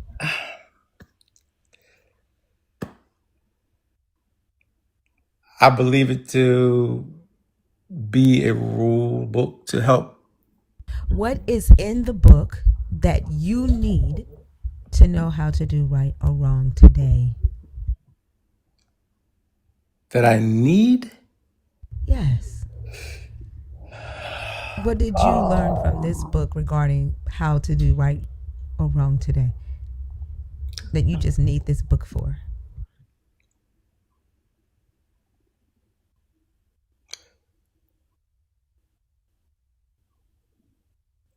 Technically, from a moral standpoint, probably not. Probably wouldn't need anything, or I don't need anything, to be honest, from the moral standpoint, based on our society. But that's when it gets hairy, because the way I see things is a little different, right? There's nothing. It's self-evident that one should want to do unto others, you know, you do unto others as you have them do unto you. You want that reciprocity. You do. I'm gonna do good to you with the Do you want me to expectation that do you're coming you? Do back. you want me to do to you what I would want people to do to me? I feel like it's a trick question. Say that again. This is a trick question. Do you want me, the serpent, to do to you what I would want someone to do to me? If you are the serpent and this is the role that you're playing, you're speaking from that context, then no, I wouldn't want to do anything. I really want to be involved with anything. So, do unto others as you would have others to do unto you isn't necessarily always a good thing. Well, it's a premise, though. It's a good premise, though. It's good on its foundation. Now, whether you have good outcomes or bad outcomes from it, that's another story. But But it's not always a good thing. Because I don't want you to do to me what you would want people to do to you as a believer. Can I ask you a question? Are you familiar with the story of Abraham and the Abimelech king? no, I'm not sure. So let's read it right quick because I want to check something. It's Genesis 20. I think once I start reading it, you'll probably become familiar with it. But I do want to see something right quick. All right. So from there, Abraham journeyed toward the region of the Negev and settled between Kadesh and Shur, While residing in Gerar as an alien, Abraham said of his wife Sarah, "She is my sister." And Abimelech and King Abimelech of Gerar sent and took Sarah. But God came to Abimelech in a dream by night and said to him, "You are about to die because of the woman whom you have taken, for she is a married woman." Now Abimelech had not approached her, so he said, "Lord, will you destroy an innocent people? Did he not himself say to me, 'She is my sister,' and she herself said, 'He is my brother'? I did this in the integrity of my heart and the innocence of my hands." Then God said to him in the dream, "Yes, I know that you did this in the integrity of your heart. Furthermore, it was I who kept you from sinning against me. Therefore, I did not let you touch her. Now then, return this man's wife, for he is a prophet, and he will pray for you, and you shall live. But if you do not restore her, know that you shall surely die, you and all that are yours." So Abimelech rose early in the morning and called all his servants and told them all these things, and the men were very much afraid. Then Abimelech called Abraham and said to him, "What have you done to us? How have I sinned against you, that you have brought such great guilt on me and my kingdom? You have done these things to me that ought not to be done." And Abimelech said to Abraham, "What were you thinking that you did this thing?" Abraham said, "I did it because I thought, surely there is no fear of God in this place, and they will kill me because of my wife. Besides, she is indeed my sister, the daughter of my father, but not the daughter of my mother, and she became my wife. And when God caused me to wander from my father's house, I said to her, 'This is the kindness you must do me. At every place to which we come, say of me, he is my brother.' Then Abimelech took sheep and oxen and male and female slaves and gave them to Abraham and restored his wife Sarah to him. Abimelech said, 'My land is before you. Settle where it pleases you.' To Sarah he said, 'Look, I have given your brother 1,000 pieces of silver. It is your exoneration before all who are with you. You are completely vindicated.' Then Abraham prayed to God, and God healed Abimelech and also healed his wife and female slaves so that they bore children.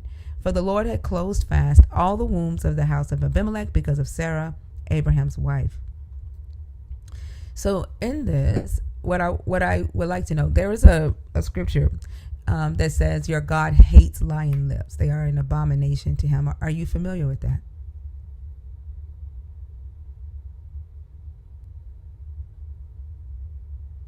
Eric, are you there? Yeah, having a problem with the mute, but yes, I'm familiar.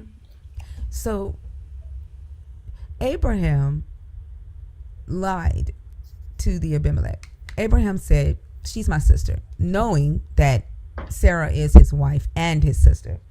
Knowing that if Abimelech had taken Abraham's wife, that would make Abimelech an adulterer, right? And then your God knows this. Your God knows Abraham lied. He shows up and he's going to kill or threatens to kill Abimelech, who's innocent and who acted in integrity. He asked Abraham, and Abraham withheld information intentionally to deceive him. But your God protected the liar. Although he says he hates lying lips, they are an abomination to him.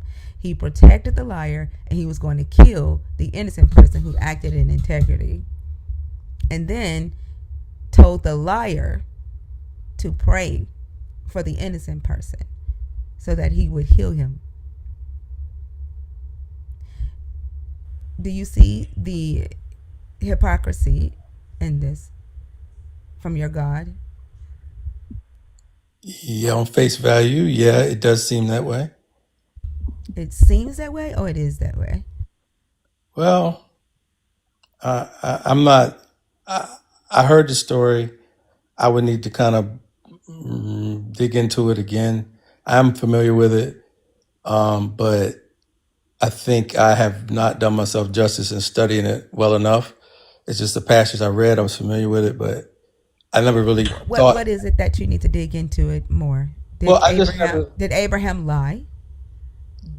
I just never perceived it in that manner. But yes, he did lie. Technically, yes, he did. What do you mean when you say you didn't perceive it in that manner? You saw this as something other than a lie.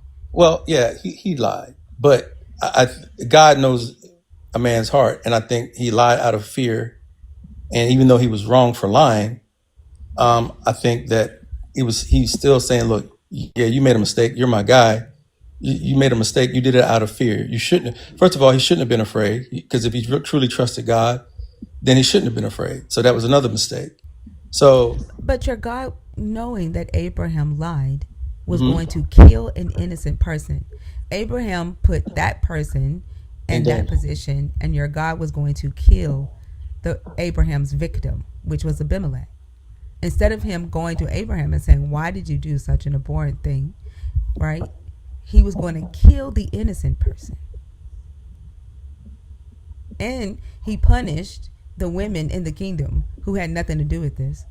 He struck them with barrenness because of what Abraham did.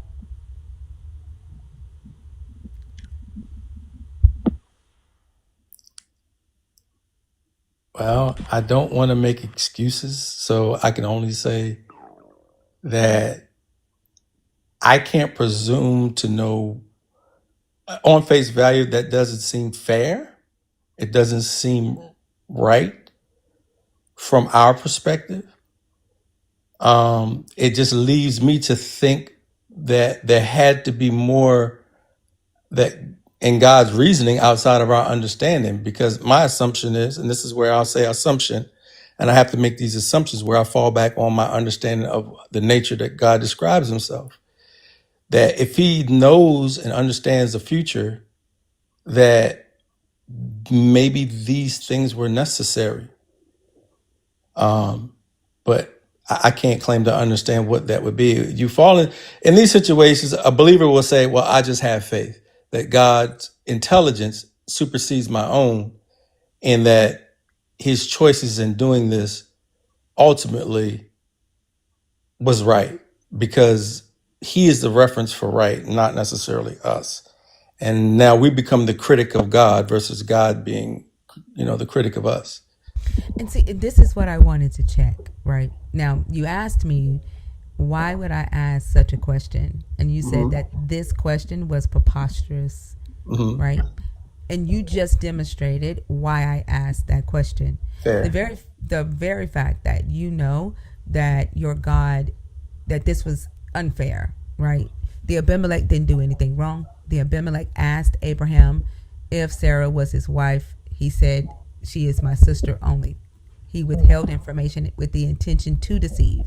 Now your God says that lying lips are an abomination to him, except it looks like innocence and integrity are the abomination to him, because he was willing to kill it, right? And you are not, you're here saying it does seem unfair, but I don't have the right to say that what God does is either good or bad.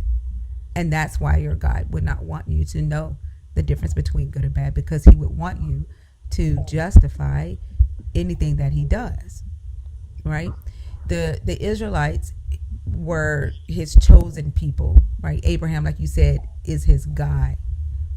And this is what we see in supremacy culture, when people have or claim a chosen status or a status of superiority, right? There are different laws and different consequences for the chosen than there are for others.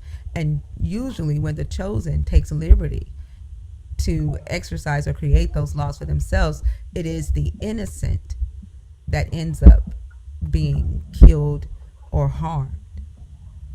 That's your thing. Go thinker. Okay, thank you. So this is why I see your God as a genocidal supremacist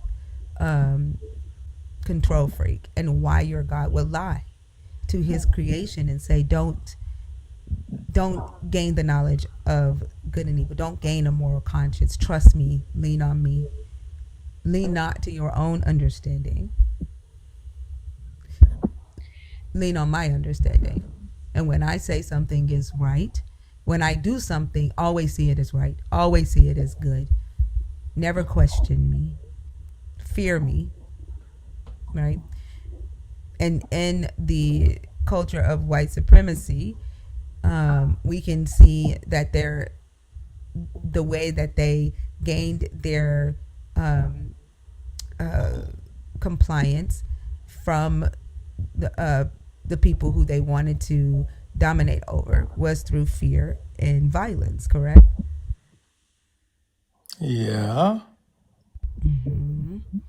And a lot of times, many times, when believers come on the stage and they cannot say that what their God did was unjust or unfair or horrible, it is because of their fear, right? That thing that they call reverence.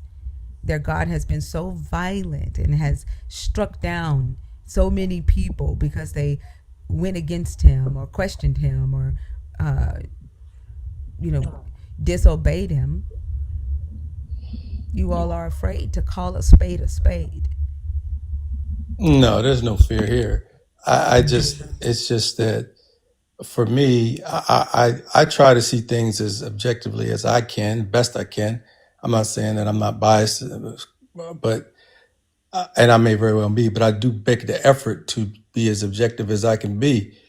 And like I said, I can't really argue with nothing that you're saying in terms of how anyone who would perceive that from the Old Testament and looking at that and saying, wow, that's pretty harsh. Slavery. How do you condone slavery? How do you condone,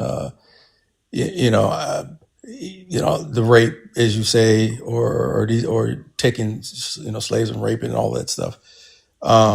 But my question to usually typically with the slavery and the bondage and the raping, unfortunately, and I'm not justifying this. I'm just saying that typically it's a warfare type of thing. I'm not saying that should happen in warfare. I'm That's not not, but saying You that's that. are not, but that's justifying it. not true. And what you're saying isn't true. It isn't true because in Leviticus 25 they were allowed to buy slaves from foreign nations and bring them back to Israel and make them their lifetime property and pass them down to their children. That was not warfare. This is true. Matter of fact, didn't Elijah have a servant? Yeah, so I think he They had a all servant. did. Yeah, so this is true. This is What do you mean didn't Elijah have a servant? Like Abraham had servants.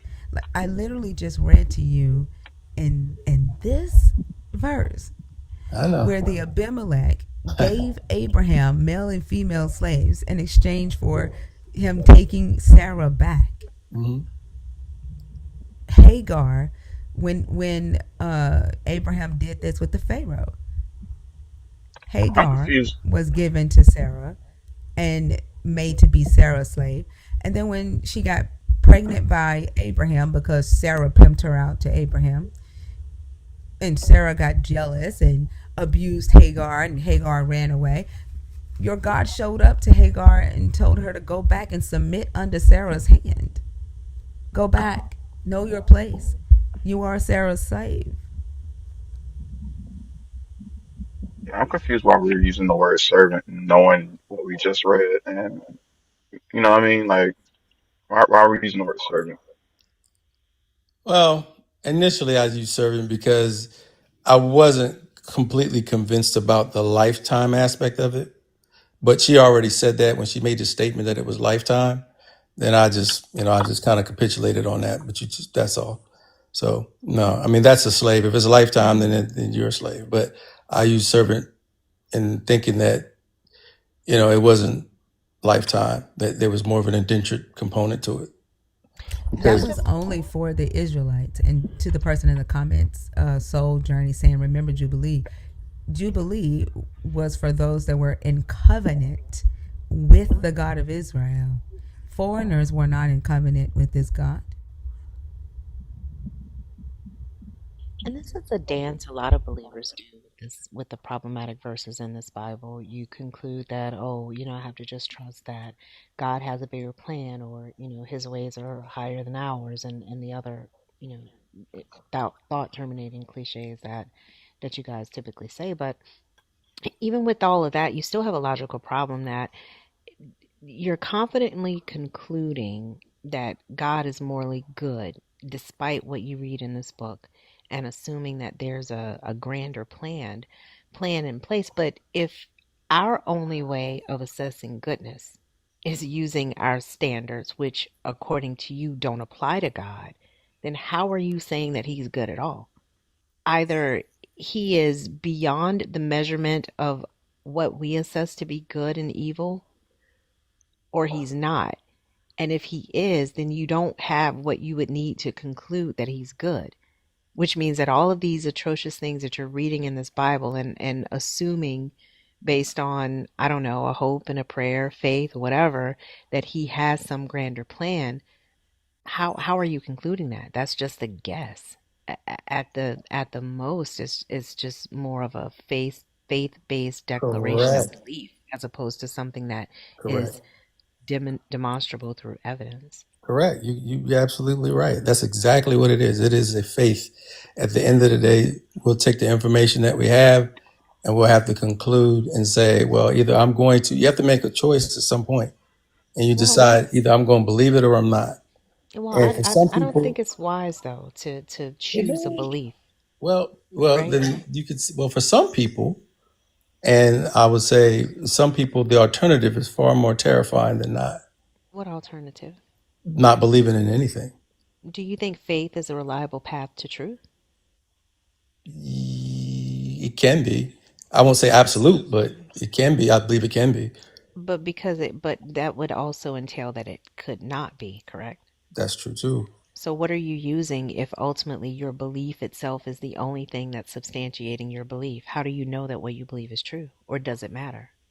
Well, it matters. I mean, because we have history, and we have verifiable information that historically that some of these things are true. Like what? Well, I don't know, Jewish Roman Wars, 70 AD. These The people, who? the Jewish Roman War, 70 Are the AD. wars in this book? That's Right. what I'm about to say. Like, is that in the Bible? Well, technically, yeah. Where? What Where? scripture talks about the wars in Okay. Well, 70 well, AD? well. Okay. So, okay. So this goes into what when Christ was prophesying, he spoke about not one stone not being upon another, and he spoke about when you see all these signs, um, you know, head for the hills and all these different things. That was the prophecy for telling the destruction of the temple, which the temple was destruction in 70 AD. So that was Christ prophesying, say these things are going to come to happen. So in the future, and there'd be no stone left upon another. So that's for me. I'm making that You talking association. about this, the desolating sacrilege? I'm not, I'm not sure if that's. I don't understand it with that word. I You don't just know What what verse? What the chapter and verse are you abomination of talking about? desolation? the desolate. No, I'm not sure about that.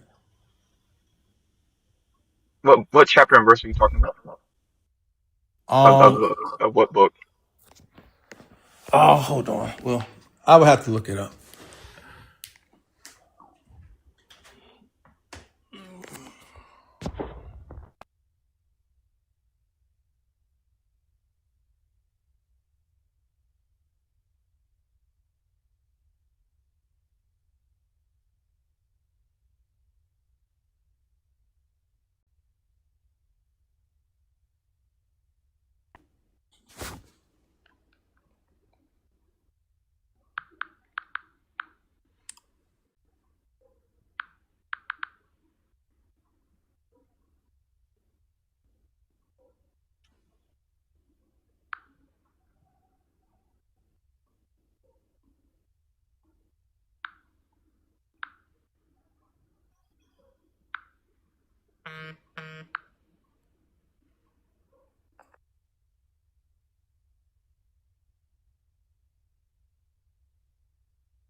Are you looking it up?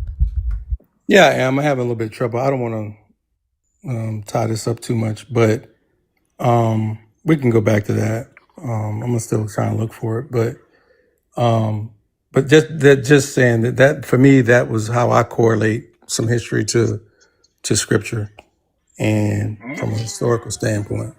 I mean, if we're not gonna find the scripture you're talking about, then we're gonna have to throw that out. I mean, that's fine. We can do that for now. I mean, eventually I'll find it, I guess, but I don't want to take too much Well, time. well, here's the thing, right? Like history tells us that the desolating sacrilege happened during the Hellenistic period, right?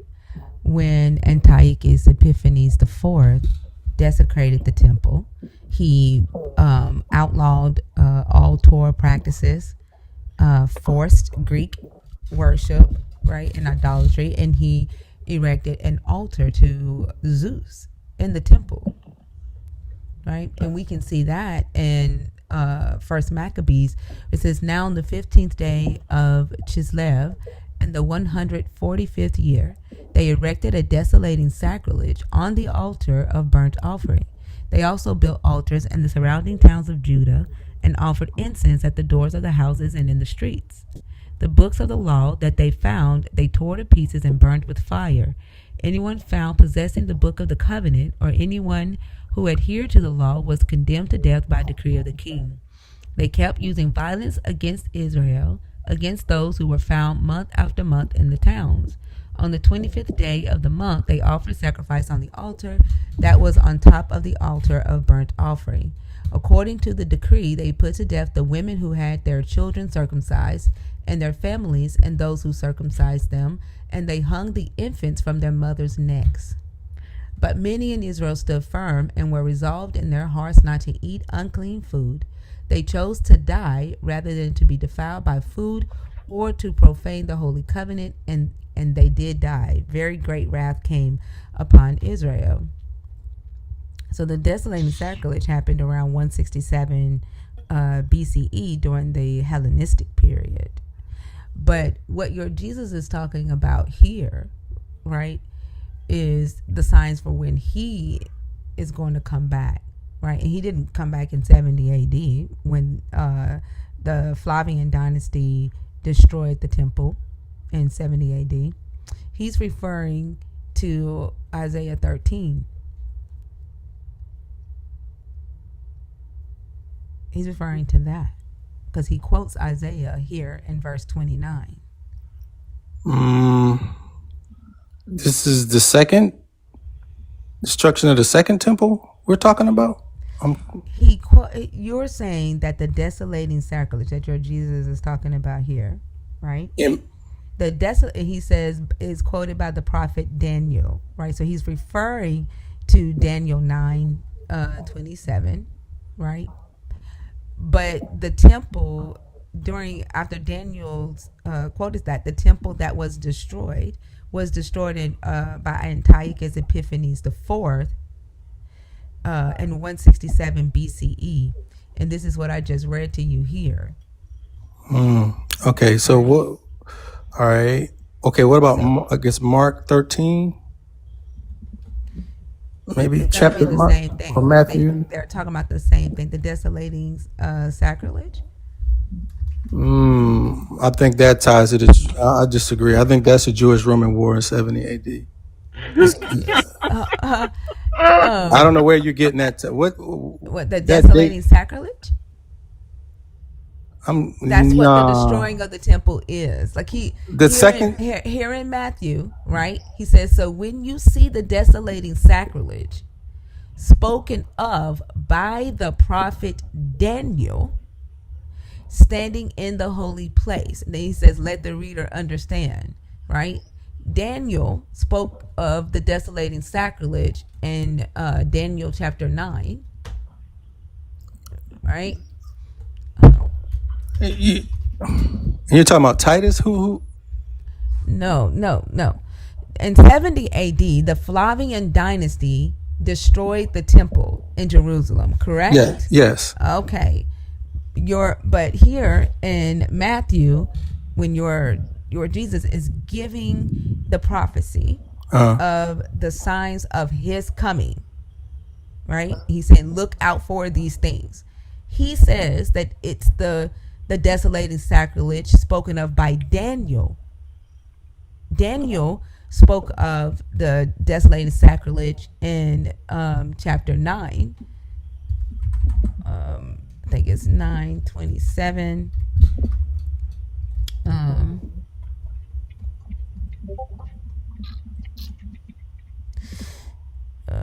When he talks about the 70 weeks, and then he says, he shall make a strong covenant with many for 1 week, and for half of the week he shall make sacrifice and offering cease, and in their place shall be a desolating sacrilege until the decreed end is poured out upon the desolator.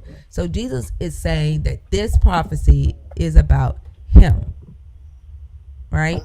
Daniel, the book of Daniel was written during the Hellenistic period, during the time that the Greeks were intermingling with the Jewish people in the South, right? But history tells us that this right here, right, happened in 167 BCE when Antiochus Epiphanes the Fourth came into Jerusalem, and he did outlaw Jewish practices. He outlawed the sacrifices. He forced Greek worship. okay. Okay. But what Jesus does is he takes Daniel's prophecy, right, and makes it about himself, and then he says this is a sign, like this is gonna the temple is gonna be destroyed, or the desolating sacrifice is gonna happen. Then he ties it to Isaiah 13, to the day of the Lord. And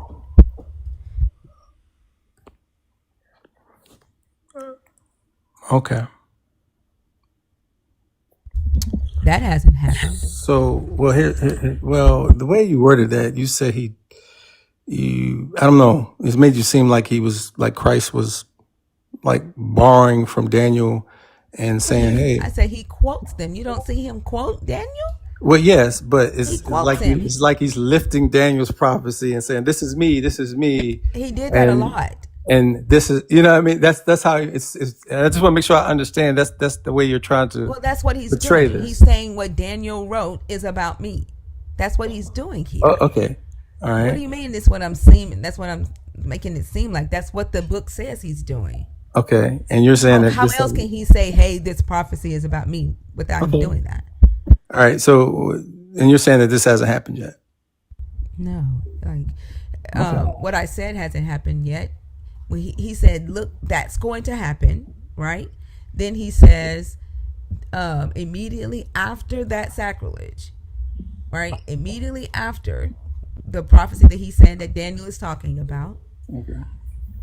and look at this word, immediately, okay? After the suffering of those days of the desolating sacrilege, the sun will be darkened, and the moon will not give its light. The stars will fall from heaven, and the powers of heaven will be shaken. He's quoting Isaiah 13 here, which Isaiah 13 is the Jewish apocalyptic text of the day of the Lord, when their God is going to come and destroy sinners off of the earth. The chosen are going to be are going to execute the God's anger. He's going to make humans more rare than fine gold. Whoever is found will be thrust through. This is your war that y'all are planning on fighting when Jesus comes back. What are you laughing at? You, That's the prophecy. Why are you laughing? because you said that we're planning on fighting. Like, Yes, the war the final war.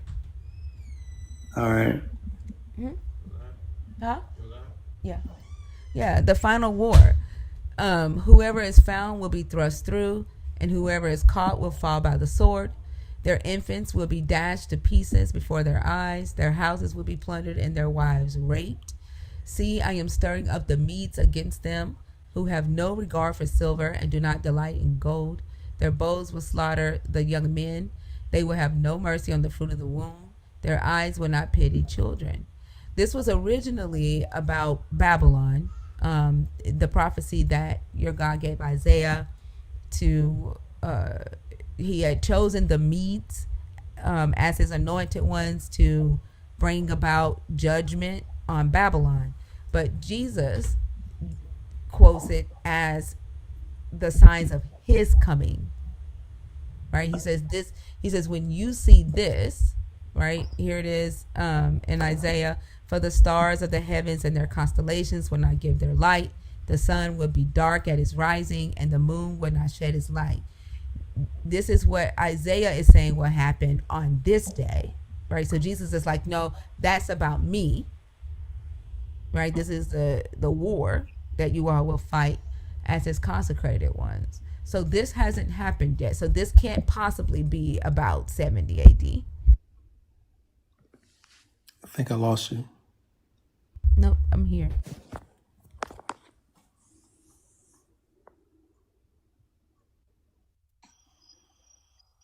I'm glad you put it that way because I hadn't considered that. Consider what? It was just him making it about himself. Because I was just like, clearly this is not fitting. Oh yeah. Well, I definitely never thought of it. I mean, that's, yeah, that's a different way of thinking about it. Yeah, I have to go back and kind of redigest that in a different way and kind of reread it and kind of absorb it and really kind of meditate on it and just see. That's a different angle. Like I said, I probably say something crazy. But I wonder if they're talking about the same thing. I just think that I feel like they're all talking about the same event. Personally, there's not distinct events. 70 AD, everything that they're saying is all the same event, and I think it already happened. Like it can't be if it says It if already he's happened. saying if this has already happened, then this had to already happen because he said immediately after. Immediately after this, this will happen. Well, I just know there's some spots missing in history. I think I don't want to get too down far Time in down the recorded rabbit history where the sun was darkened, the moon gave no light, there were no stars in the sky, and the earth was shaken? I don't know what y'all think the King James says different than this. Like if the version of the text matters, then your God's word isn't holy or solid. Well, like I said, I like I mentioned earlier, there's some there's some issues, right, that we understand from a historical standpoint how we got the modern day Bible, right? So we got to contend with that, and I don't think no real believer or Christian who truly studying, trying to get a better understanding can disagree with that. There's some issues there. We can go to the original, the oldest copy that we have of Matthew 24. Let's see. Is it in the Greek? Yep, Matthew 24:29. Let's see. Immediately after the tribulation of days, the sun will be darkened, and the moon not will be giving the radiance of it, and the stars will be falling from the sky, and the powers of the heavens will be shaken. This is the oldest copy we have is Witness 1 from 325 to 360. And this is it. This is the oldest copy we have, and that's what it says. So it still says immediately after. Yeah, I'm just going to tell you. I mean, I'm probably going to sound like a kook there's probably some other believers out there. Probably, if they're listening to this, they're probably think, "Man, this dude's crazy." But I still think I'm a believer. I believe in the Bible. I still believe in God, but I just think that this stuff happened already. I think that might be in maybe the little season or something like that, and that there's more to come. And it ain't. This stuff has probably already happened, and there might be. Where did this happen though? Oh, this happened? Well, it would have to have been a global event. Yeah, when did the sun darken? When did the moon never give light? When did stars fall from heaven? Well, there may be some accounts with Josephus, the writings of Josephus. He said some things. Josephus said that the moon never gave light. Well, I'm just saying. I'm not saying that. I'm just saying that he has writings that kind of. He talked about some strange things that went on during that time period, Like and in which book? and so I'm not sure. I don't know Eric, which one of his books. we are way too far into this conversation for you to think we're just gonna let you say bullshit. I'm not saying bullshit. I'm just look. Then where is it? I look. Then where is it? Look. I don't know. I'm just saying.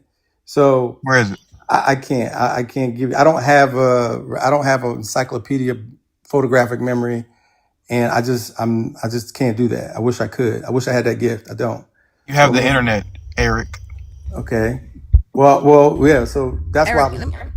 Go ahead. let me ask you: is a God commanding His chosen ones to stab men, kill babies, and rape women good?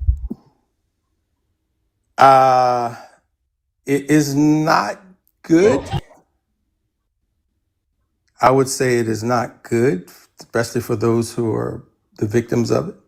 They would not be good. It's not good only for the victims. Well, Is it good for those that He is commanding to do it?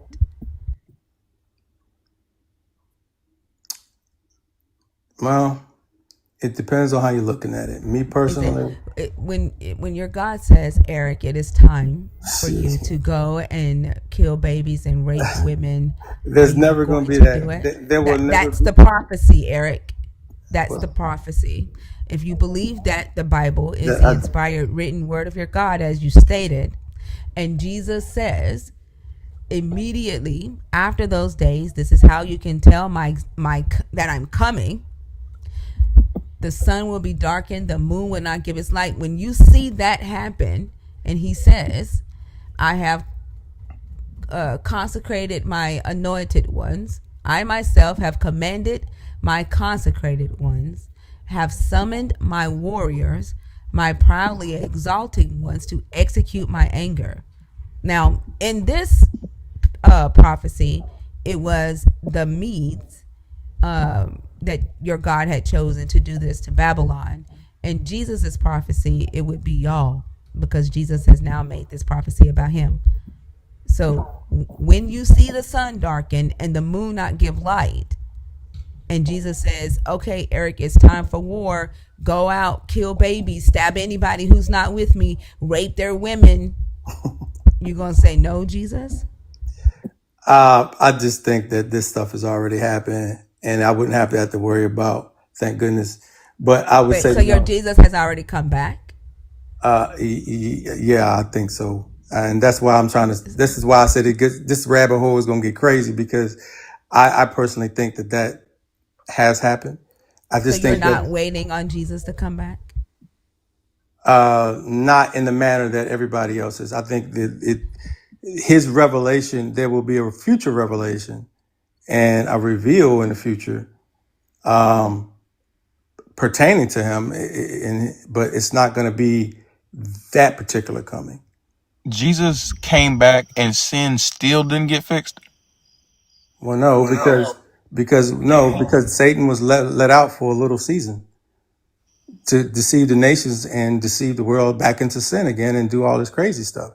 When was the world ever not in sin? When did the world get free from sin? Well, maybe that was a wrong statement. I should say free from, well, Christ's rulership. Let me put it like that. Let me put it within the context of When Christ's was He ever not in rulership? Well, I say physical rulership on earth. When was He ever in physical rulership on earth? According to, if I go by what's in Matthew, and he said he came immediately. If he says that some of you won't taste death, and you'll see my coming, I mean, and they won't taste death, that means these people are going to still be alive 2,000 and some years later? No. So that doesn't make sense. I'm sorry, what did I ask you? So I'm saying that Christ would have had to have came No. earlier. What did I ask? What was the last question I asked you? Well, maybe I misunderstood it. Just ask it again. When was your Christ ever in rulership on earth? When he returned, I believe he already came. When was he ruling the earth? I can't give exact time, but it would have to have been sometime the millennial reign, which would have been sometime after maybe Like 70 when? years. Like when was there ever a time on earth where There would be no Christ ruled? well, I don't. I think this is why I don't want to. Man, dude, I'm gonna sound crazy. I think, and I'm not 100% sure, but just going by just the way the scriptures read, I would say it was sometime after 70 AD. I don't know when that period would have Like, begun, but it had don't to you begin think, like, after if that. he ruled on earth, don't you think that would be like in history books? Like it would be. I think it was. Like it.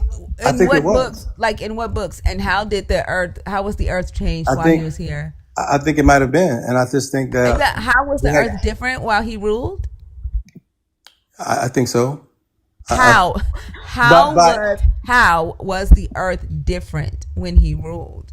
well, being we don't have a lot of information about that period because Well, I we think have time. We do have history. We do have historical records of life during that time period. I'm just trying to figure out like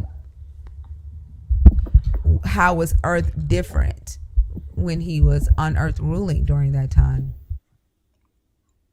I During don't. like 70 AD. And how long did he stay?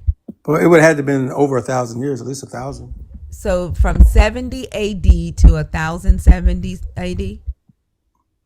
I guess if that's the math, that's the millennial. So we have to go with that. So somewhere approximation of that. So somewhere after a little after 70 AD. So maybe, yeah. Hey, Eric, you know you already told us why you're lying, right?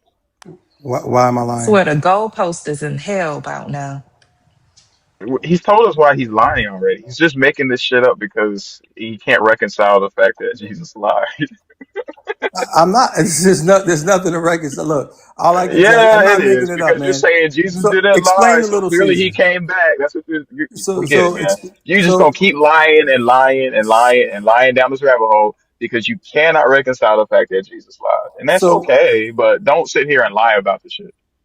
but there's no. Well, I mean, you call it a lie, but there's reference in the scripture that talks about the little Caesar. There's You a see, you reference see, you see. that I don't understand why you would flat out. You have to pretend like Jesus reigned on earth for 1,000 years and it was somehow magically erased from all human knowledge because you can't reconcile the fact Well, that he I lied. think I don't think all human knowledge. I think the Vatican knows. So the Vatican is controlling the fact that Jesus reigned on earth for 1,000 years. They're sure enough not gonna let you know it.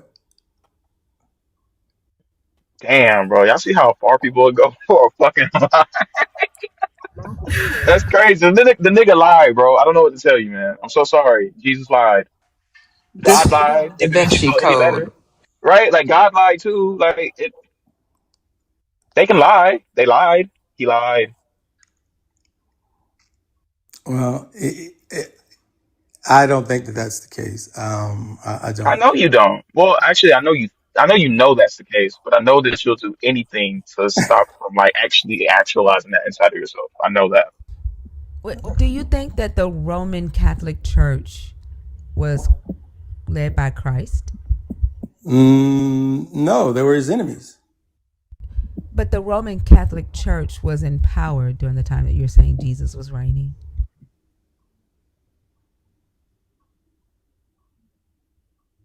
Well, the problem that I have with the, with the Roman Catholic Church is what I have with everything else.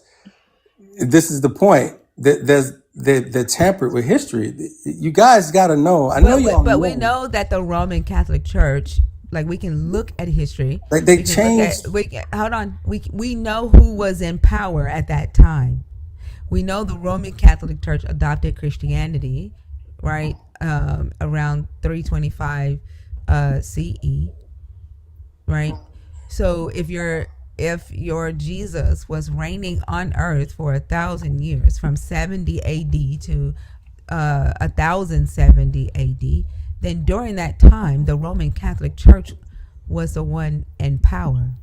And then the Byzantine dynasty. And then immediately after that, you get the Crusades, you get all these religious wars. So it's been over 1,000 years. You're close, but the religious wars was to purge And then did I give a reason for the religious wars? Mm-mm. no, I don't think I did. no, you I did. said immediately after that, you had the religious wars. You said the devil would be We're losing on earth for 1,000 years. It's yeah, been over 1,000 years. yeah. We're I think we're yeah. It's been over 1,000 years, and I would think we don't know how long the season would be that Satan would be released and deceive the nations. So we don't. There was no What do you context So mean? for It that's how says long. a called the thousand years. What's that? It said 1,000 years. Well, You that's the even said millennial 1,000 reign. years. No, that's the millennial reign.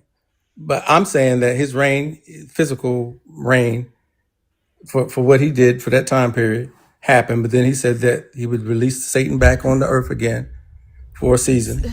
So what was what I'm trying to understand is what Uh-huh. was the difference on earth Mhm.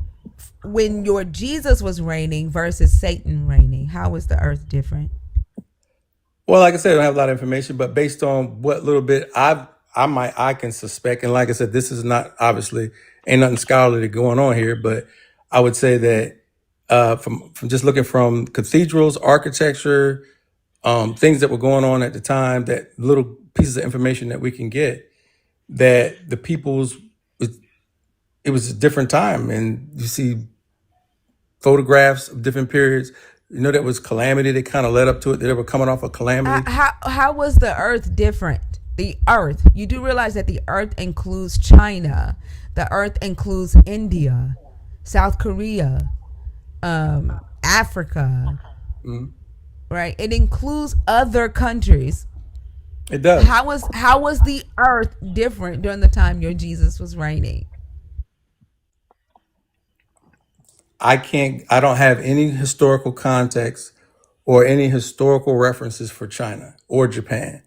I couldn't tell I you. think it's Or interesting India. that the God of the universe was reigning, right? He wasn't even human.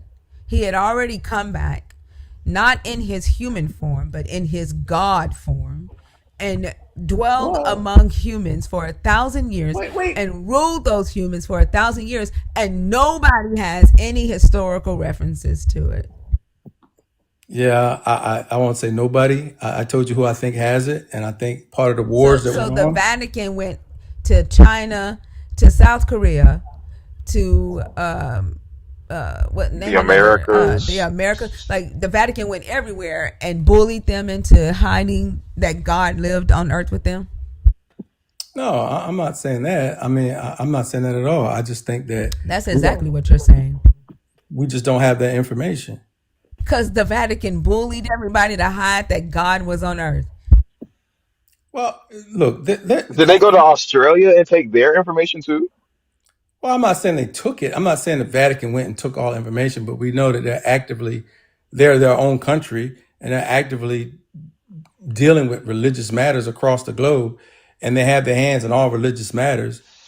So if And they didn't take all of the world history, well, I don't know what they did for sure. I just know that they were a part so of they it. did go to every single country and take all of their history from Jesus' 1,000 year reign. I don't know that the Vatican did it all. I know they were part of it. But here's the crazy thing. What? At this point, Jesus would not be in human form.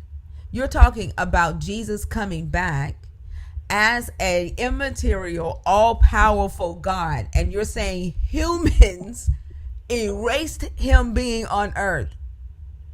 Well, they had help. They Mm. wow.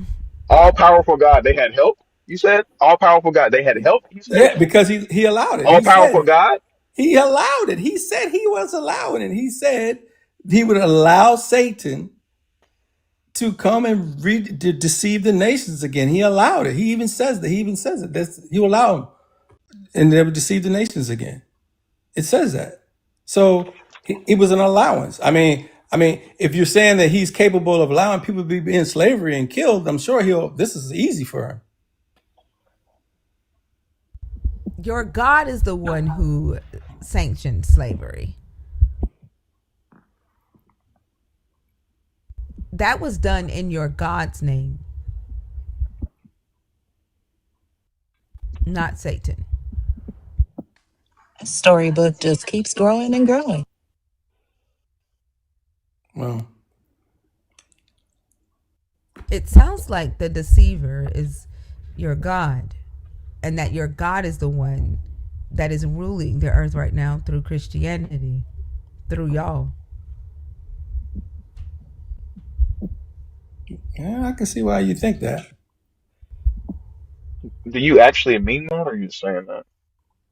No, I mean, I can logically, I can see why you would think that, but it goes back to the fundamentals of the difference that sets me apart from probably you and others. Oh, We I know have, what the difference is. yeah. Well, I would love The articulate difference it. is Tell me.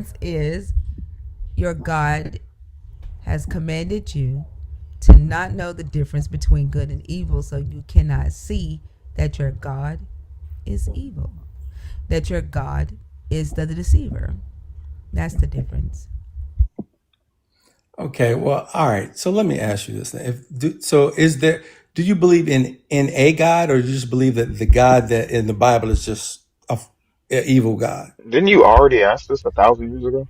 Well, And what does that have to do with the conversation? well, because I'm trying to establish if if you If I need don't. to care or not?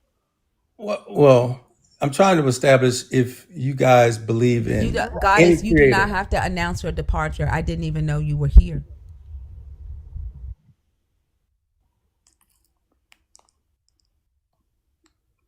Do How does you? belief Do, in a different God change the reality for the one well, that you I'm just believe in this well, Bible?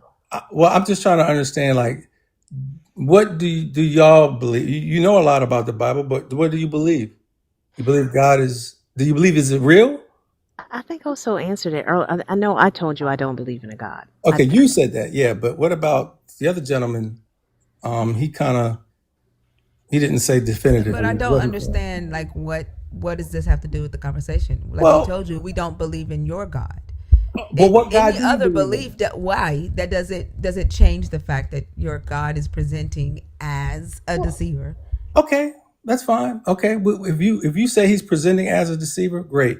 I want to know what God do y'all believe in, if any. Why we don't have to tell you that. Like we've already, the only thing you Okay, need Because for we that's want this to judge fine. it. conversation, the only thing you need for this conversation Fine, is to know that we don't believe in your God, the fine with God me. of I asked the question. deception. Okay, fine with me. I just asked the question. So if you don't want to disclose that, I get it. I got an idea probably why, but it's cool. Because it's none of your business. The only thing Ooh. you need for this Wow, conversation It's the is why. that we don't believe in your God. that's None of incredible. it's irrelevant to the conversation. That's incredible. You have a whole TikTok thing and have a heated discussion about somebody else's belief system, but yet you don't want to address yours. That's I horrible. don't have a belief system, and I've already told you that. But it's That's irrelevant you to though. the conversation. You don't need that information to have this conversation. But it kind of is. Well, okay, let me just do it on my own. I won't need to know what you believe or don't believe. I'm going to just say this. So let me ask you this. Who is the author, or what is the author, and what are your thoughts on the material, physical matter? Where did it come Are from? you asking who created the earth? Oh How about gosh. that? Where did it come God. from? I I don't can't tell you fucking that. know, and it doesn't change anything. It doesn't change shit. Oh, okay, Like great. You don't know. Okay, even if your fine. God, Okay, even if that's stop cool. talking while I'm talking, even if your God created this earth, it doesn't change shit today. Doesn't change anything. I still think your God is a deceiver and the God of That's deception. fine. I'm not Like trying to make you literally, think. like stop talking while I'm talking. Like literally, I don't know when you're Abraham, finished. Abraham, Abraham Okay. was a deceiver. Abraham was a deceiver. Isaac was a deceiver. Jacob was a deceiver. He is the God of Abraham the deceiver, Isaac the deceiver, Jacob the deceiver. He is the God of deception.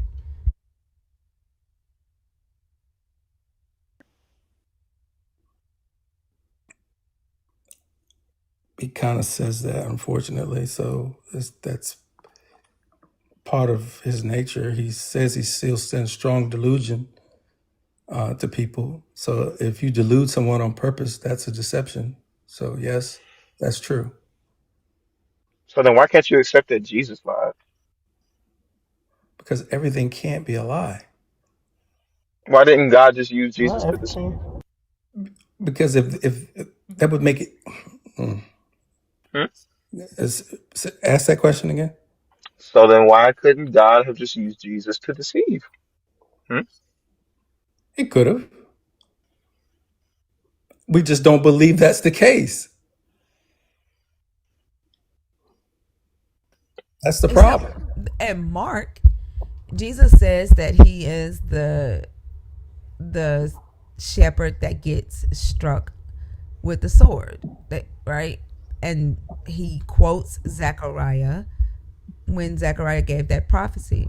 That prophecy is about an idol shepherd, a false shepherd.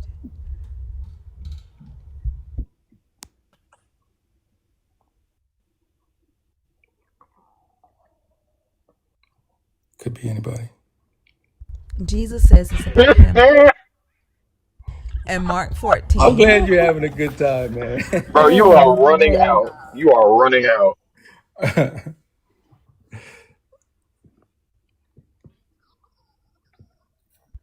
this is another one of those prophecies that Jesus says, oh, this is about me. And that prophecy is about a false shepherd that does not do good for the flock. He doesn't care for the sick.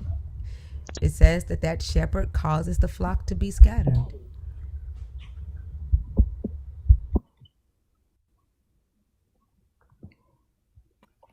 And he's a fake, he's a idol shepherd. Yeah, I'm not following where he's an idol shepherd, but It's not on And the. Mark and Mark 14, when Jesus is at the Last Supper uh and he's talking to his disciples, he quotes Zechariah chapter Zechariah 13 and 7. Let's see, is it? I think it's right here. Wait, is it 14 and 27 maybe? Damn, yeah, right here. When they had sung the hymn, they went out to the Mount of Olives, and Jesus said to them, you will all fall away. Then he says, for it is written, I will strike the shepherd, and the sheep will be scattered. But after I am raised up, I will go before you to Galilee. This is from Zechariah 13, verse 7.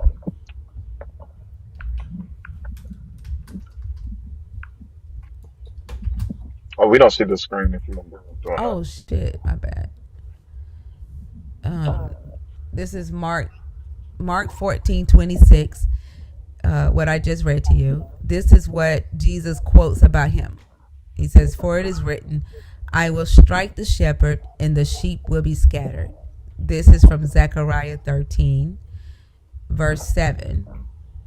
This is where Zechariah is prophesying that the God is going to cut off idolatry. It says, on that day, says the Lord of hosts, I will cut off the names of the idols from the land, so that they shall be remembered no more. And also I will remove from the land the prophets and the unclean spirit. And if any prophets appear again, their fathers and mothers who bore them will say to them, you shall not live. For you speak lies in the name of the Lord, and their fathers and their mothers who bore them shall pierce them through when they prophesy. On that day, the prophets will be ashamed, every one of their visions when they prophesy. They will not put on a hairy mantle in order to deceive, but each of them will say, I am no prophet, I am a tiller of the soil, for the land has been my possession since my youth. And if anyone asks them, what are these wounds on your chest? The answer will be, the wounds I received in the house of my friends. Awake, O sword, against my shepherd, against the man who is my associate, says the Lord of hosts. Strike the shepherd, that the sheep may be scattered. I will turn my hand against the little ones. This is from Zechariah 11, where the God gave Zechariah the prophecy to begin with. He gave Zechariah two prophecies. He told Zechariah to prophesy about two shepherds. Thus says the Lord my God, be a shepherd of the flock doomed to slaughter. Those who buy them kill them and go unpunished. And those who sell them say, blessed be the Lord, for I have become rich, and their own shepherds have no pity on them. For I will no longer have pity on the inhabitants of the earth, says the Lord. I will cause them, every one, to fall, each into the hand of a neighbor, and each into the hand of the king. And they shall devastate the earth, and I will deliver no one from their hand. So on behalf of the sheep merchants, I became the shepherd of the flock doomed to slaughter. This is Zechariah talking. So Zechariah became the first shepherd. I took two staffs. One I named Favor, the other I named Unity, and I tended the sheep. And 1 month I disposed of the three shepherds, for I had become impatient with them, and they also detested me. So I said, I will not be your shepherd. What is to die, let it die. What is to be destroyed, let it be destroyed. And let those that are left devour the flesh of another. I took my staff, Favor, and broke it, annulling the covenant that I had made with all the peoples. So it was annulled on that day, and the sheep merchants who were watching me knew that it was the word of the Lord. I then said to them, if it seems right to you, give me my wages, but if not, keep them. So they weighed out as my wages 30 shekels of silver. Then the Lord said to me, throw it into the treasury, this lordly price at which I was valued by them.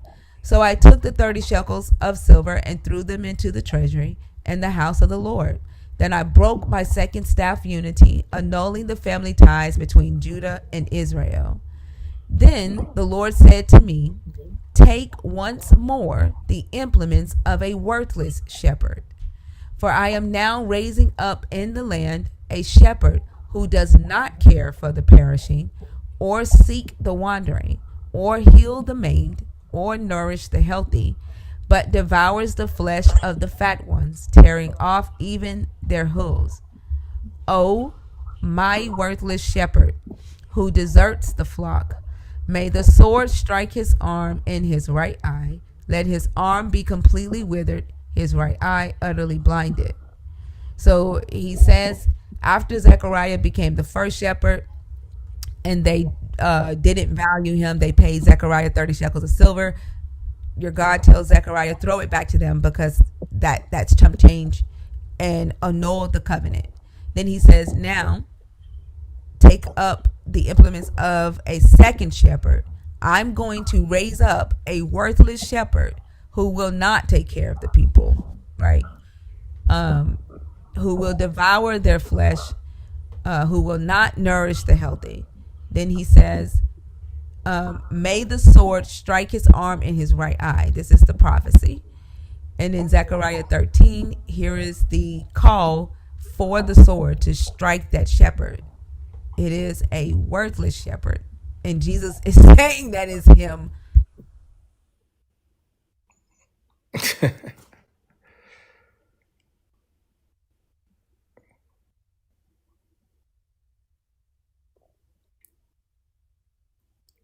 I can't hear you guys right now. Oh, we're here. We're just waiting on your response. Oh, okay. Also, can somebody take over? I got to go to the bathroom right quick. Yeah, give me a second. Go ahead.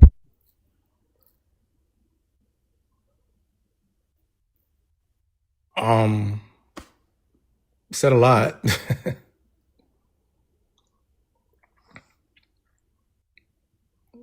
Am I waiting for her to come back, or can I? Go ahead. Say what you got to say. Um, yeah. I mean, I just think that if I'm still not certain that Christ is identifying with that entire piece, but even if that's the case, and Based on what? if he's saying that that is, I am that shepherd. Um, my understanding of it would be, okay, yes, the shepherd would be struck, the sheep would be scattered, but that was more or less a prophetic thing about what was going to happen and foreboding to his crucifixion. The parts about him being worthless, in terms of, that part, I don't know. Like I said, this is an English part. If y'all know the Greek, if it's in Greek, I'd be interested to figure out what Your does that whole mean. thing is that you removed the God from the situation because of Jesus, huh? Say that again. I removed. You're trying to distance yourself from the Yahweh character using Jesus, ain't it? It's kind of hard to do because they're. That's what you're doing, correct? I won't say that I'm doing it as so much as that I'm not distant to myself because I don't think there's a way to really do it. You're trying to detach Jesus from the religion that he came for. Man, That's why you don't see every single time that he's quoting other people from the Old Testament. That's why you're like, oh, well, he's quoting them, but he don't really necessarily mean it. Like, he well, said it, but he didn't really mean it like that, right? well, I think he meant it the way, if he's identifying with it, I'm sure he meant to identify with it.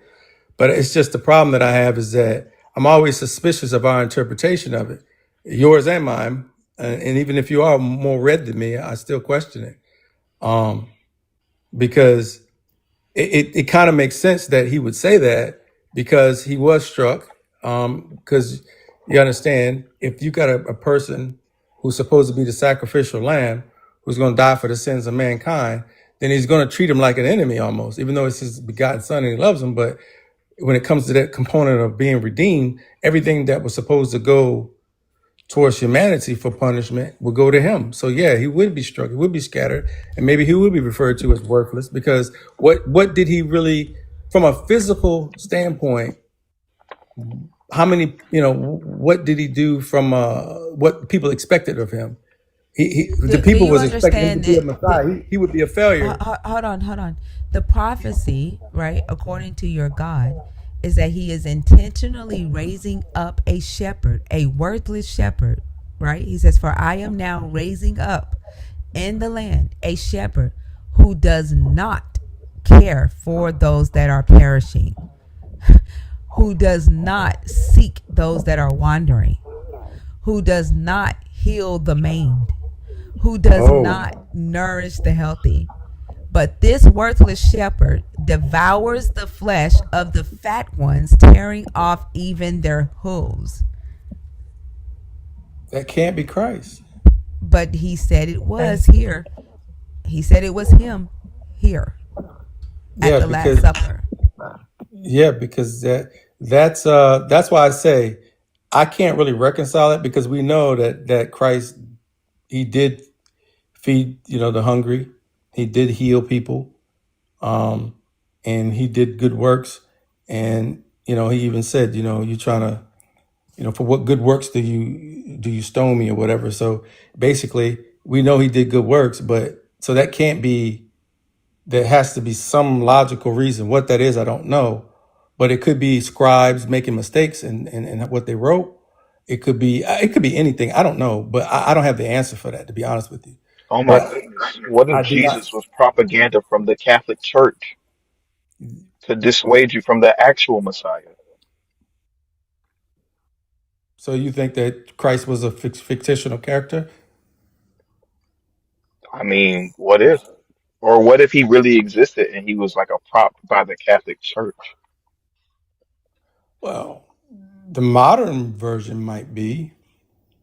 I mean, I can agree to that because there are certain things that how they perceived him to be. I mean, they make him seem to be more effeminate, more of a softer character versus how he was in the Bible. In the Bible, he was somewhat of a hard man, in my opinion. He had a Didn't he soft. have grown men laying on his chest? Mm, where is that at in Scripture? Because he's on his bosom, and well, The word for worthless there in Zechariah 11. This word right here, Zechariah 11:17, mm, is Elil. Elil. Ha Elil. That word is a false god. It means false god.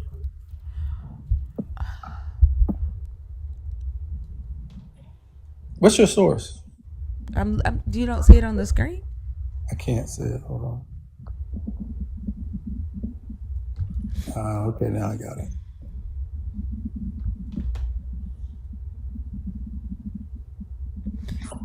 Of naught, good for nothing, worthless, of physicians, a shepherd, a divination, of false gods.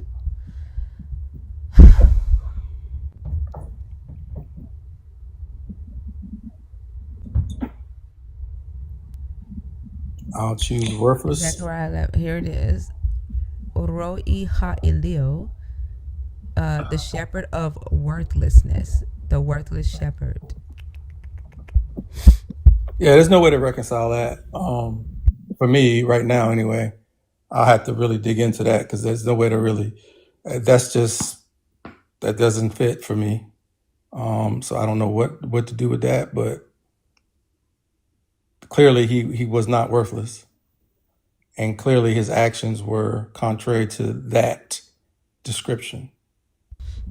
It's interesting because John later uses the this part, the first shepherd, to say that Jesus is the good shepherd that Zechariah became. So which is it?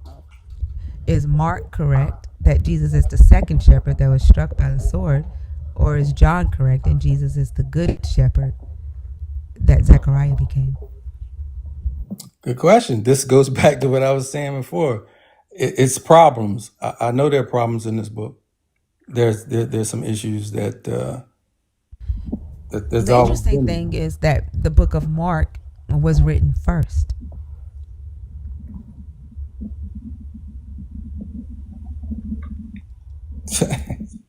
And the writer of John would have been using the book of Mark, the book of Matthew, the book of Luke, the Septuagint, the Targum, the Hebrew scriptures, Greek philosophy to write the book of John. Yeah, some Greek philosophy all in there. That's for sure. That's another problem with the Bible. So I mean, look, I'm with you on some of this stuff. There are some issues and there are some contradictions and there are some things that, but like I said, there's been a lot of meddling, chopping, and we got 66 books, and we know there were other books, and I think those other books may lead more credence into, and give more insight rather into what we know, and I think we have to delve into those books a little bit more and get a better understanding. The books from the Catholic Bible? Well, I'm thinking apocryphal books. Yeah, the books from the Catholic Bible. Interesting. I mean, yeah, I think that would be probably a little more helpful. So it was there. It was there in the oldest copy that we have. The oldest copy we have of Mark 14, is witness 64 243 from the year 200 to 299. So this is it. We don't have an image of it, but it was there.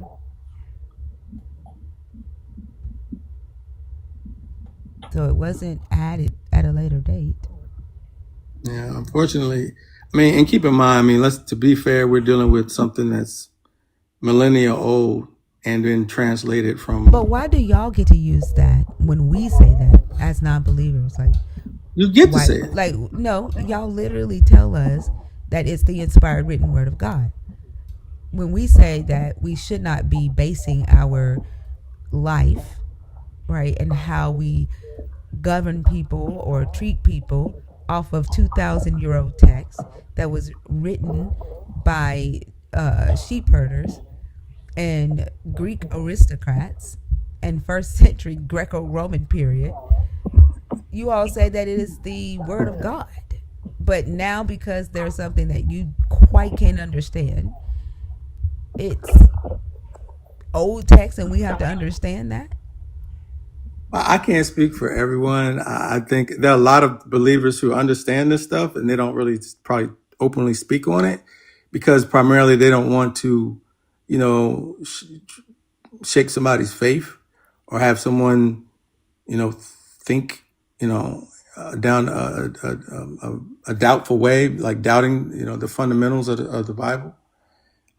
Because you got, you know, you got milk and then you got steak, right?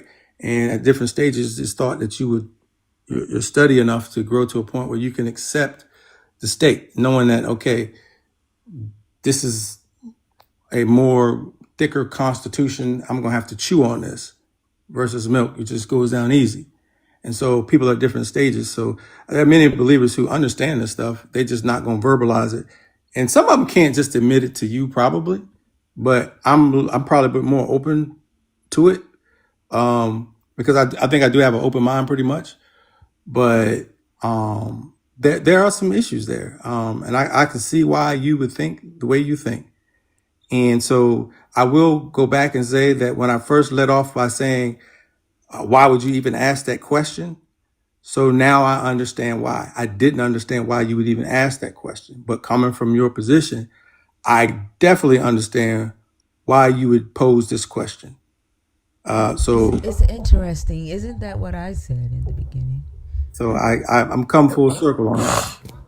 I can concede to saying that I do understand why you would ask that question. Initially, I thought it was kind of crazy, but having talked with y'all, maybe not so much. Is why you would, you know, have these questions. But yeah, nonetheless, I mean, I learned a little bit, so that's always a plus. So I don't have any other questions. Fee, do you? Also, Selena, Lala. You are free to go, Aaron. But thank you, appreciate It it. has not been the most unpleasurable. All right, well, y'all take care, man. All right. Have a Have good a good night. night. You too.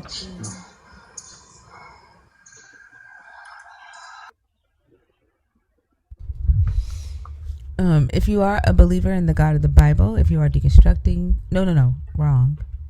Wrong day, wrong day. Yeah. If you are a believer in the God of the Bible and you are 21 and up, the guest box is open. There were a lot of Yeah, believers let's get in the these guest likes class. up. Get these likes to 450,000, please, and help Thinker out with our gift goal. Designer glasses. Don't forget to subscribe and continue sharing.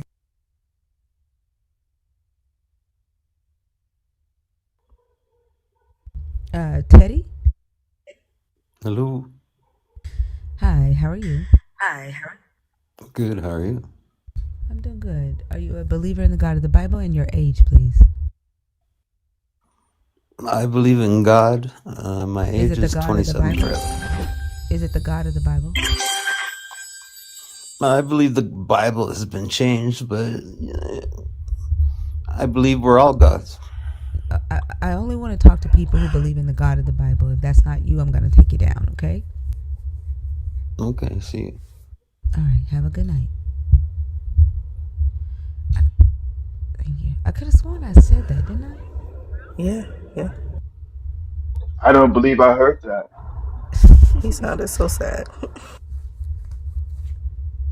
All right, it's believers and the God of the Bible is who we are looking to talk to. It doesn't do us any good if you believe you are God for you to come up here and talk about uh, biblical context. Like you're not in the Bible. You didn't command people to go and genocide. So, like, we're not looking to talk to you. Not in this conversation. And don't get scared.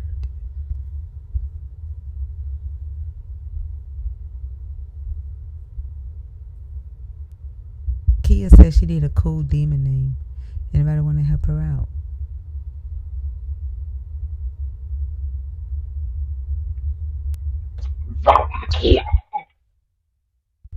What? I'm not. It's not, y'all. It's not me. It is TikTok. But I did just do some research, and I noticed that when TikTok updated their system and they deleted my mic and I had to add it back, the bit rate is low. So I can't change the bit rate while I'm live. So I'm gonna go in there and update the bit rate and see if that fixes it. Hopefully by tomorrow night that should fix it, because right now the bit rate is at 128 and it should be 256.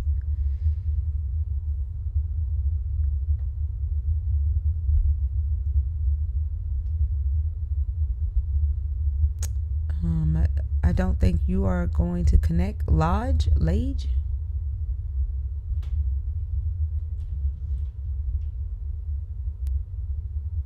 Yeah, I don't know what. It's TikTok. They added a new soundboard and they fucked up everything.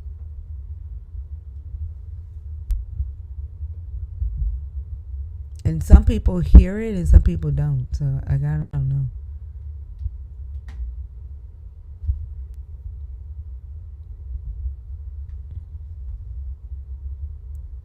I want to know what it feel like to be the people that don't be hearing the stuff. I don't know how that feel like, because TikTok been fucking with your audio for a minute. Yeah, I don't know. Mm. Ty's mic was messed up yesterday. She had to go and plug up a different mic, and then even when she plugged in her mic, it was popping. So it's TikTok and whatever upgrades they're doing with their audio. Like, Upgrades but for earphones. yeah, like her mic would go out, like it would sound like she was far away, and then she went and plugged in her mic, and then it was loud and poppy. So whatever TikTok is doing, I don't know.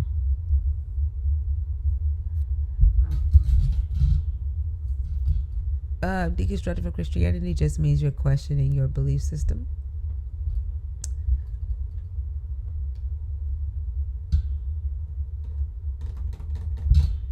Are we done for the night? Is Rhea gonna go live tonight? Do y'all know? I do not. I suspect she is Ooh. though. I haven't been told I otherwise. can end the live and change the bit rate and come back and see if that helps. But I don't know. I can't do Oh, you could anything do about that the if you can mic. get it done by 10. Huh? Get that fresh algo. I mean, if you can get it done by 10, hit that fresh algo at 10 and see what happens. Yeah, let me. Well, it's 9 my time, but Yeah. yeah, let me try that. Because too many people are complaining about it. So let me see if that works. See, some people are saying it sound fine. Hmm. I don't know, but let me try that, and I'll be right back. I'm gonna try to change the bit rate. Okay. All right. YouTube, hold on 1 second.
Y'all content creators.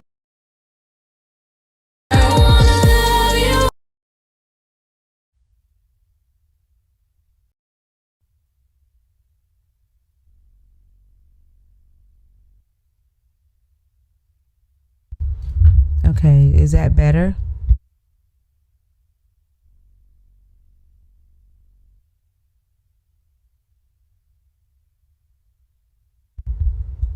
Let's see.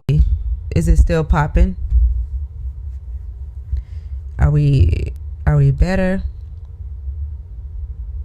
YouTube, we're better? Awesome. Awesome. No? Sixum says no. I don't know. Y'all, well, that ain't, if the bit rate ain't the issue, then it's TikTok. I don't know what to do.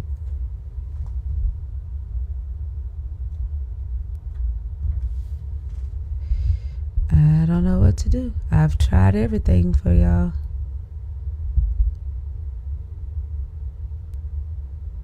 See, some people saying it's better. Some people saying it's still there. I don't know if it's like different phones. I don't know. I think it's crazy how some people hear it and some people don't. That's how I know it can't be my setup. Plus, when I use this mic when I'm on Christina's live, it never pops. So it's got to be TikTok Studio. Like when when I plug up the mic directly to my phone versus me using the mic with TikTok Studio, like it's got to be Studio.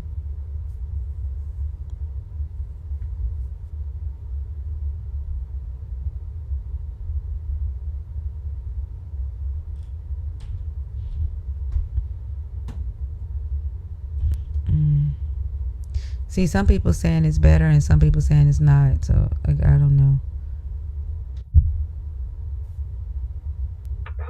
I think it definitely is studio. Yeah, it's got to be. Because when I'm using the mic, when I'm on Christina's live, and it's plugged up directly to my iPhone, it doesn't do this. But the good thing is they put me in a beta for Studio for Mac. And Okay. yeah, so I might be able to switch to my Mac soon. Okay. Yeah, that'll be a good thing. But the guest box is open. We have 2 hours left to go in the show. Does Rhea still do her live Saturday nights, or did she change it?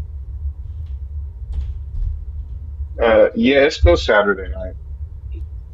She was talking about going live uh, this Saturday. Last time she went live, so like I said, I ain't hear anything differently from this. But she said that she was going to go this Saturday.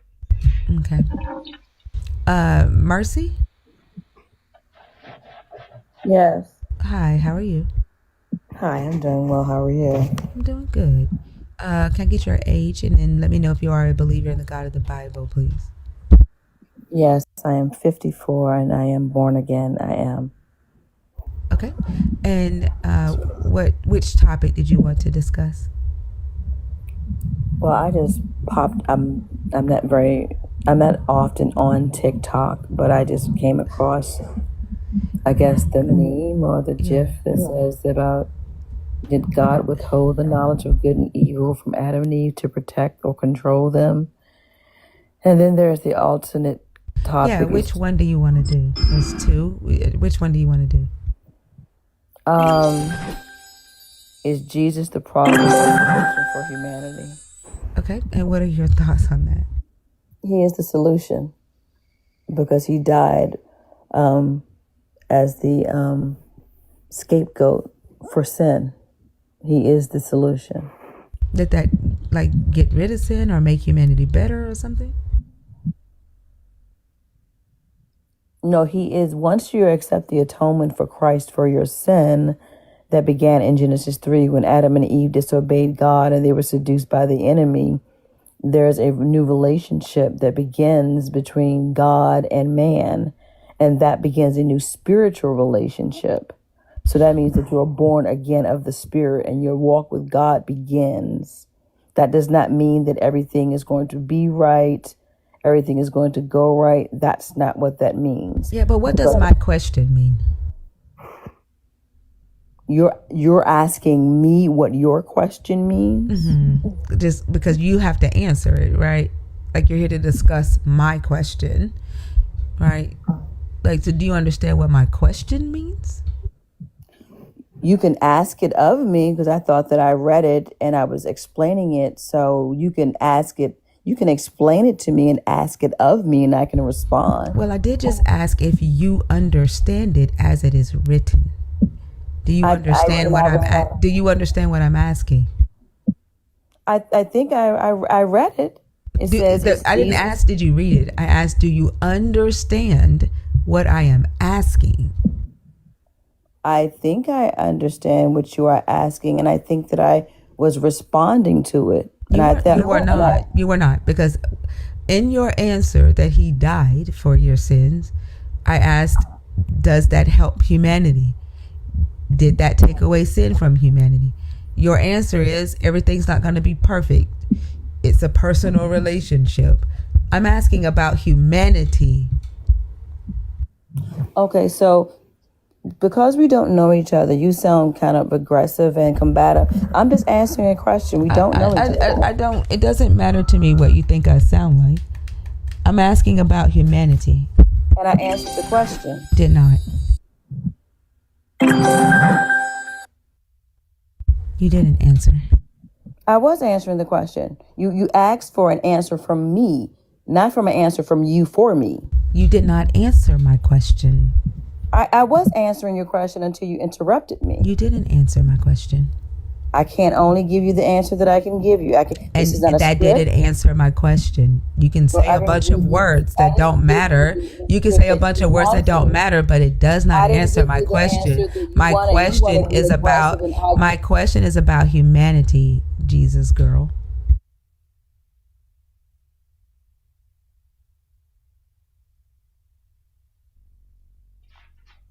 It can either be a conversation or, you can just leave. Like, it doesn't have to be contentious for no reason. She came in here contentious. Mm-hmm. It's hilarious to me how they can point the finger at other people and never point the finger at themselves.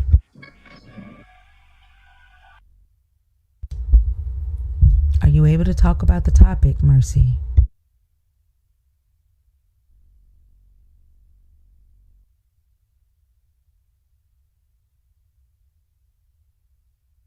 You're on mute.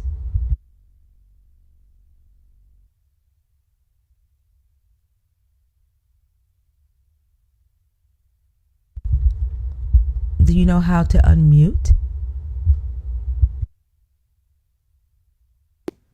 Hello?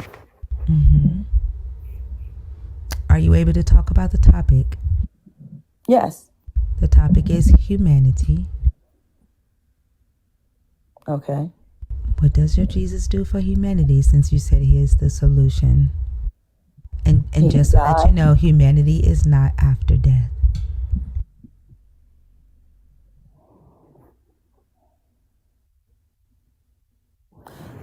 Jesus died for sin.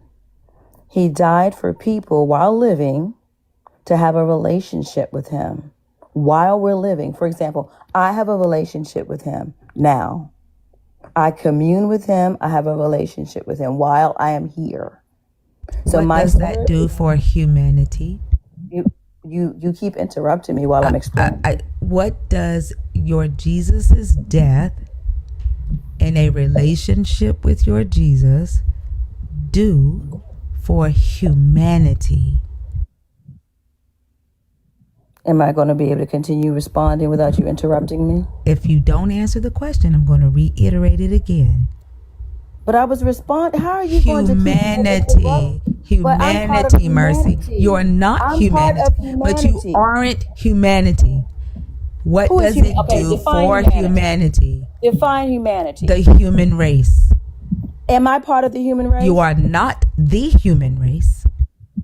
I'm part of the human race. But you are not the human race. Oh my God. The human race is made up of individual humans. It's made of humanity. And what I want to know, Mercy, is what your Jesus does to solve the problems for humanity. I don't want to know what your Jesus does to solve mercy's problem. So what problem for humanity needs to be solved? Let me ask that. Homelessness, genocide, child rape, domestic violence, hunger, oppression, slavery, sex trafficking, lying, homophobic rants, homophobic deaths, murder. Should I keep going, Mercy? Okay, those are individual issues that so affect humanity, Mercy. Okay, so individually, for example, there's no one answer for each of those. So Jesus does nothing for humanity. Then you're not allowing Mercy. Mercy. You're not Mercy. You aren't You're going not to allowing change me to this to finish. what you You're want not it to allowing be. me to finish. You're right. I'm not. You aren't going to be able to change this topic to what you want it to be. Either you're going to be able to answer how your Jesus is the solution for humanity and the things that I named, or get off the stage.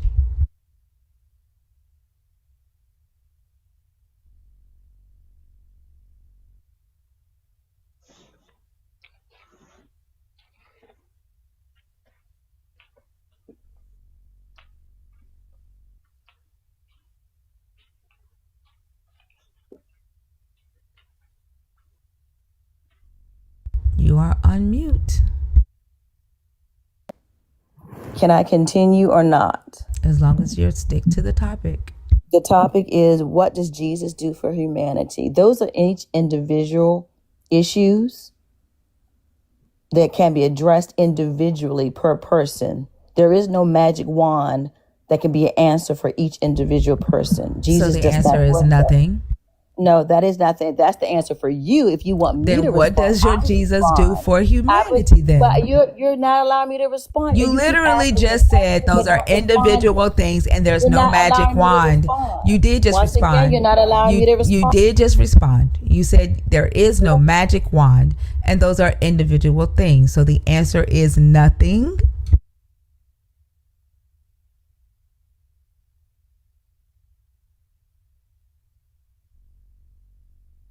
If there's no magic wand, then the answer is nothing, Mercy.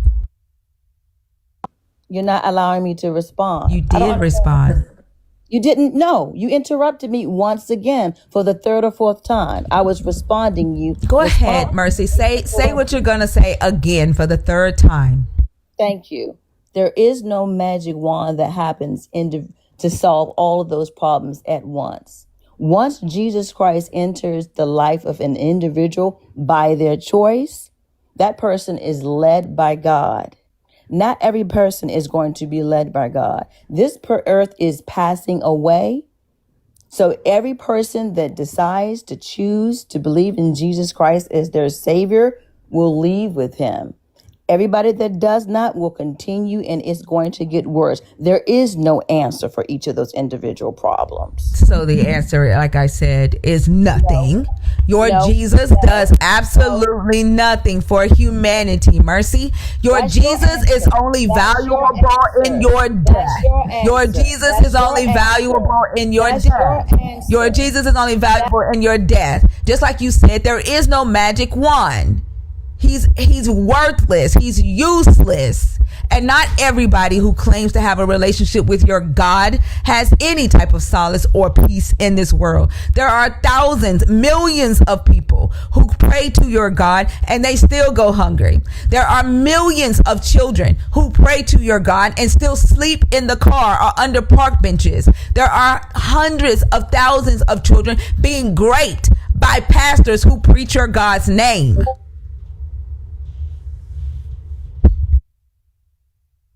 If you have to die to get salvation from your God, then he is worthless.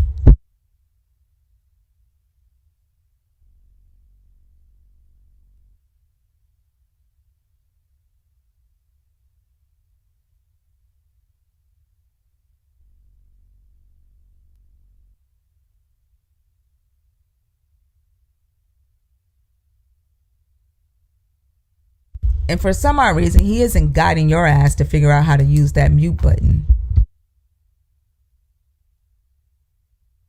I agree, the devil is a liar. That's why your God is the devil.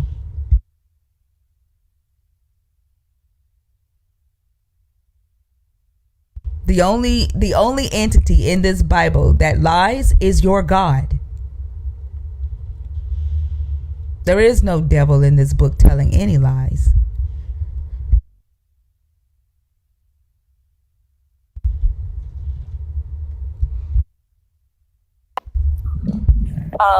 I guess that's the end of the conversation, because I guess the point of your entire TikTok is to point fingers of the God of the Bible. I don't understand what you get out of that. What is the same thing that you get out of it by giving him credit for shit he didn't do.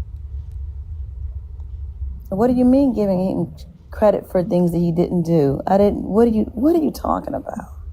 The same thing that you thank your God for every day. The food that you pray over. Your God didn't. Your God didn't make that food. Your God didn't buy it. Did. No, the fuck he didn't. You did. Your hands made the food. So angry? Your hands.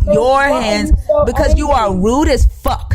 Your hands cooked the food.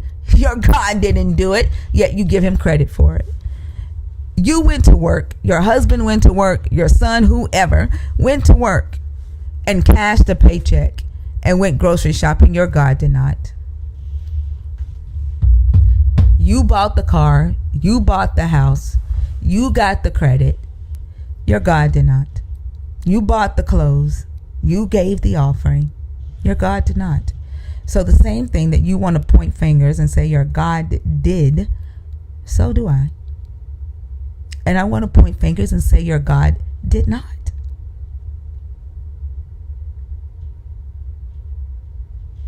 You'll come up when I say you can come up.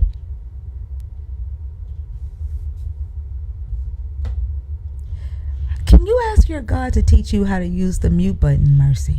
Because it's really easy. Fucking make me, motherfucker.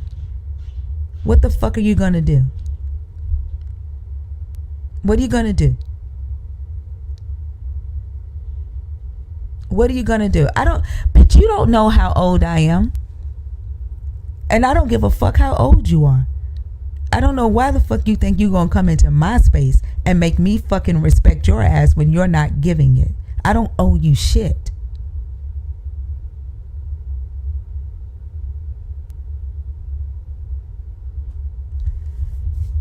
That's one thing your God got wrong.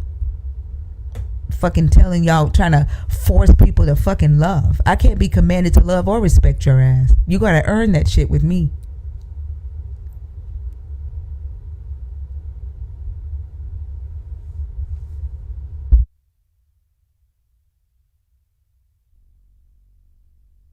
I don't want your God's love.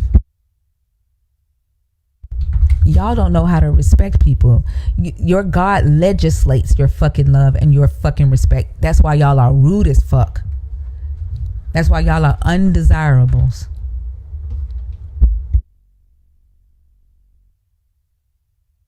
The mute button, Mercy.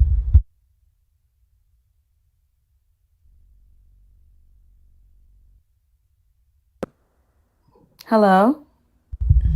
I have something's wrong with my phone. I'm not touching the mute button, but I'm not being rude to you. You're the one that's cursing and yelling and angry. Yes, you are. You came in here rude, Mercy. I don't know why you think that you can raise your voice and talk over me as the host. I don't know why you think that you can make this conversation whatever you want it to be. We just finished a 3-hour long conversation with another believer that was quite pleasant, but you come in here with your rude ass thinking that I owe you some type of respect that you have not given. And I don't. And I could give less than 2 fucks whether you think I'm aggressive, like you're talking over me now. You shouldn't be talking while I'm talking. I could give less than 2 fucks whether you think I'm aggressive. I could give less than 3 fucks of how old you are. I didn't say anything about you. I didn't say you did I? I did not say you did. You're so angry. Because you have pissed me off, Mercy. That's why. Why are you so not in control Because of your you have, Mercy, I am controlling my anger, and I am choosing to display that anger towards your ass right now. You Why? have You pissed can't even because know you me. have pissed me off. And this Why? fucking bullshit that you believers do, like, I don't have nothing to do with the fact that your God told you to be fake and pretend like you're not being a bitch right now on this stage. But Mercy, I know when I'm being a bitch. I know when I'm fucking angry. And I'm fucking angry at your ass right now for the disrespect that you have brought to my fucking stage. I'm not fake, Mercy. I don't have to fucking pretend. You have pissed me the entire fuck off.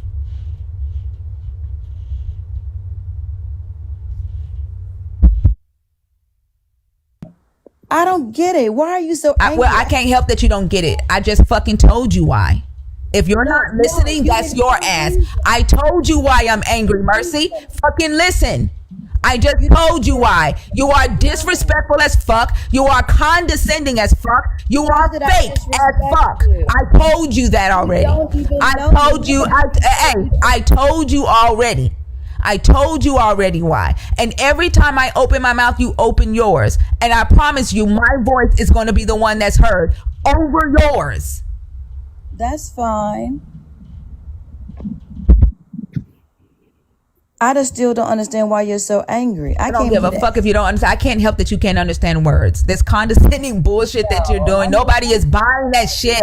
Nobody is buying that fake ass shit. You know why I'm angry. No, I don't know why. Yes, you do. I fucking told you. I told you already. You don't have to know me for me to be angry. No, that's a lie. They made that up. They fake as fuck. This is what Jesus does. This is what Jesus does with all that fake ass shit. Yeah. That's not true. Come on. They made that up. She the type that would be like, Mahogany didn't hug me right. Like, this is one of those.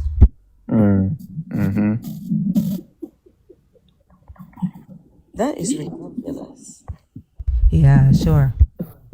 Come on. Is the question and answer period over with? Yeah, you can leave.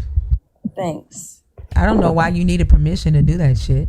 No, you should have been left. Like, that was dumb. Like, I don't. Do you like need everybody to guide you? Like, I know Jesus guides you, but goddamn. Your insults don't bother me. Sure. I was asking the opportunity to answer the question.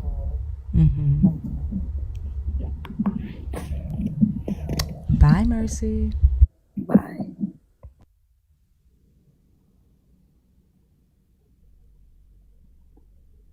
Does she not know how to X button I work? don't think so. I think she thinks muting is going to take her off stage. Let's see if Jesus guides her down the right path. Go on to that narrow path back to the chat.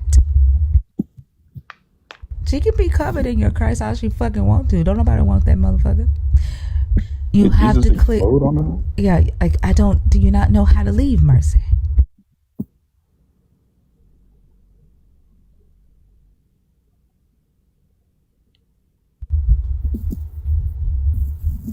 Oh, that's not how you do it, Mercy. What happened to your free will, Mercy? Can't you just will yourself off the stage? Auntie, I come from the. Oh, I was about to get it. She probably turned her phone off low key.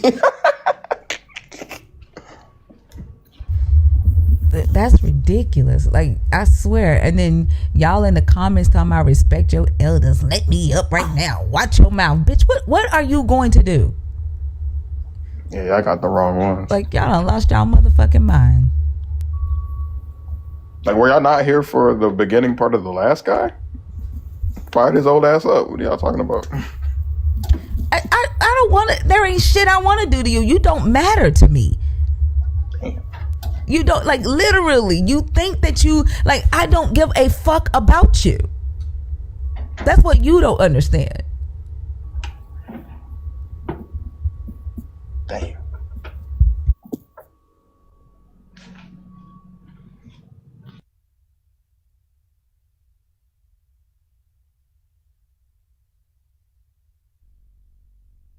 I don't know why you thought that. I done told y'all motherfuckers, Jesus is the one who gave y'all those Jesus eyes. I don't love motherfuckers just because a book tells me to.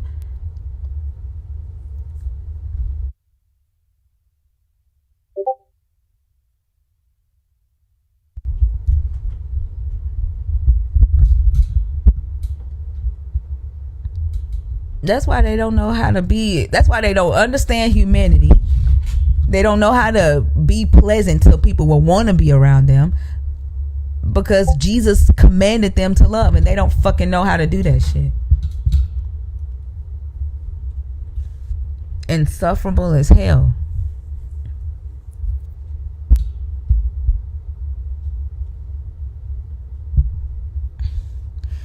Bird, shut the fuck up. You say the dumbest shit when you come in here. I don't, and you being human means what? Means what?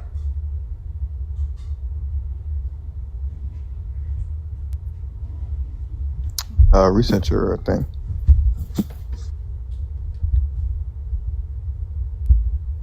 Like all three of y'all probably go to the same motherfucking church. Y'all probably in the same motherfucking gossip group.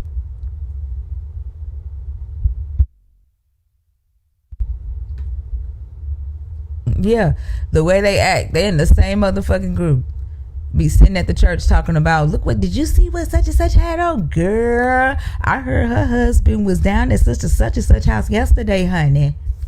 That's y'all. And then you go walk up to her and say, honey, give me a hug. I love you with the love of Christ. We're all sisters in Christ. I love you with the love of God. Y'all fake asses.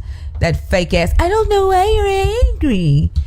Especially when I fucking very aggressively told your ass why I was angry. And then you're going to say, I don't know you. I don't know. Like, you fake as fuck. And I don't like fake motherfuckers.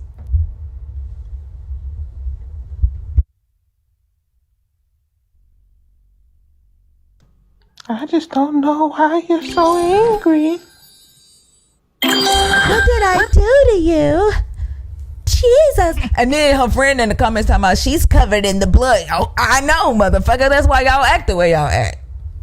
That's why she can't see for shit. Like, she done told you a billion times and you still don't understand? Like, come on. Come on. Then I guess she thought she was gonna come up here and talk crazy to me. She in the comments talking about, let me up right now. I guess you thought twice, motherfucker, when I had to tell old Mercy ass why my ass wasn't finna have no mercy on her ass with her disrespectful shit. You changed your mind, didn't you?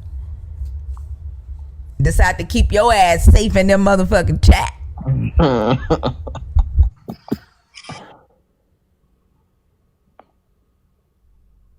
Damn, that's tough. It's freaking ridiculous.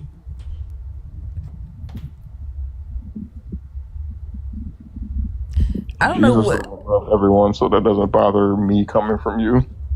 Interesting. Of course it wouldn't. Like y'all motherfuckers don't, like, all y'all care about is yourself. You are selfish as fuck.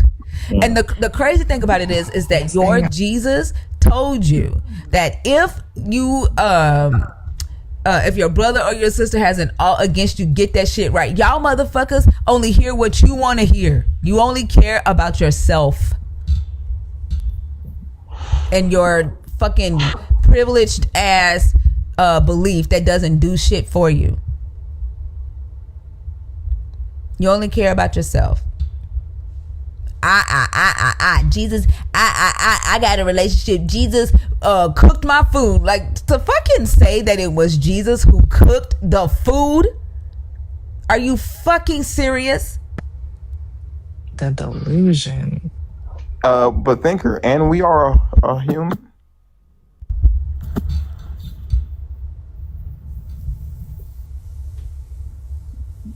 It's diabolical as hell. Can't even give yourself credit for flipping pancakes, frying whitening fish. And then some of y'all motherfuckers can't cook for shit, and you saying Jesus did it. That's the crazy thing. Some of y'all motherfuckers burning fucking bacon and you saying Jesus did it.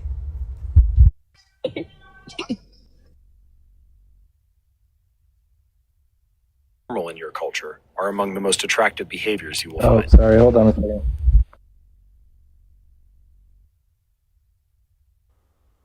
That's what you goon to?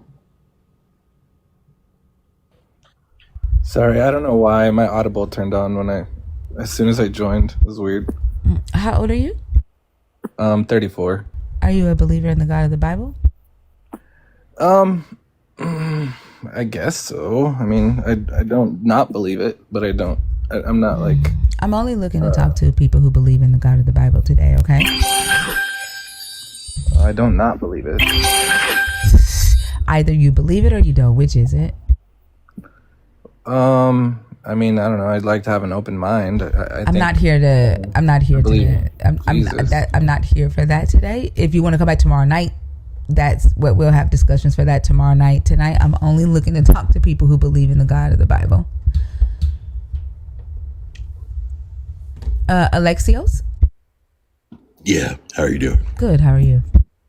I'm good. Yes, I do believe in the God of the Bible. I'm 23. You're 20 what?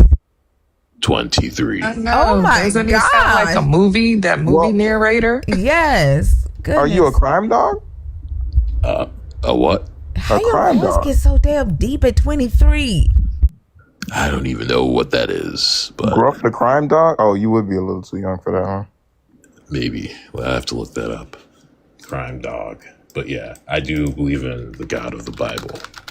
I don't believe you're 23. You got to be 45. Ain't no way. I promise. 2002. You 56. I wish. No, 2002. I'm joking with you. Goddamn. All right. Which topic did you want Definitely to should discuss? do voiceover. Man, yeah, you got a really nice voice. Yeah. Which one should we do? Which topic do you want to do? So both of them I kind of disagree with. Hold on, but- Marduk said this is a voice changer. Are you using a No. voice changer? No. Like I can raise my voice and I can lower it. Like this is not a voice changer. It's my voice. You said topic 2. Oh, no. Yeah. For the second topic, I don't see how, I mean, I don't agree with either of them, but I don't see how Jesus would be the problem. Well, that he's definitely the solution. Says, is he the problem or Yeah. the solution for humanity? Yeah. So he's definitely the solution, in my opinion. I think people take the Old Testament and really run with it. They'll say, oh, look, this happened here and that happened there and this happened there. But it's like, that was a separate covenant. There's actually 7 different covenants. Hold on for a second. Do you think the Old Testament is humanity? You think I'm talking about characters in the book? No, well, you're saying, what do you mean? What? I didn't No. say anything. The question is, No. is Jesus the problem or a solution for humanity? So he's definitely the solution, right? Yeah. And Do you want to say why or how? yeah, the reason is because his teachings are hold on. Yeah. His teachings really, like if everybody lived based off of the teachings of Jesus, then we wouldn't have that same amount of suffering, unalivement, a lot of that stuff, like humility, service to those who are in need, forgiveness, and love and faith and trust in God. So the service to those in need, when Jesus is talking about feeding those, he says when they asked him, when did we give you food? When did we clothe you? And he said, you did that when you did it to the least of these here. Who is he talking about? When you did, I think he's talking about I'd have to what's the verse? Well, you just quoted them, right? When you said that if everybody followed Jesus' teachings. I mean, I'm talking like when he says like the last shall be first and the first shall be last. It's harder for, a rich man to fit through those types of, like, I don't know exactly I'd have to like see the full verse. You know what I mean? Well, the verse where he's saying to clothe him and feed him, the ones that you're quoting. How does the first shall be last and the last shall be first? How does that help humanity? Well, I think it's just by saying that it's just pushing mainly for like, serving. It's just serving others, all that, like, No, the first shall be last and the last shall be first is referring to rulership. It's not referring to service. Well, that teaching, it teaches that being great comes from serving others, not from ruling and dominating others. How does that mean that?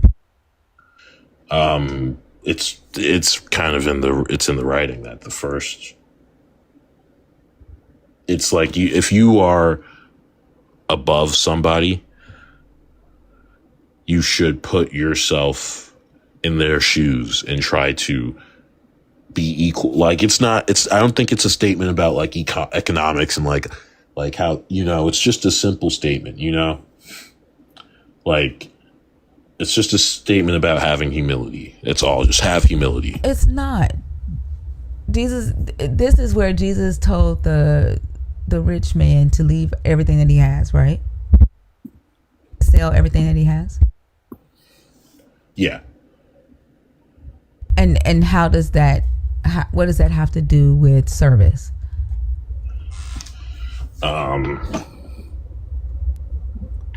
It's just an example. Like, I'm going to be honest with you. Like, it's like it's just an example, he says to him, right? The rich man says, I follow the commandments. I don't murder. I don't commit adultery, right? He's like, I'm following the law. And Jesus is like, well, if you really want to be perfect, sell all you have and come follow me. Yeah. How is that service? That specifically isn't necessarily service, but it's mainly just but that's when he says many who are last will be first. That's when he says that. So I'm trying to figure out like how you're tying that to service of others. Okay. Well, I'm going to be honest. I can admit that I'm wrong. Maybe I just was wrong about that. I was mainly just trying to talk about like his overall teaching that about, service. The question that I'm asking is, how is Jesus the problem or the solution to humanity? Would you say that Jesus is active in humanity today? Yes. And how do you see him active in humanity today? You see this in churches and people being healed, people coming to Jesus, they're being healed, they're being changing their whole life. Like, I've seen it at my church, people who were addicts, people who were just horrible people, just completely changing their life. I mean, me too. Like, I wasn't until I accepted Jesus. There was a point, like, I was always raised Christian, but I never really took it serious. Matter of fact, there was a point in time I was atheist. Like, there was a point in time I tried to do Islam, I tried to do everything, but I didn't see that change in my life until I really sat and read the Bible and went to church and accepted Jesus into my life. And I've seen that happen for so many people. So absolutely he's working today. I mean, it's interesting that you did all of that and you're only 23. Good grief. You must have started when you were like 12. But when you say that people are being healed, do they have to go to the church to get healed? My opinion, not. It's a good place to start, but technically, like, yeah, you could, like, Jesus didn't say you need to go to the church every day. You know what I mean? Just, No, yes, I'm not I am asking what 23. he said. I'm asking what he did, like what he's doing. Like you're saying that people are getting healed, and you said that like they're getting healed at the church. But like there are people who can't make it to the church, right? There's a bunch of children in St. Jude who Yeah, so you don't cannot have make to go it. to I'm church. sorry, let me finish. There's a bunch of children in St. Jude who are sick with cancer, some of them on the brink of death, right? And there's a lot of their parents are believers in this Jesus, but they're dying of cancer. There's a lot of parents who cannot afford the medicine, the treatment, to save their children's lives, and their children are dying of cancer. Yeah, I would say more children are dying than are being healed by your Jesus. well, so for that's more of like physical healing, and also, no, you don't have to go to church every Sunday to be healed. And healing, it's not just like physical healing; it's really spiritual healing, and it doesn't necessarily matter as long as you accept Jesus Christ as your, Lord and Savior. You have, accept His grace, and you follow the teachings of Jesus Christ. Like, even if you're a kid and, like, let's say you said they have cancer, like, as long as they have done that, they are saved. Like, that's more of their physical healing. Obviously, things happen and horrible things happen to people because we've been given free will. So, Wait, what does free will have to do with children having cancer? Like, are you saying that the children chose to have cancer? That's exactly what I'm saying. That's exactly not what I'm saying. They did not choose. So why did you bring up free will? No, I'm saying that's the reason why things happen to people is because God is not actively. It's like He's not the one who gave them that cancer. Like, or I'm sorry, but is He the one that can heal it? Well, the thing is that if God He technically as an all he's has the power to do so, but us having free will means it's actually a sign of God's love, because we wouldn't want to be here like robots when God just, pulling the strings and everything and saying, here, do this, do that, What does being a robot have to do with cancer? What does free will have to do with cancer? And your God is letting children die of cancer so He can respect your free will? No.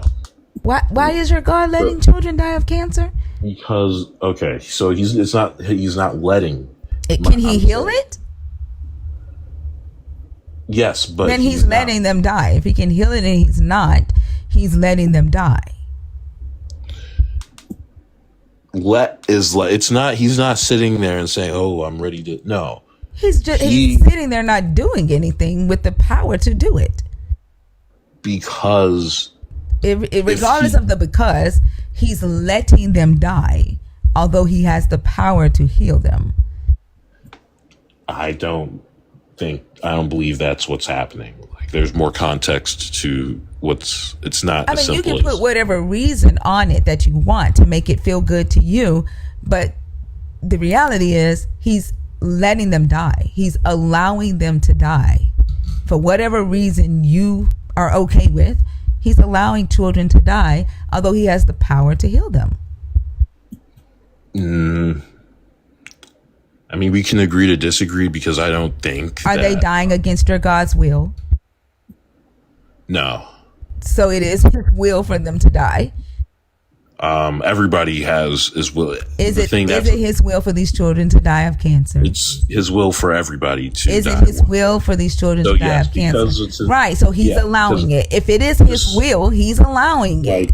Yeah, because everybody will die, but happens it's his will. The whole world. So if that is the case, then why are you so against me saying that he's letting them die to protect your free will or to respect your free will? If that's how you want to frame it, then what other way is there to frame it? No, it's just if that's how you want to frame it, then no, give me the correct way to frame it. So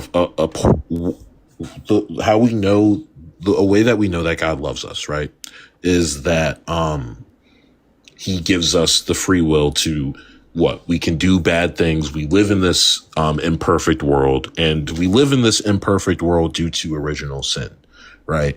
Like I was raised Catholic, right? So the Catholic belief, we believe that Adam and Eve chose to go against. This is a really long answer to how do you frame children dying from cancer? Hold on. How do you frame children dying from cancer with an all-powerful God not healing them? How do you frame that? Yeah, because we chose to framing it like the statement, the thing that's happening. Don't give me a reason why it's happening. You said me framing the thing that's happening, children dying from cancer because God is allowing it, is the wrong way to say it. What's the correct way to say that?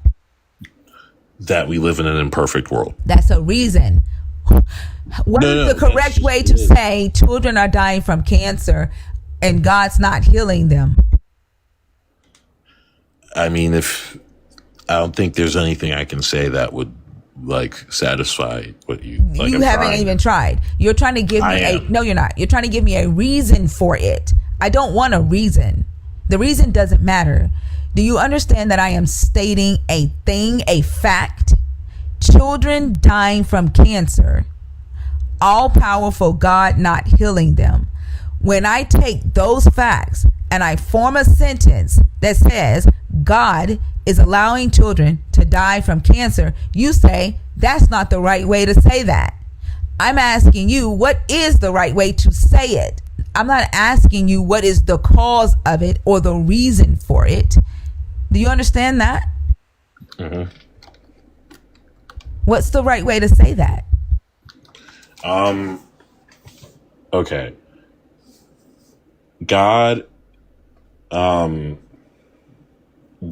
permits it, but he doesn't delight in it.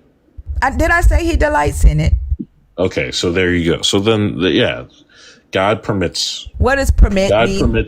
God allows for all people to die. No. We're talking about children with cancer right now. So they would be included. So. No. We're talking specifically about children with cancer. Your God allows children with cancer to die, although he can heal them. He's choosing not to. Yeah, so God allows for the human condition. No. I mean, we're saying the same thing. No, we're not. No, we're not. You're specifically shying away from children with cancer because you know it's a pretty fucked up thing that your God would sit back and watch children suffer and die with cancer while he has the power to heal them. Well, I know the reason in my head, but but you can't say it. That's why you keep. Yeah, exactly. The fact that you keep running. No, you keep running away from the fact that we are talking about children with cancer, and you keep trying to add in all humans because to you it's better that he let adults die, right? But we're talking about children with cancer, and what we're saying is God allows children with cancer to die, although he has the power to heal them. Yeah. Say it.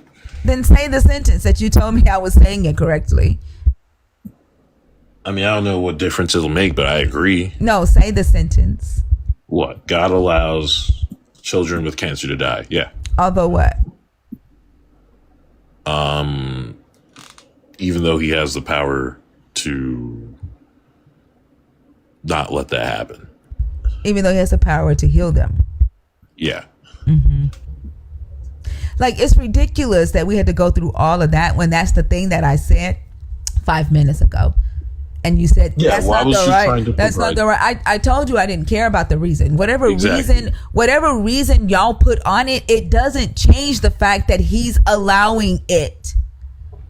He's allowing it. And if you say the reason is that, oh, we have free will and he can't just like step in all the time because he wants us to choose him, then he's prioritizing your free will and he's prioritizing his damn self.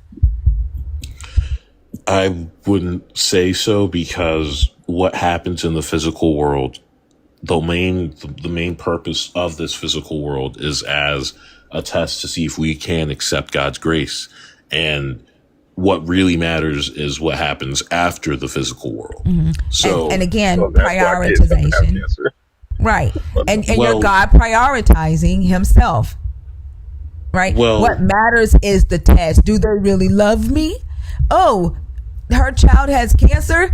I'm going to let her child die to see if she really loves me. That sounds like a narcissistic ass partner. I mean, that's a human characteristic. That's the What's whole a human reason how we characteristic? know narcissism. Yeah, your God is narcissistic.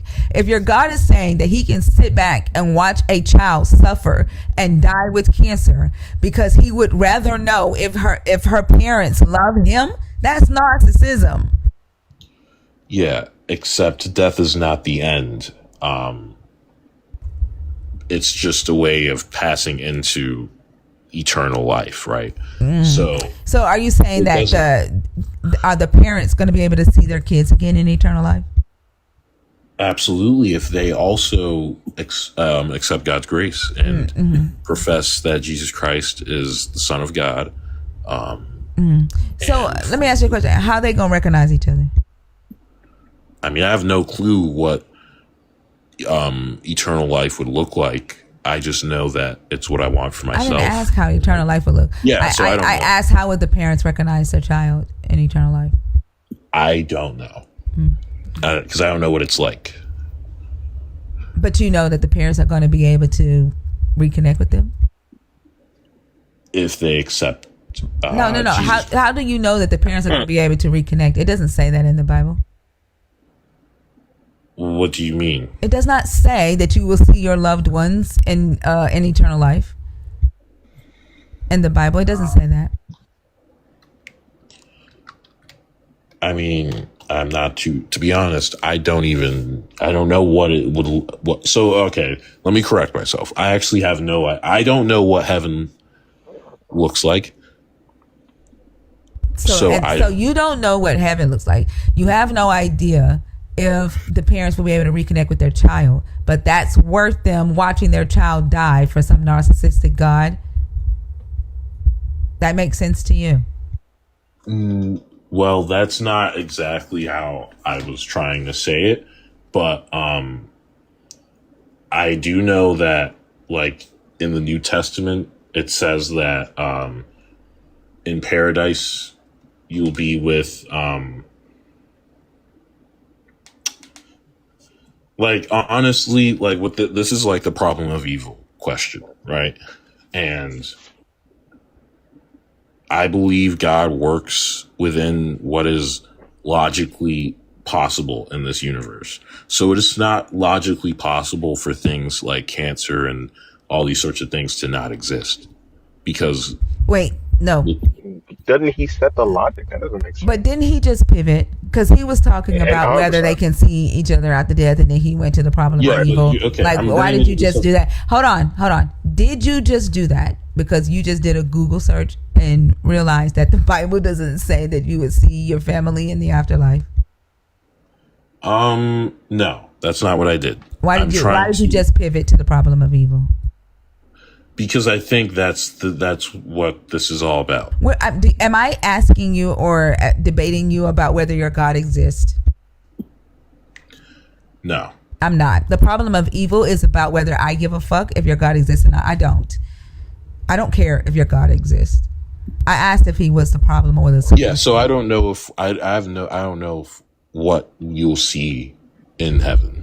Right. But you just said that the parents would see their child in heaven, and that's what's important, right? Passing that test, and that death isn't the end. Well, it's that their children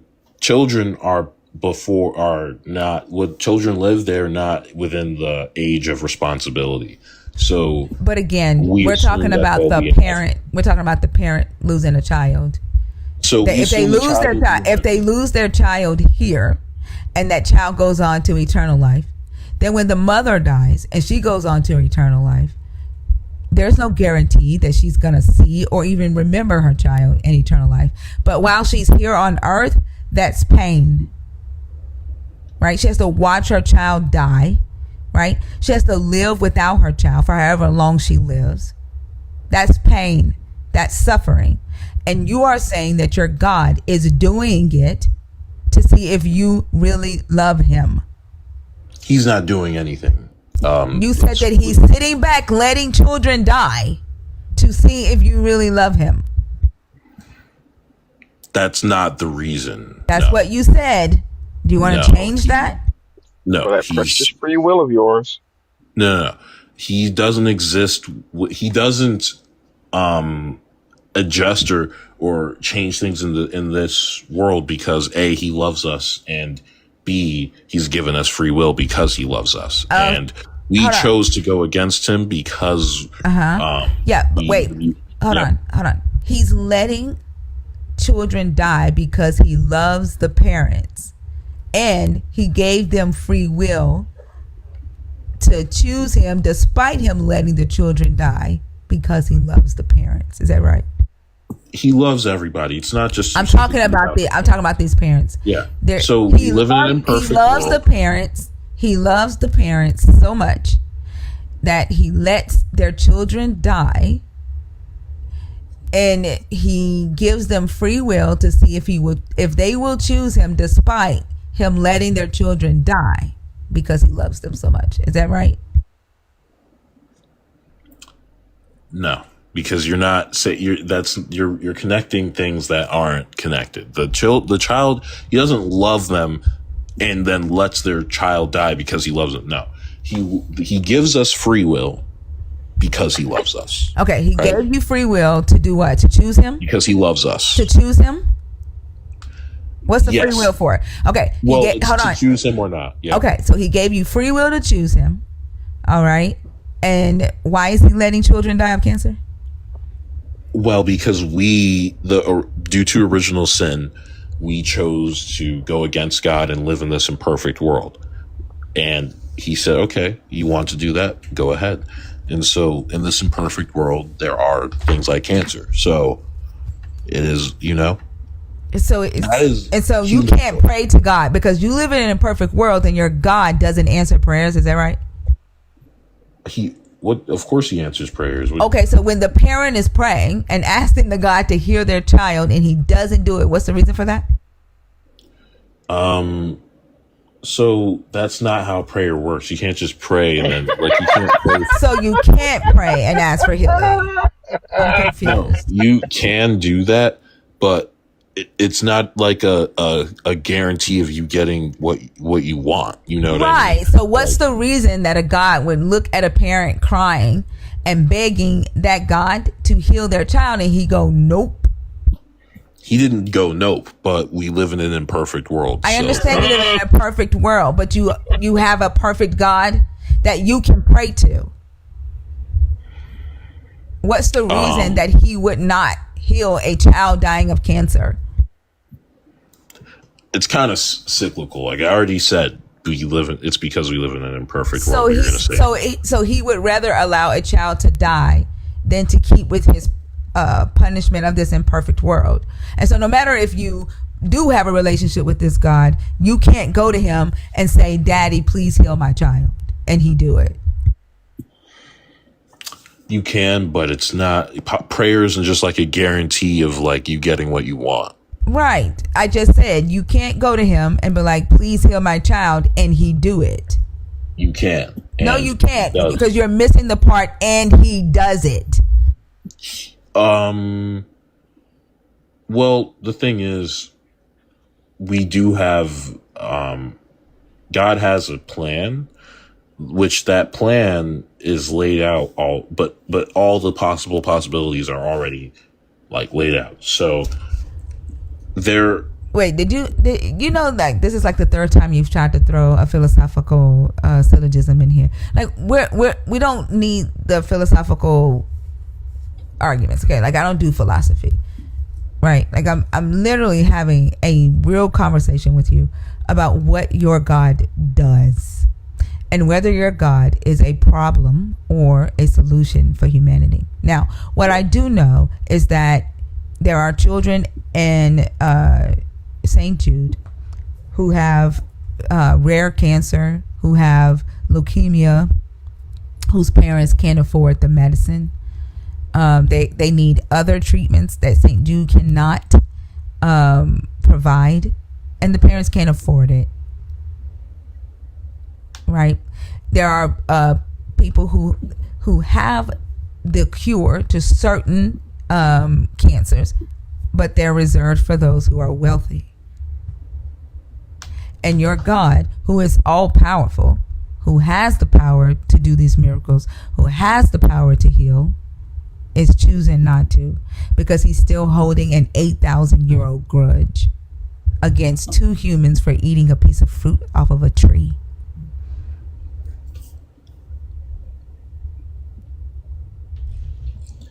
okay.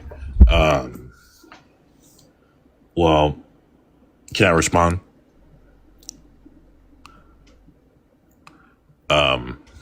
So I'm going to be very honest with you, and you're probably going to drop me after I say this, but I'm actually an atheist. But I don't know if I did a good job. I probably did a shitty job at arguing my point.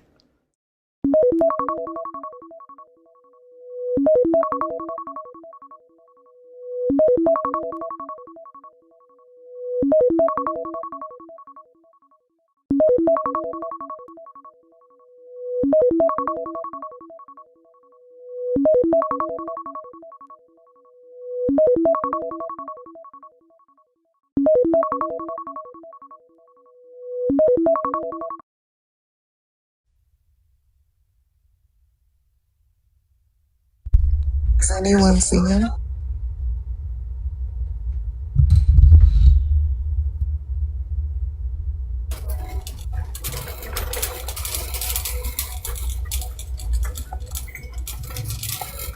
Lady, his name was Alexios.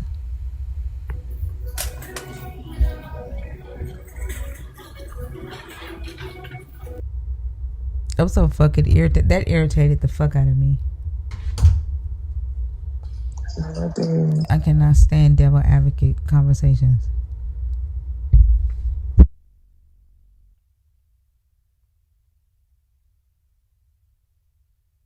Yeah, y'all motherfuckers just be bored, and that's how I know that like we need to get our people out of this shit because like it's a fucking game to people. You know what I mean? Like the shit is like shit that you do to have fun when like this shit is real life affecting shit. Like I'm super gassy. That's why I keep burping and farting and I swear, some white people get on my motherfucking nerves. Like y'all be doing the dumbest shit.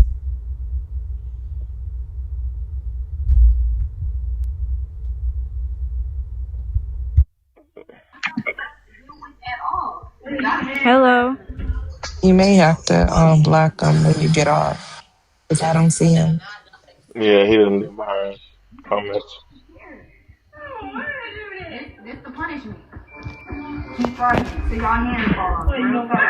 You too old for that shit.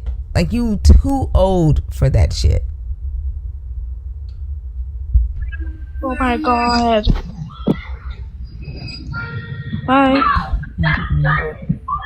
Nope, I'm frustrated. Like I fucking cannot. That shit has frustrated the fuck out of me. Like if it's in like a grown ass adult acting like that, I just don't fucking understand it. I don't understand it. And then like I know, actually I do understand it. Like I feel like they can't defend their books, so they just get childish. Or when when they want to be racist, like they just get childish. Like Ugh. Yeah, I know. I don't know what's going on with the mic, y'all. I don't. I'm gonna go ahead and call it a night. I'm so frustrated. That guy frustrated the living fuck out of me. Huh? I figured that. Yeah. Your voice. Yeah. I don't. But I appreciate y'all so much. Thank y'all for all the likes, the shares, and the comments. If you are on the Discord, check out the song for that I put in the Discord for LGBTQIA. I'm gonna have the playlist released by next week, and then y'all can share the songs or whatever y'all want to do with them. I'll see y'all tomorrow night. I hope y'all have a beautiful rest of the night. Thank y'all. Me too. All right, bye y'all. Good night. Love you guys. See Good you at night. Rio's in an hour. Bye.